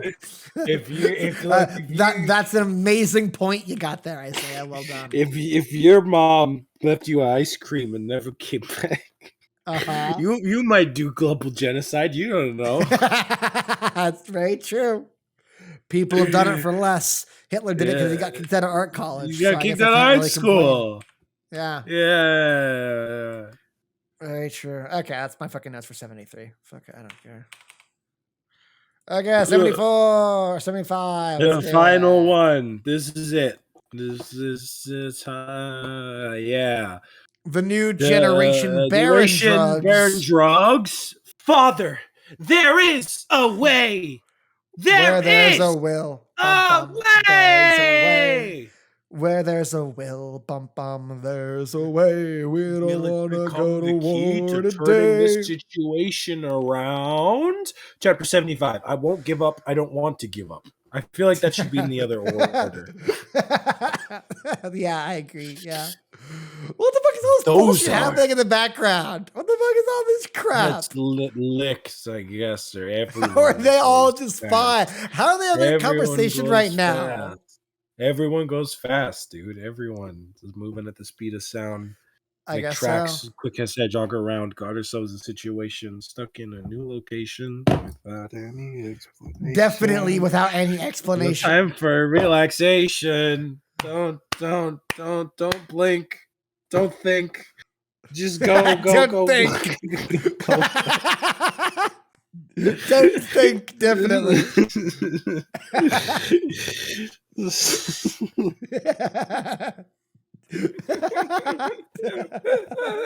Poor Isaiah is so fucking sloshed. The key is those are the new generation Baron drugs, which I've never seen before in my life. I'm just assuming. Because wait, you're totally right. Why the fuck does he know what it is? They were in a fucking vault in a lab that you need. He should have no. You're absolutely DNA right. He has no idea what the fuck those are. Hina hands these out heroically, and he's like, "Oh, the fuck is that?" That is right. They're the drugs the mother left. Anyone can turn into a baron if these are taken, regardless of genetic compatibility. In short, if I take this, even I can become a baron. Even I can fight. Even I can be useful potentially. Hina, it is 74 fucking chapters too late for this bullshit. 75. You've had plenty of fucking time to fucking be useful. So listen closely. It's impossible for you. First of all, we're far too outnumbered. Just adding in one person isn't going to change that fact. Second if only we had done this months ago. Remember we had 3 months before the war started? If only we had given all these Baron drugs to people back then. Second of all, you're not strong enough. Yeah, that's why I want to take the pills, Dad. No shit. Yeah. In addition to the new generation's abilities, the clone strength had been increased because of the drug. Yeah, that's why I want to take this drug, Dad. I doubt that had hastily created a Baron could possibly match the strength that's on par with Jail and Dawn. I don't know, Dad. Lynn and Harris are doing it with no drugs. I think I can do it. Third of all. And also, Jail's not a fucking Baron. He's just got a 300,000 count, and Hina would get a 500,000 count. First of all, you should understand after seeing Ferenda just now, she wrecked herself. After failing to properly use Flash Strike. You need to check yourself before you wreck yourself, Hina. The power of a Baron is too great. It's not something you can pick up and use. See, this would work if it weren't for the fact that the dynamic visual acuity was the reason that she couldn't do it. Tokikaze says that, then immediately counters with like, oh, unless you're a fucking godchild like Rihito. Yeah, but that's only assuming she gets Flash Strike, because that seems to be the only power that comes with this downside, because everyone else is just hunky-dory. Very true. She copied everyone else's problem. So unless Hina specifically gets Flash Strike, which I don't see why, because she's not Rahito's son or something, or daughter or whatever. It's not Rahito's son. Very observant of you, Isaiah. That Hina is not Rahito's son. Whatever, dude, man. Anyway. Also, Ivan is right. That was a huge ass box to fit in her boobs. Yes, along with the gold bar and the fucking everything else she's ever picked up that's been fucking important. Father Hina, I'm the worst father. I'm glad you agree. I'm glad you finally noticed. I know. I hurt the person you love. I guess I'm the worst brother too. And now that I think about that. I'm the worst. A lot of things. My mistakes until you showed me. But even so, you are my treasure. That's why I just watched you and never once said hi or anything. But now I can't let you go to a battle you can't win. So I'm gonna. I don't know why I let you come here in the first place if I feel this way. Yeah. So please forgive this foolish choice. This powerless father that can only protect his beloved daughter by killing those that are precious to him.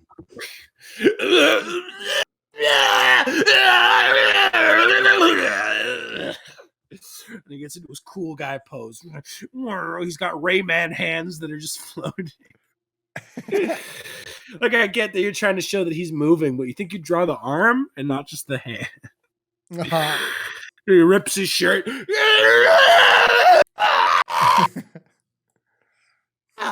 Don't give up, you idiot! Baka! I won't give up. I won't give up. I won't give up. I don't wanna.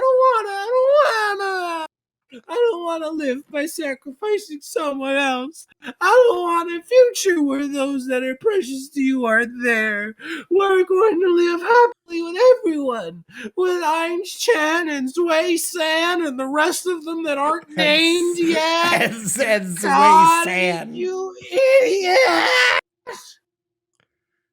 Some amazing voice acting coming out of Isaiah this year. I don't care, man.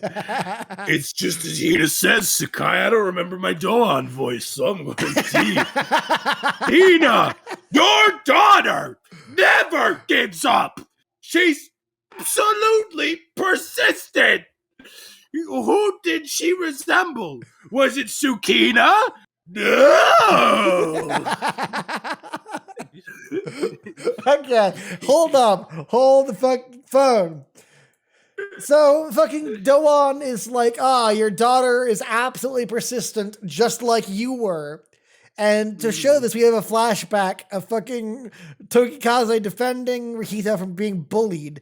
Why does Rahito, by the way, I don't remember any context for this scene. Why does Rahito look like he's in chibi comedy mode right now?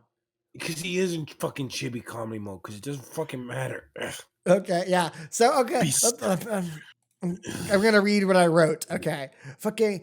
But Tokikaze did give up a bunch of times. You can't just show a picture of him defending Rahito from a schoolyard bully and then pretend Tokikaze is the kind of person that never ever gives up.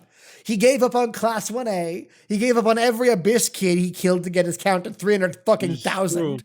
He gave up on making amends with Rahito. He was going to kill himself to save Rahito because he had given up on beating the evil drug.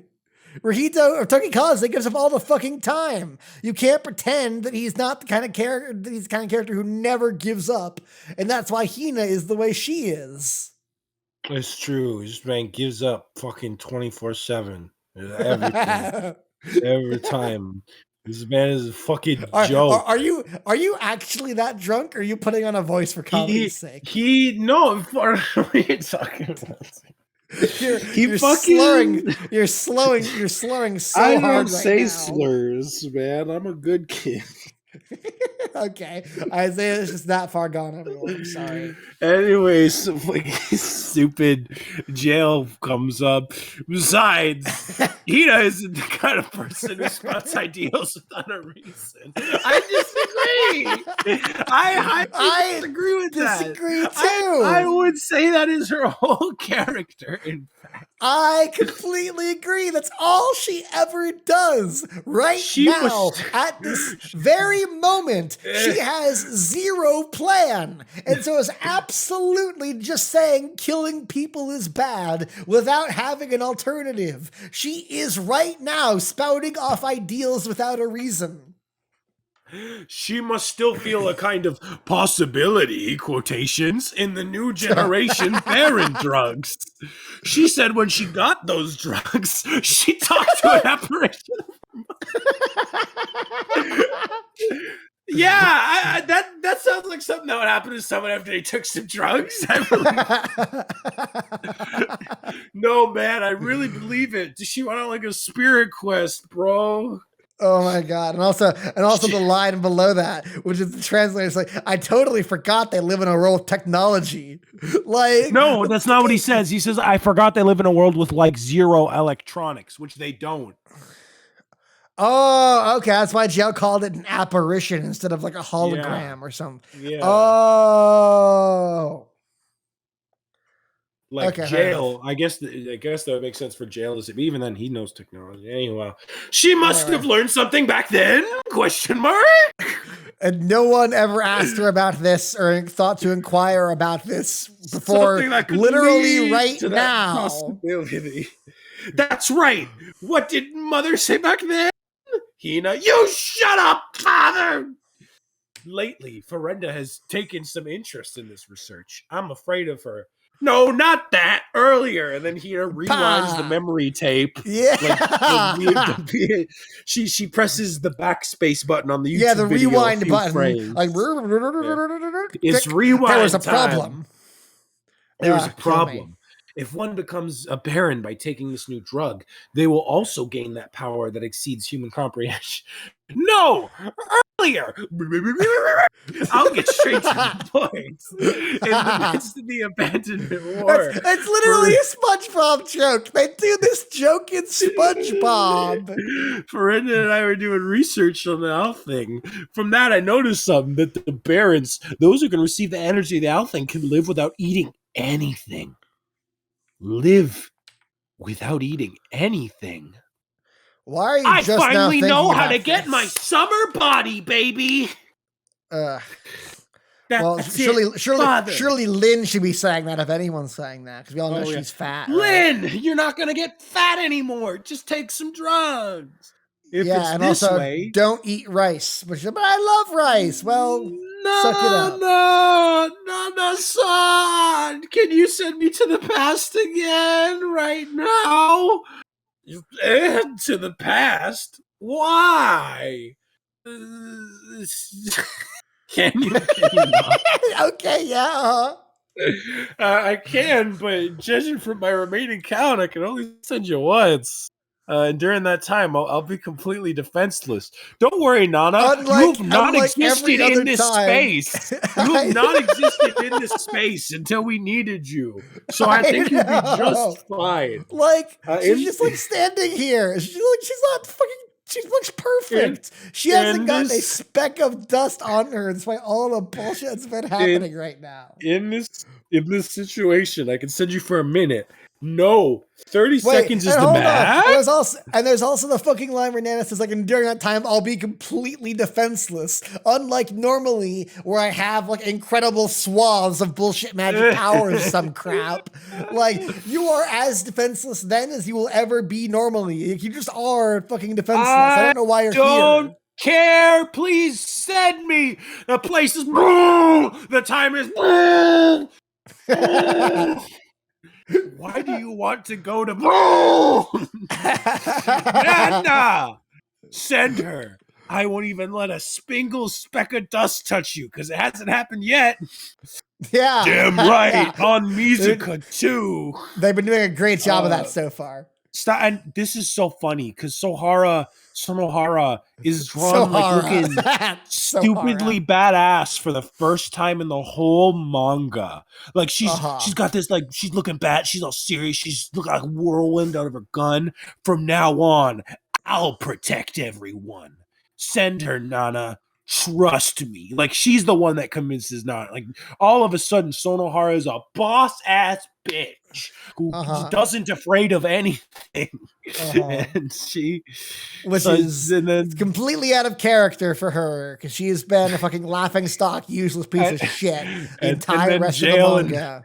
And then jail and also her robot arm is normal sized again. Oh, yeah, because before it was, like, lanky and long. Then they go...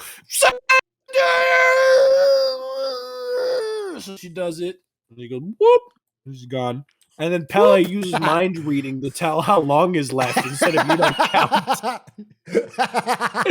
You can just count, my guy. Like, it's 30 seconds, and it's Nana like you would think Nana's specifically thinking like, keep the time rift open, like focus, you can do this, like hold it steady. But instead Nana's going 30, 29, 28, 27, 26, and Pele's like, guys, 30, 29, 28, 27. Yeah. And then Rihito's fighting and he licks his blood, and Harris is just standing there crying when she could be helping right now, which would be very helpful. That would only apply if she had a character still. And then Zwei punches, and no one goes, whoa, watch out, you guys. This guy's on a whole different level. It looks like he's got good offense, too, now. Oh, no! He's the full package! He's the full package! Leave it to me. And then Tokaze teleports. I take an honorary swig. I already did it earlier, though, to do it. What are you doing? I know that I can't use Blink Strike if I hit you with the back of my sword. That I can't stop you like that, but it's just as Hina said. I won't give up on you guys either. I don't want to give up because we're Nakama, aren't we? This live stream is a great fucking. You just upload this as your demo reel for like your entire voice acting portfolio. So I think you're going through every single voice you could possibly do. 10 seconds left. 5, 4, 3, 1, 2. Pick a few. It's your turning. Gina. Does this count as a teleport? Yes, it does. Absolutely, it does. We see it happen, but we see it happen, though. She teleports into the scene. Take a shot. Fine. Take a shot. Fine. Let me crack open. I had a spare can just for this. Oh, that doesn't taste good at all. Oh, no. I don't like this one. Wait, maybe it's better on the second sip. Hold on. Yeah, it's a little better. I must have inhaled the cider gas or something. The cider gas, okay. No, they can't be right. They're not here. They didn't come. I told them specifically longitude 31, longitude 47 in 306 years and 45 minutes, 62 seconds. And some are not here. If they took it, they should have been here this long ago. So then why aren't they here? Anna said they came, right? Those people came. Why are you saying those people? Why don't you just say Ferenda? their names? Because I think Ferenda came a bunch, if that's what you're talking about. Very true. She absolutely did. Just what are you talking about? I don't know what you're trying to do, but it looks like it failed. Is Ferenda drunk now too? Ferenda! Then why don't you guys give up already, Tokikaze-kun? The only thing you could do is kill the clones, you know? No. There's still a way. I will defeat you. No. If only I had tried that 20 minutes ago. No, that's wrong, Tokikaze. We will defeat her. If only we had tried this 20 minutes ago. Teamwork. Now she's mad. So you guys won't give up no matter what? How fucking ridiculous. And now she uses fuck you, Sasuke! My fuck you bomb. This is like when the MMO boss is like the one-hit kill move where you need to beat them in like 30 seconds or you're penalized by losing instantly. Yeah. Fine then. A massacre it is. I'll erase everything! You guys, the clones, the hearts I can't steal, and this entire world. It's impossible. Sorry, Sergeant Major. Sergeant Major refers to Lynn. Why did you just say Lynn? Why in case this is your first chapter of the manga, Sergeant Major refers to Lynn. Looks like this is the this page actually would have really made me emotional back when I liked this series. Seeing him and also I do like in general like the concept of people like facing the inevitable with a smile. It reminds me of that game we played recently, which I won't say the name of because spoilers and all that. Yes, but but I love it when characters like Doan's expression I think is my favorite. How he like looks like a cocky little shit in the face. Like this would be cool. I do also like Dawn's expression. Yeah, I agree. Yeah, I think like all of them just like we did our best. We're facing it. Like we're not going to despair. We like even if they lose, they don't lose heart, and that's cool. If only I gave a shit about any of this. I know. Anyway. So she's about to drop the sun on them or some bullshit. And you pling, and her dynamic visual acuity sees something. So she turns around and she sees an arrow. But then she sees like 6 arrows. And then he goes, and then they're and they blow up the sun. Oh, and it hits Ferenda's hand, apparently. I guess that's why it blew up. It hits her hand. She's like, ow! Pursuit. Why? Wait, hold the fuck up. Why did the arrows pop her giant ball of bullshit? Well, my guess is because that's what I thought. That's too stupid, right? There's no way one clone or one Baron, I guess I'll say, because they're not clones. One Baron should be able to blow up like every single power put together, right? Yeah. But we see that she's holding her hand. We see that she's holding her hand on the next page. So my assumption is like one arrow hit her hand and it like weakened the thing, and then the rest like cracked it. Granted, it'd be better to actually draw that instead of make up bullshit for you. But so like whatever. Anyway, why didn't she react to it with her dynamic visual acuity? So presumably, right? Like, if one pursuit could break this, then couldn't Sonohara could have done this. Yeah, could be like, and it would have broke, and then she would be like, "Fuck!" And then her advantage is gone. So if one student who presumably has a pretty low count, unless they got lucky over the 300, is just a couple of arrows is enough to blow up literally all Baron powers put together in one fucking ball the size of the sun. Then also does Class A appear and count as teleporting behind her? Fine. Fine. One last one. Woo! This cider is terrible. It's horrible. Dry. What's it called? Citra Dry Popped Ghost.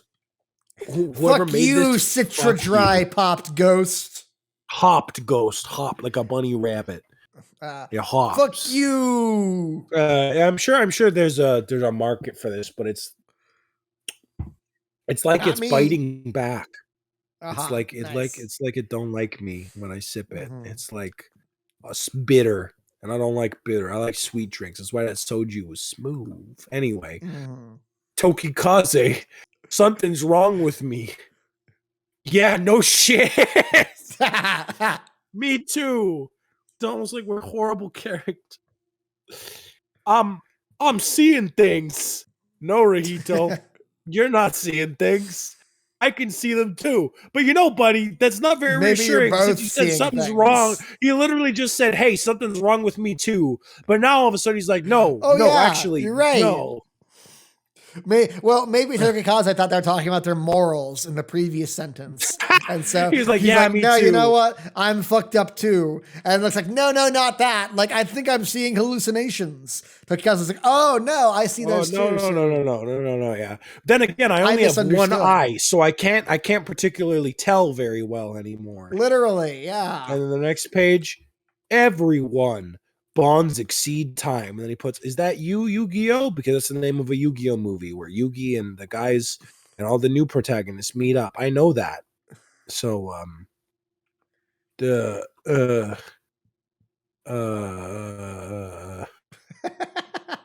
end. That's the end.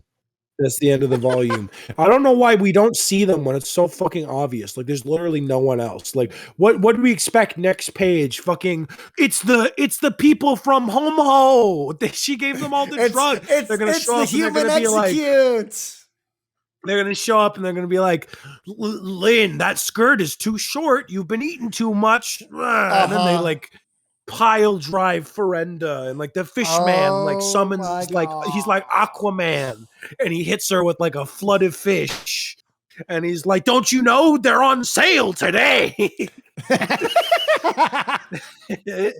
I'm having a special 200 for one, and he like hits her with like 200 whales. Amazing. And then the little baby that Lynn name that was also named Lynn like comes and goes like Babu, and he like fucking karate kicks Ferenda across the thing, and then the old man was like, Lynn fixed my back when it was hurt, and now I'm gonna break yours, and he like fucking pile drives her and her back snaps.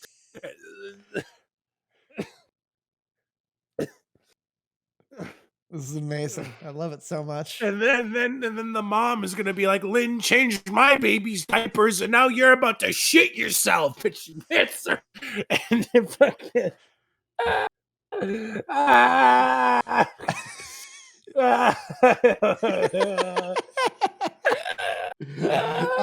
I'm letting Isaiah tire himself out.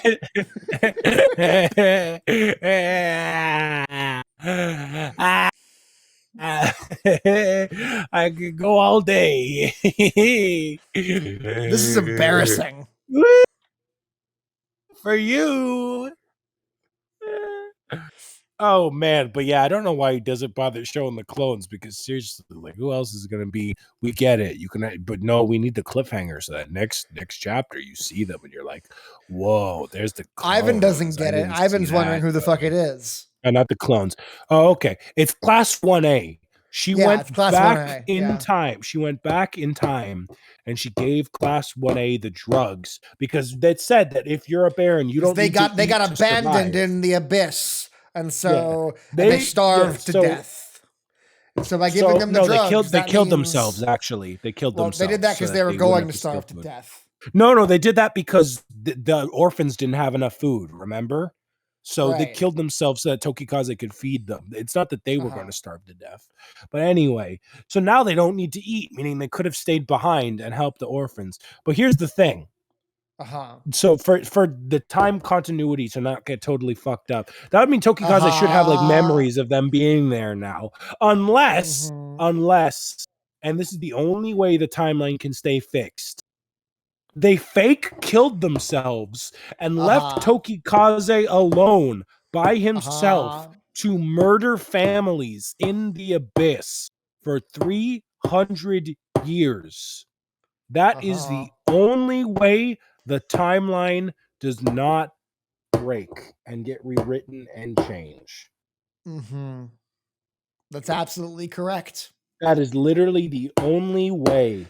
So they fucking abandoned Tokikaze to fucking have to kill all the Abyss kids constantly, and to have a bunch of Abyss kids starve because they because could only produce I'm so pretty much sure food. I'm pretty sure they don't do anything like Tokikaze going like I'm feeling new memories that I don't like I didn't see before. Like Yeah. or actually wait, no, they probably will do that because I remember they did that before with Sherman. Sherman clone.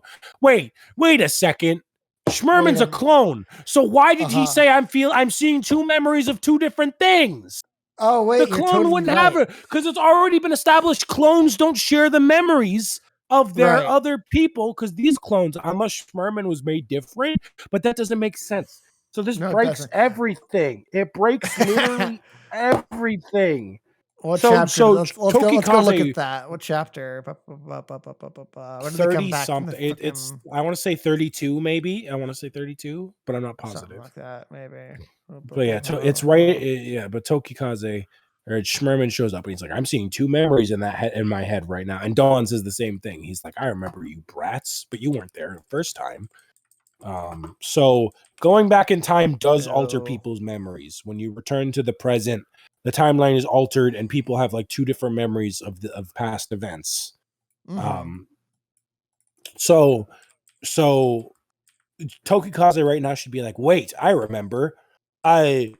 And then his count drops by like 400,000 because he wouldn't have had to kill all those people. And now he's Mm-hmm. useless.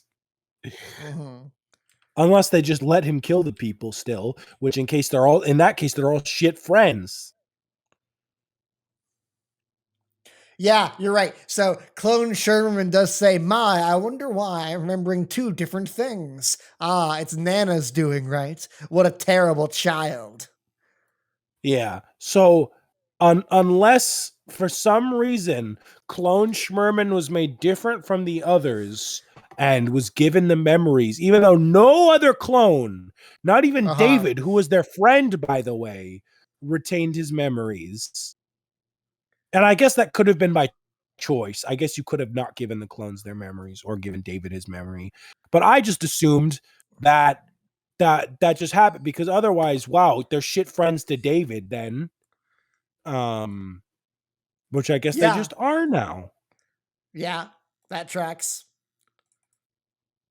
But yeah, no, you're right. I totally I thought like, okay, I guess there's nothing in the manga that stops it from being Sherman's clone the whole time. But no, that line does stop it from being Sherman's clone the whole time because the clone shouldn't be receiving past memories of a past that he didn't ever experience. Yeah. So you're totally right. That's broken. Doesn't make any sense. This is obviously retconned in later. Stupid. And only my drunk brain realized this. That's Stupid. that's the version of the two-headed horse smoking gun. Oh man. Yeah, so as Ivan says, why has Class 1A not helped ever before now? They've just been sitting in the abyss for the whole fucking plot, or just like sitting on the sidelines or some crap. Like, we could have used you guys a long time ago. Why are you only just now appearing? Poor Isaiah is so sloshed. Like, I want to have a conversation about time travel mechanics, and Isaiah's not all in the right mental space for that. My eyes feel like they're burning.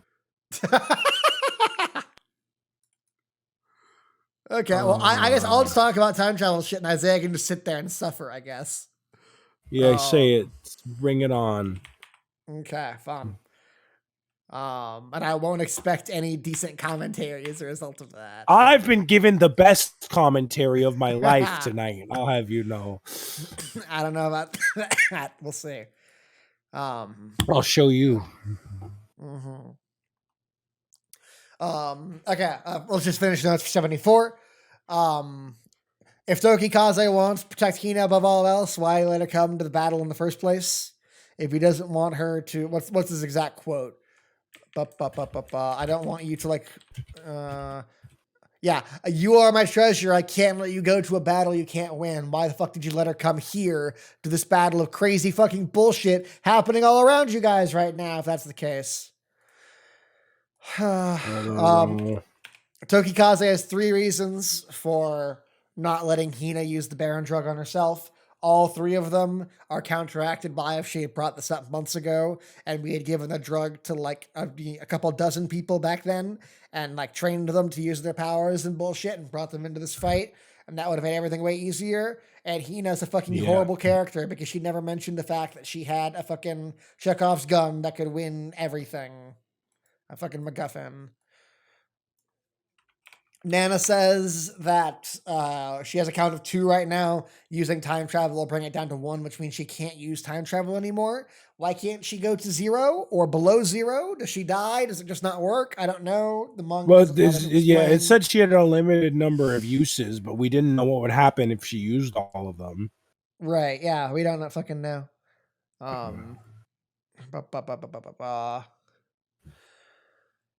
Okay, so is there oh my god. Okay, so when Hina gets sent back in time by Nana, Nana specifically says, I can only send you for a minute. No, 30 seconds is the max.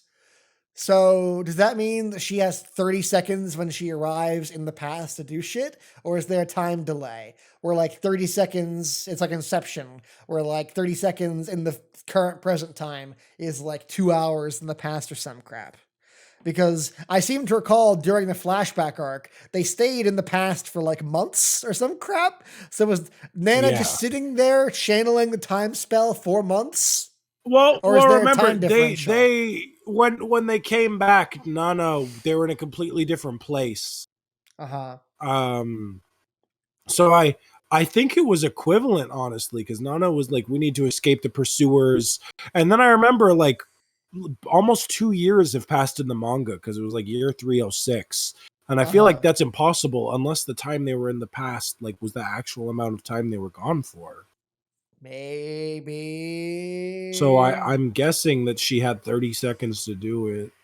Okay, so if she had 30, okay, Isaiah, I want you to tell me, like, okay, let's say that I am Hina, right? And I'm a horrible fucking person who should kill myself, but I've decided not to do these things. And instead, I've been sent back in time to give all these Baron drugs to the clones and to tell them the exact time and date that they can come here, but also they can't come before that because that would cause a paradox or some bullshit, even though it wouldn't cause a paradox or some bullshit. But like, you know, I have to convey all this information to the clones in 30 seconds or less.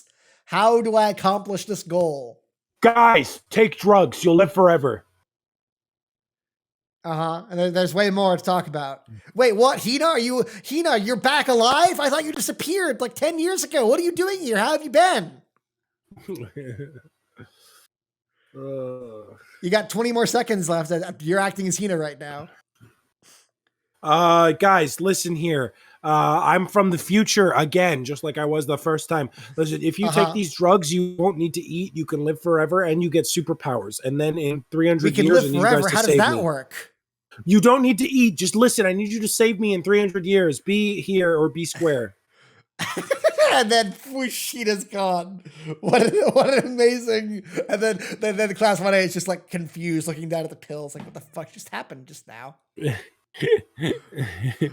I don't know how she conveys to them all the information they would need to like show up at this exact time and place 300 fucking years from now. And what the fuck they've been doing for 300, sitting in the abyss playing fucking tic-tac-toe, I fucking guess, for 300 years How straight. did they get up? How did they get up? Did they take one of the Tokikaze planes? left fighter jets down on the bottom, and so I guess that works. Pelmo flew them. I don't fucking know. You know what they should have done? They should have carpet bombed Ferenda, and then we see the jet plane up above, and then that would work too. And then they hop out. And the next chapter, they can do the funny parachute joke when they jump out of the jet instead of landing it. She can pull out her panties, and then everybody, she knows it. She's naked. This is a manga for fucking gorillas. Yeah. Not even gorillas are too intelligent. We're talking about fucking like proboscis monkeys right now. Those are the target demographic of Plunderer. Okay, let's talk about time travel mechanics, shall we? This is always fun. Yay. This is always fun. Yay. Okay, yay, peace. Okay, so peace. I have a question. It's established after the flashback arc that Nana's tried a bunch of times to go back in time and change shit, and that none of her attempts worked or changed anything really. I assumed at the time this meant that Plunderer had some version of the concept Steins Gate calls the attractor field convergence, which is the idea that like timelines have a very specific way they want to go and they are resistant to change, basically. So, like, no matter what you do as Okabe, like, because Mayuri is fated to die, that's going to happen, even if the universe has to constantly contrive new ways and new scenarios for it to happen. Mayuri dying is such a big deal in the timeline because of the ripples that event sends forward into the future, that it's basically fated to happen. And the only way to get around the attractor field convergence is to go to a different timeline entirely, like the Steins Gate timeline. That's the whole fucking plot of the show, right? So I assumed that all of Nana's time travel attempts didn't work before. And we see this even in the time travel attempt that our heroes engage in when in the flashback arc, where they were able to change certain events. Obviously, people remembered them, and there were certain things that were different as a result of being in the flashback arc. But ultimately, nothing changed. Like, Rahito was still a sad guy who killed everyone. Hina was not able to stop him from becoming a baron. You know, like, nothing major changed. They just, a couple key events were switched around. In a similar way to, like, you know, fucking Mayuri doesn't die in the apartment, but she does get pushed in front of a train sort of thing. So slight changes with the same eventual end result. Right? So I assumed there was an attractor field convergence in Plunderer world, causing attempts to make shit change not be the case. So why the fuck is Hina able to save the Class 1A if there is an attractor field convergence in Plunderer? Because you feed them the pills, and then they live. And then because they only killed themselves because they were going to starve. So if you give them a way not to starve, they don't kill themselves. I don't know. It's a pretty big change to the timeline. He just did super casually, and that apparently Nana was not able to do the reason why Nana failed is because she's stupid, and it's and everything she did sucked. There's no attractor field. She's just bad at it. And like she said, Rahito can't stand looking at her or something because I remind him of that war. So she can't do it. She can't do it. She would have time traveled back to before that war and tried, and so Rahito would have been able to stand looking at her. Well, Nana's just terrible. She just can't do shit. She couldn't think of anything. Fair. I mean, she is the worst, and that's why she settled for jail. Because she is a worthless character in this manga, which sucks. Because Minazuki, that's your one POC in this. That's your one person of color, and you don't let her do anything, Minazuki. I don't know. Is Nana a person of color? Or is she just like tan? Well, I mean, she was, considering she was in a room for it, because, you know, normally when anime characters are tan, they're like a Genki person that goes outside a lot, and then when you see them in a swimsuit, you see their white skin. But Nana, like, we've seen her naked and she's still brown, so I'd like to think she's a person of color. Fair enough. The amount of fucking dojins I read, like, this is a really cute black girl, and then they fucking take off their clothes and it turns out they're just fucking white, and you see, and they just have a tan. Like, it's the dumbest shit ever, and I hate that crap. These fucking the amount of crap there is in dojins with that bullshit is the worst. I hate it. Yeah, it always pisses me off. I'm like, come on, man. I thought this was like a cute, sporty brown tomboy, but she just has a tan. Yeah, like, agreed. It's the worst thing ever. That's not cool. We need porn representation, Japan. God damn it. Yeah, you guys need to stop being so racist over there. Not everyone wants to jerk off to your stupid Nihonjin. Okay. I have nothing against Japanese people. They make everything I love. I love you guys. They also make Plunderer everything we hate. So, you know, mixed bag. True, but then I wouldn't get to have nights like this, and I love you guys. You know, this is great. Enough.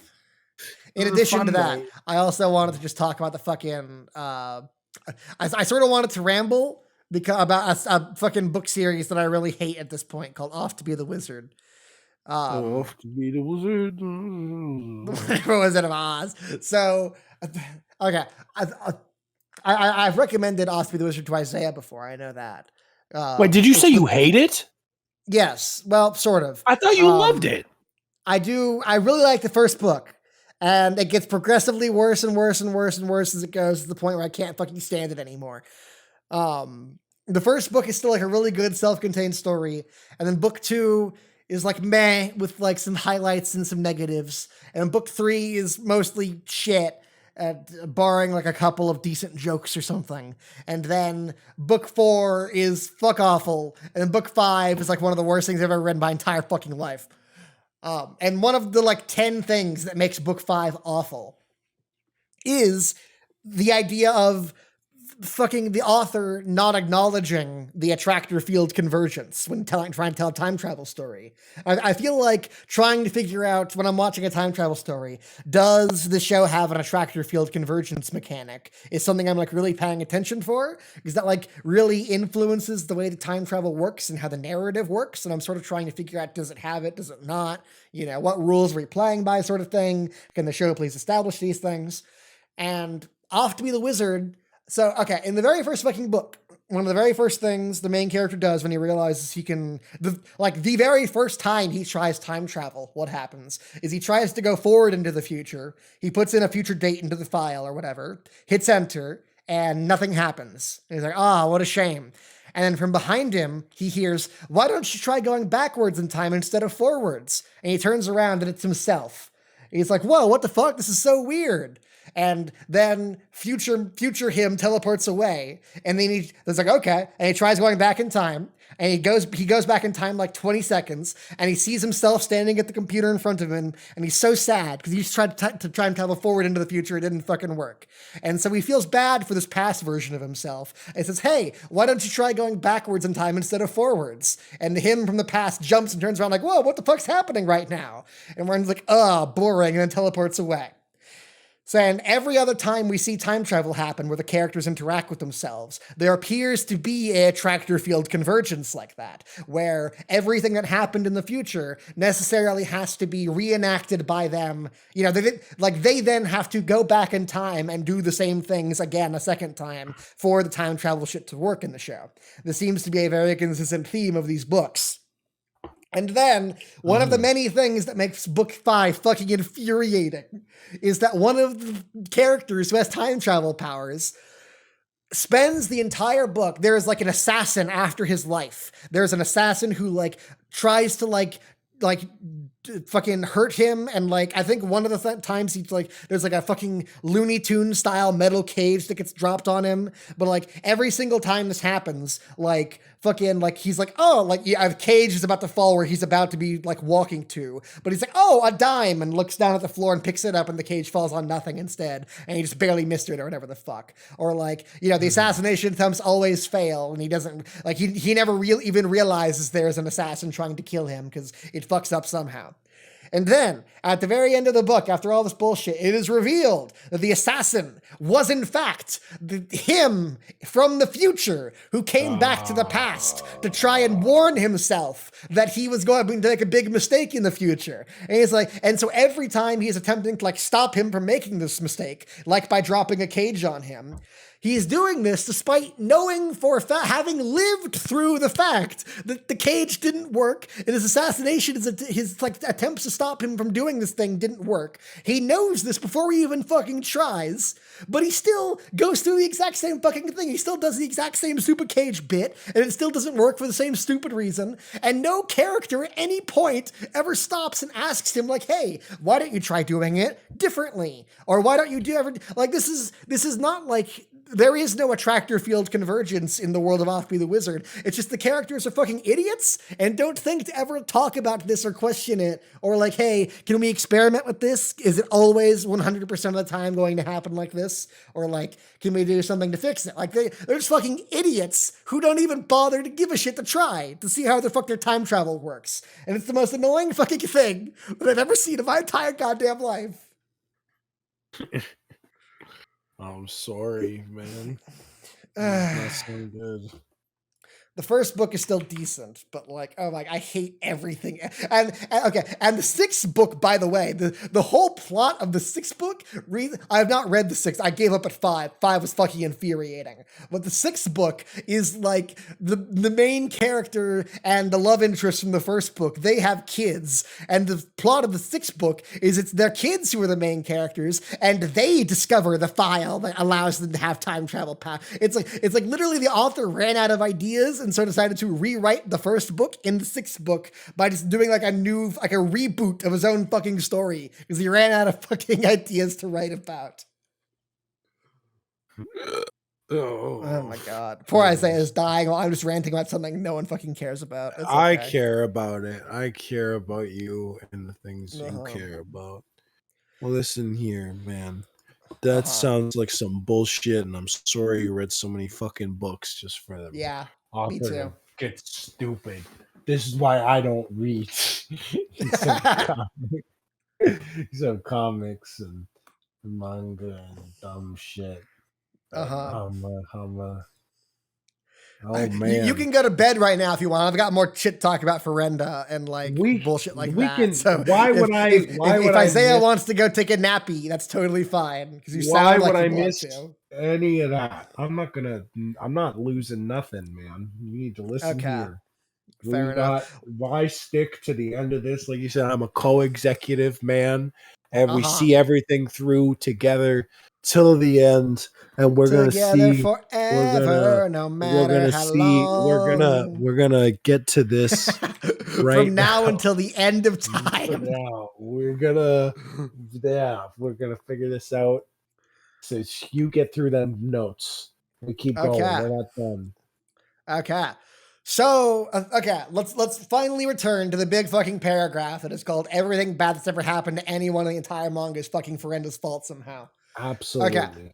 So in fiction writing, when you want to redeem a character for mistakes that they have made or things they have done, there's usually like a narrative need to make amends, for the character to have like a penance before allowing them that absolution. And the penance they pay is usually directly proportional to the bad things they've done.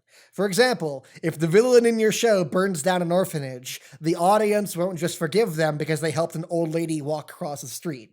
Right? They need to like start a new orphanage at the very least, right?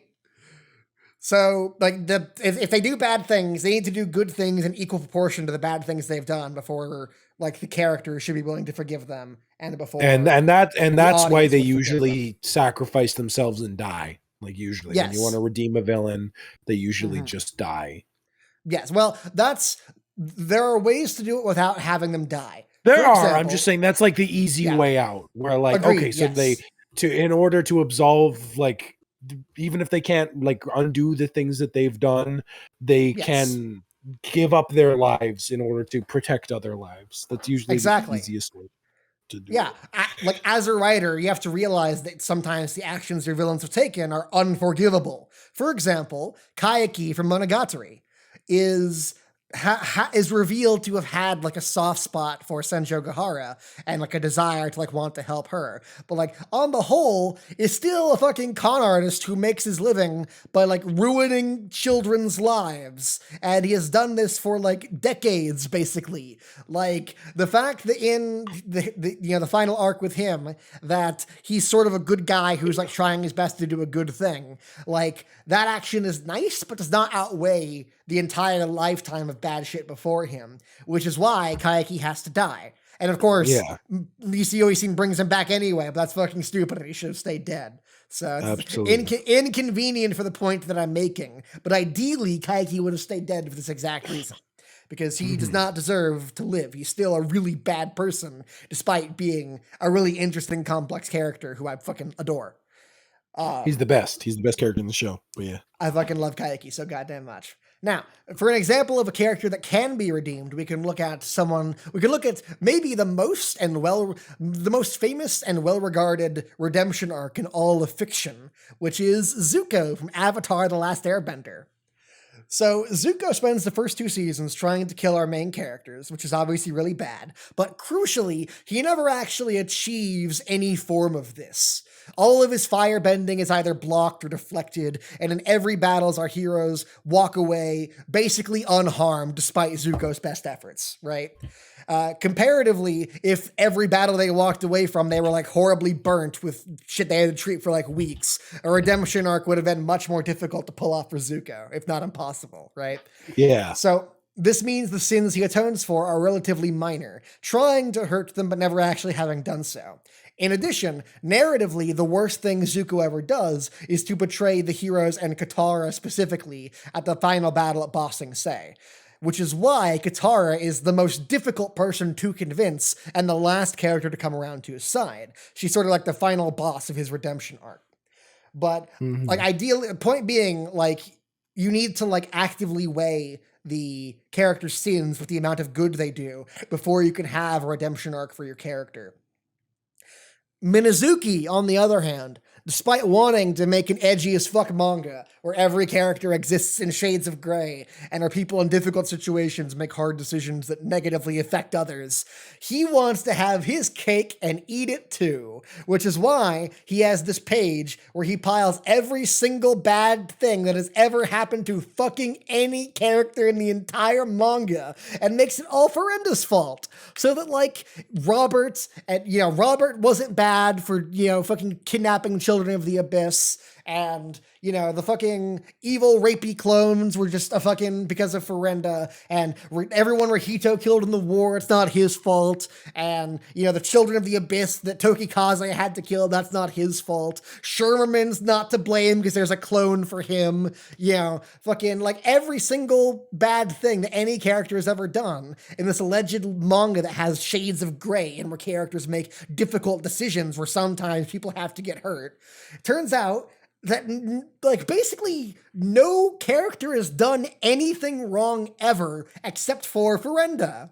And, like, that's the only reason the plotline of Sherman being a clone and Chekhov being Ferenda exists in the first place, is because Minazuki wants to have a redemption arc for all the characters and Sherman, despite having established most of them as villains previously.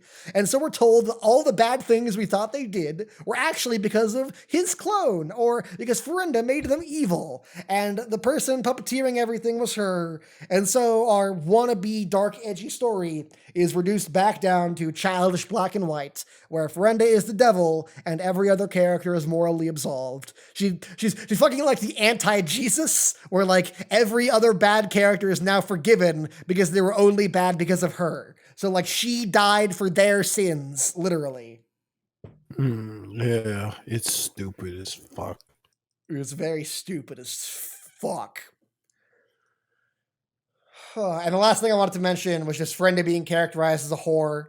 What is the purpose of this? Is it supposed to be a comedy thing? Is it supposed to be fan service? Is it supposed to be a narrative thing? If it's comedic, I'm not sure how it's funny. If it's fan service, I don't think it's sexy, and I have a difficult time imagining someone who thinks that it's sexy. And it's for the narrative. To what end does this achieve? What goals exactly? Does it make her seem more feral, like a starving hyena or some shit? And like, character-wise, she's been established as basically a Nazi that gets off on causing pain. So I suppose this is a weird mix of fan service and a reinforcement of the idea that she's just like evil and a sadist, which I guess that's the only point to doing any of this shit. Yeah, it's like poor Isaiah. I'm trying to engage him in like fucking narrative discussions about writing. No, I'm struggling to stay conscious. Back. Just give me a minute, please. Okay. It's not always easy. So listen, I'll give you a minute. I agree. Like you can have villains that are like, get off on villainy and like and just are fun. Hopefully not literally. I think that's one of the main problems with Ferenda. There are lots of characters that like have fun being evil that I think are fun villains, like and even compelling villains. So like the Green Goblin from Spider-Man, for example. Like even if you just look at the first Spider-Man film, he has fun being evil. He has a blast. And why does he do it? Because he feels like he's been wronged by the world. He feels like, his company was taken from him. He was forced to resign. He's not proud of his son. He feels like he has worked his ass off his whole life and not been rewarded for it. And so he thinks that it is right for him to lash back out against those people. And he enjoys it. It is cathartic for him. So here's a guy who loves being evil. He genuinely has fun. He thinks it's great. He has fun doing it. He does corny laughs. He makes jokes as he blows up like people that fired him. And it's fun to watch. You know, he's an entertaining villain. It is fun to watch him do that. But you know, fucking, for one, you can still take him seriously because his motives make sense. He doesn't do anything out of character for no reason. Everything that he's doing is set up and in action. Two, he is not literally jerking off while blowing up people. I think that is a big thing that is very hard to get over here, where you have her literally murdering people and like calming herself. And it's like it's not even just that like that's stupid, because it is.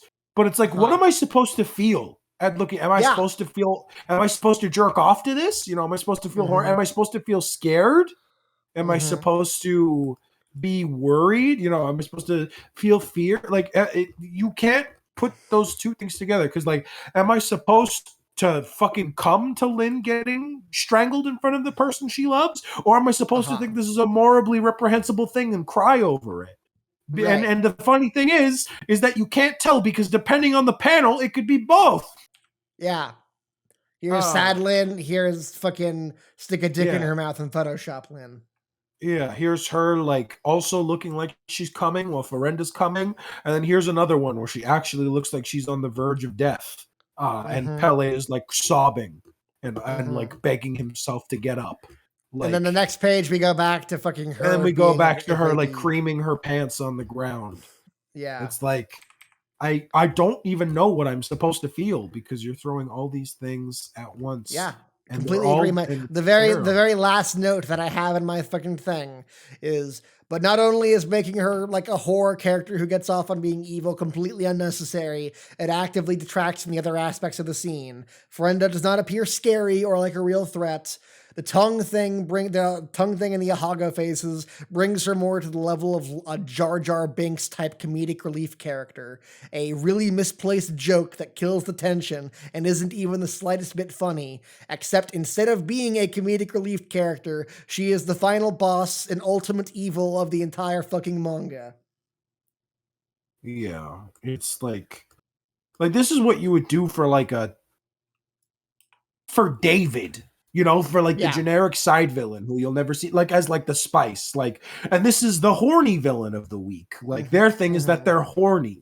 Right. Well, we had Eterno previously. We had the same thought at the same time. Yeah. Which Eterno was still too much, because he's literally getting off to chopping children's fingers off, which isn't funny or entertaining or good. Or at all. Or good. And his name. This just in: Isaiah does not approve of chopping children's fingers. His name is fucking Eterno. Says that it is, quote, not good. You know, Eterno feels like he could fit into fucking Suicide Squad. That's what he feels like. Absolutely. Like, this is Eterno. But not the good one, the old one. Like, this is Katana. She's got my back. That one. He feels like he could fit in Suicide Squad, not the Suicide Squad. God, yes. I hate movie naming conventions. I know. Just call it Suicide Squad 2. Just call it Suicide Squad 2. That's what it is. Even if you're ashamed of the old one, that's what it fucking is. And at least then this is Katana. She's got my back. I would advise not getting killed by her. Her sword traps the souls of its victims. She can cut all you in half in one sword stroke, just like mowing the lawn. She's got my back. That's that guy, the man who can climb anything. Forget his name. He dies immediately, so who gives a shit? This is amazing. Well, I believe that's all we have to say about Plunderer this time. Yes, no, but forever Plunderer, man. Forever Plunderer, everyone. Thank you guys very much for watching. Thank you, Isaiah, who currently has the mental capacity of a 5-year-old, for joining me. I disagree. I can do my times tables. When you watch this VOD back later, you're going to be so fucking embarrassed, and I'm going to laugh so hard at how embarrassed you will be. There is a video of me falling down the stairs while drunk, and no one comes to help me. They just laugh. It doesn't get much worse than that. Can I have that video? I will send it to you. Yes. Can I show that video on stream? Is that a thing that I can? I'll put it in the show notes. How's that sound? Fine. I'll show. It'll be the final thing we can go out on. Let me just find it. I need to check where I sent it to, because it was on my old phone, but then I recovered it. Can you do it in 20 seconds or less? I can do it in maybe a minute. Okay, let's not wait that long. We'll figure it out later. Okay, fine. Anyways, thank you guys so much for coming out. Thank you, Isaiah, for joining me and being vaguely cognizant during the stream. I appreciate that. Yeah, I was happy to be here. It was a blast. I had a blast. The world is a blast. Yeah. Plunderer is a blast to laugh at least. Mm-hmm. This was a whole bunch of fun. I love all you guys. Thank you for always being here for us. You are all wonderful people. I appreciate y'all so much. This shit wouldn't be happening without y'all. Thank you guys for everything. Absolutely. Thank you guys so much. Thank you, Isaiah, for being here. And I'll see you guys next time. Later. Matane.